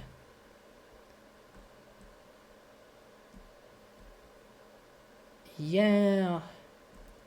Did I? No. Well, let's open one then. Let us quickly do this. Alrighty, so, what did we agree about during this stream? I mean, we decided, and by we, I mean I single-handedly, and the dictatorship, decided that at 10 followers, we will actually force ourselves, and by ourselves, I mean I will force me, to make the 16 tons DRG music video. So let's do that. At 25 followers, we're gonna do a, well, that's still up for debate if I'm just gonna karaoke or do a proper cover of Pepper Coyote, No Cock Like Horsecock. I guess we should change the let me real quick do this. Let's you know, let's be good boys and girls and switch it to just chatting. There we go. Alrighty, let's continue taking notes like a proper individual. Bro, what's going on here? There we go. It's kind of broken, but it's fine.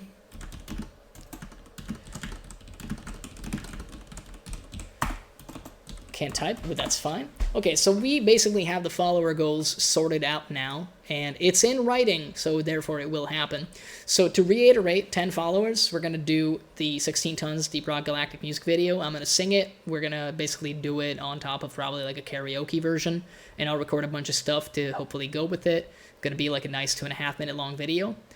Before that gets released, obviously we got to make the followers, but the first batch of content from this stream is going to be going up, because obviously we made the short little TED Talk, so that's going to be hitting the YouTube side of things. If you want like updates on that, I'll probably shill it in chat anyway with the next stream, because it's not hard to just cut that out and basically upload it.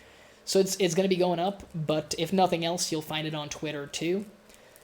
So that's happening. Like I said, 10 follows, 16 tons DRG, 25 followers we're going to do, and I think at that point we'll probably do a poll of some kind, either on Twitter or just in chat at some point, whether it's going to be like a live karaoke of Pepper Coyote's No Cock Like Horsecock song, or is going to be like a dedicated music video kind of thing.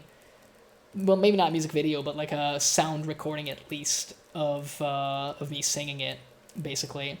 Or maybe we'll do both. I mean, I think that would be funny, but maybe redundant. So those are the follower goals that we've sorted out.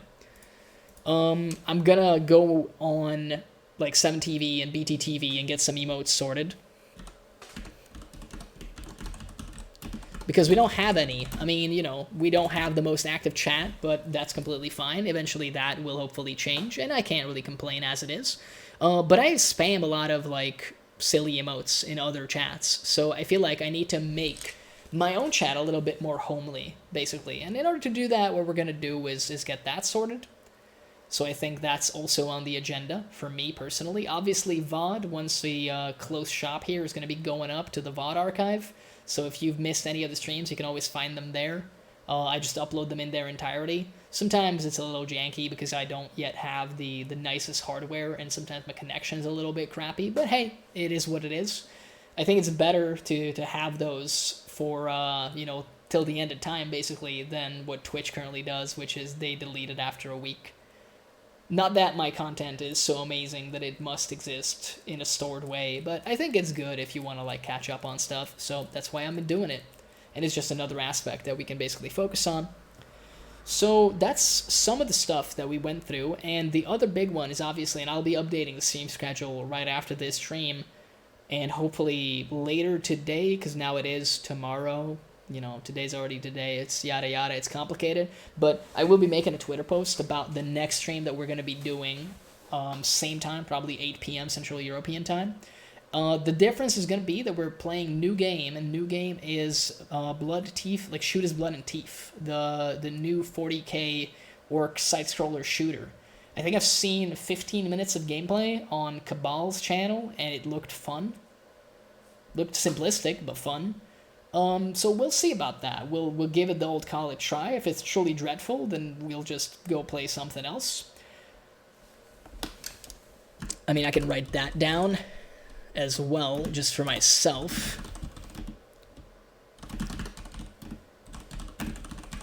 There we go. Just checks notes, so we can do that. And in the future, I mean, we could always do another playthrough of Cult of the Lamb.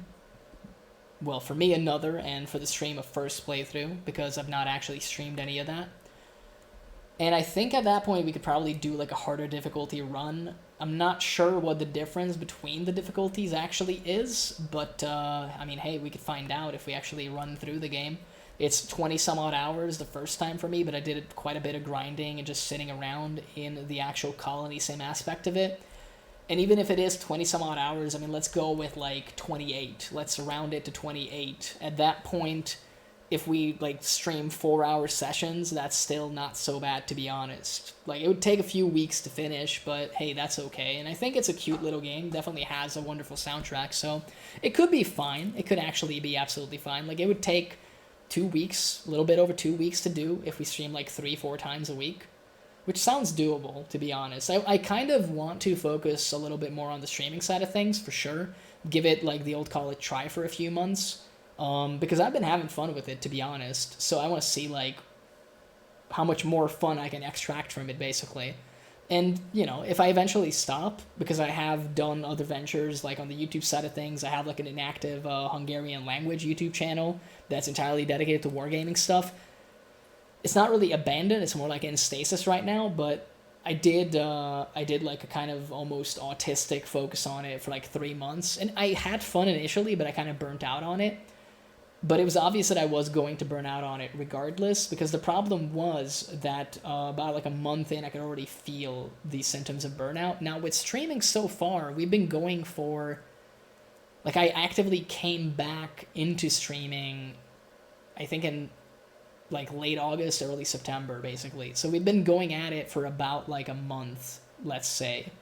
And I mean, we've done just a handful of streams. We've had some breaks, obviously, because of my holiday that just happened, some other stuff. But it's been fun, and I've not been burnt out on it. Now, obviously, it's not something I've been doing every day. There is a part of me that's thinking, like, hey, maybe I could do everyday streams and do, like, shorter streams instead of doing 4-hour semi-marathon sessions. That is something to think about, but I don't know if that's necessarily something we want to do, so we'll see. But yeah, next stream is going to be later today, essentially, if you're EU like me. Like, if you're GMT plus 1, I believe, is what I am. It's weird, because it's like CET, but like GMT plus 1 and like something plus 2. It's all complicated, but I'll put it in the schedule. Honestly, easiest way is to just go onto the channel and like press the schedule button, because it'll display it in your time. And instead of having to like Google all sorts of time zones, you'll just have to look at your computer's like little clock, and you'll be fine. So we're gonna do that, and it's gonna be Shoot His Blood and Teeth next, at least for the beginning part of the stream, and then we'll see about the rest. And depending on how that goes, I've heard that it's not a long game. It might even be doable in like one of these streams, or maybe 2. So if we like it enough to keep playing, we might play it to completion. So regardless of what happens, we'll have to do some other games after. And I think what's going to happen is we'll see what I feel like, because we clearly have a ton of options. I also mentioned Overwatch 2, so that's something that could be exciting as well. We'll see about that. And, I mean, there's still a bunch of other stuff going on. Now, time zone-wise, there's some stuff that's hard to pull off. But, for example, with Overwatch 2, I have not been paying attention to Luri's streams enough to know if they play ranked yet or not, to be honest. But if it's unranked, because I don't think I have enough games under my belt to do ranked, you need, like, what, 20 or 50 wins? I'm not sure. I've only played, like, 2 hours of the game, so I definitely don't have that yet. But there's a possibility of playing Overwatch with Laricia if she's open to that, so that could be a fun time, perhaps. That's something I'll have to, like, talk to her in private about, obviously. But it's, you know, the information's out there, like, I'm open to it. So if she ever sees this, and if I remember to ask her about it, then we could set that up.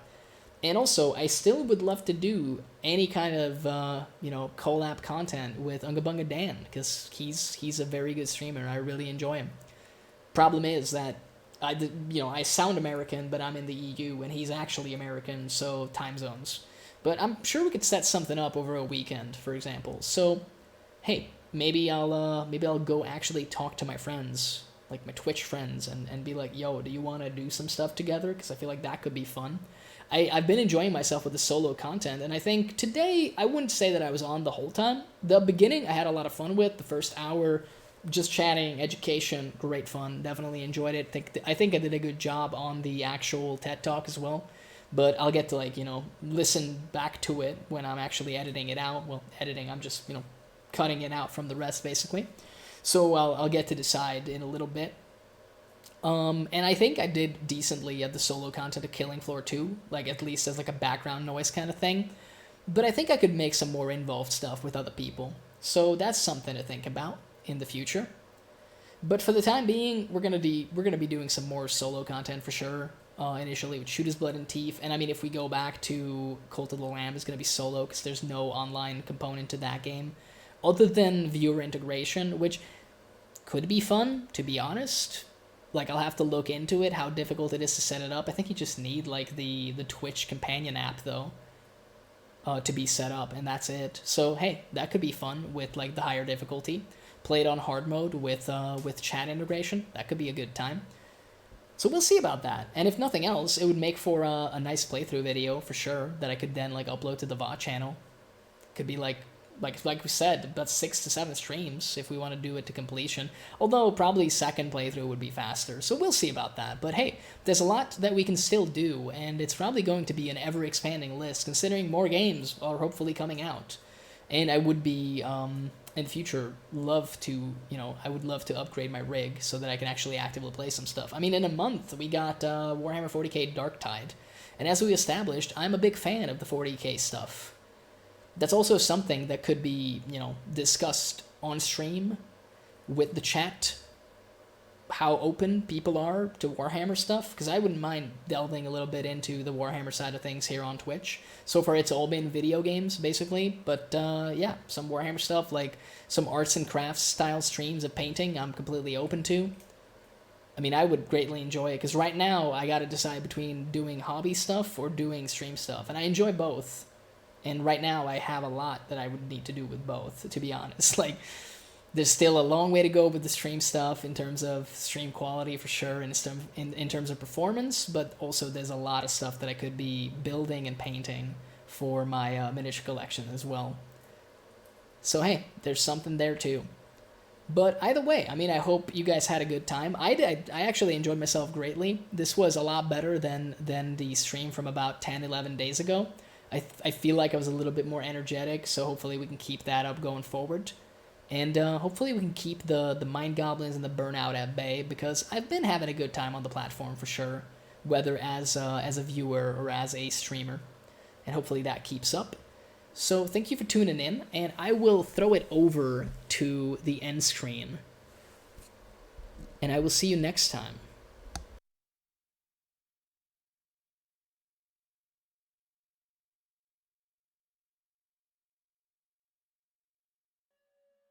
Here is the safest place to be, in the modern home on wheels.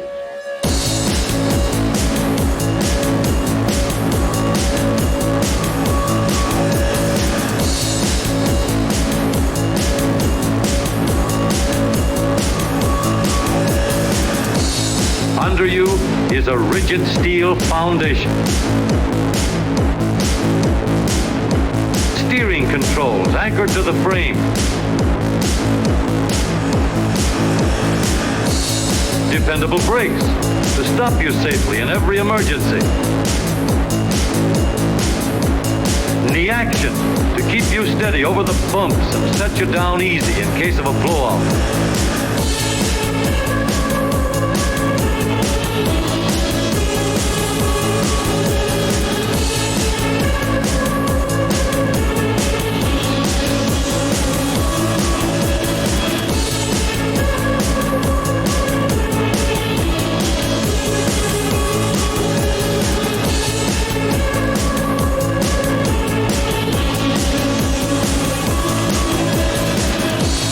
So we have just an ordinary day, ordinary traffic.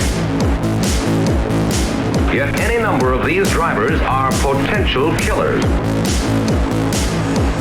Here's one of them. He doesn't look like a killer, does he? That is why ordinary tires are not enough.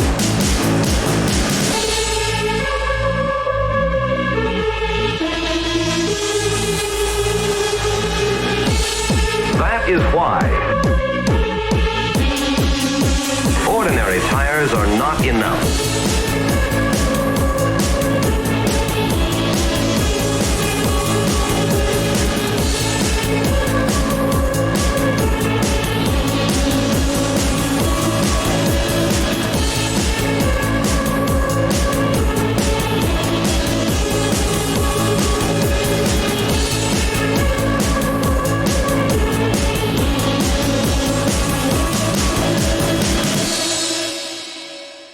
Let's get out of here before somebody gets hurt.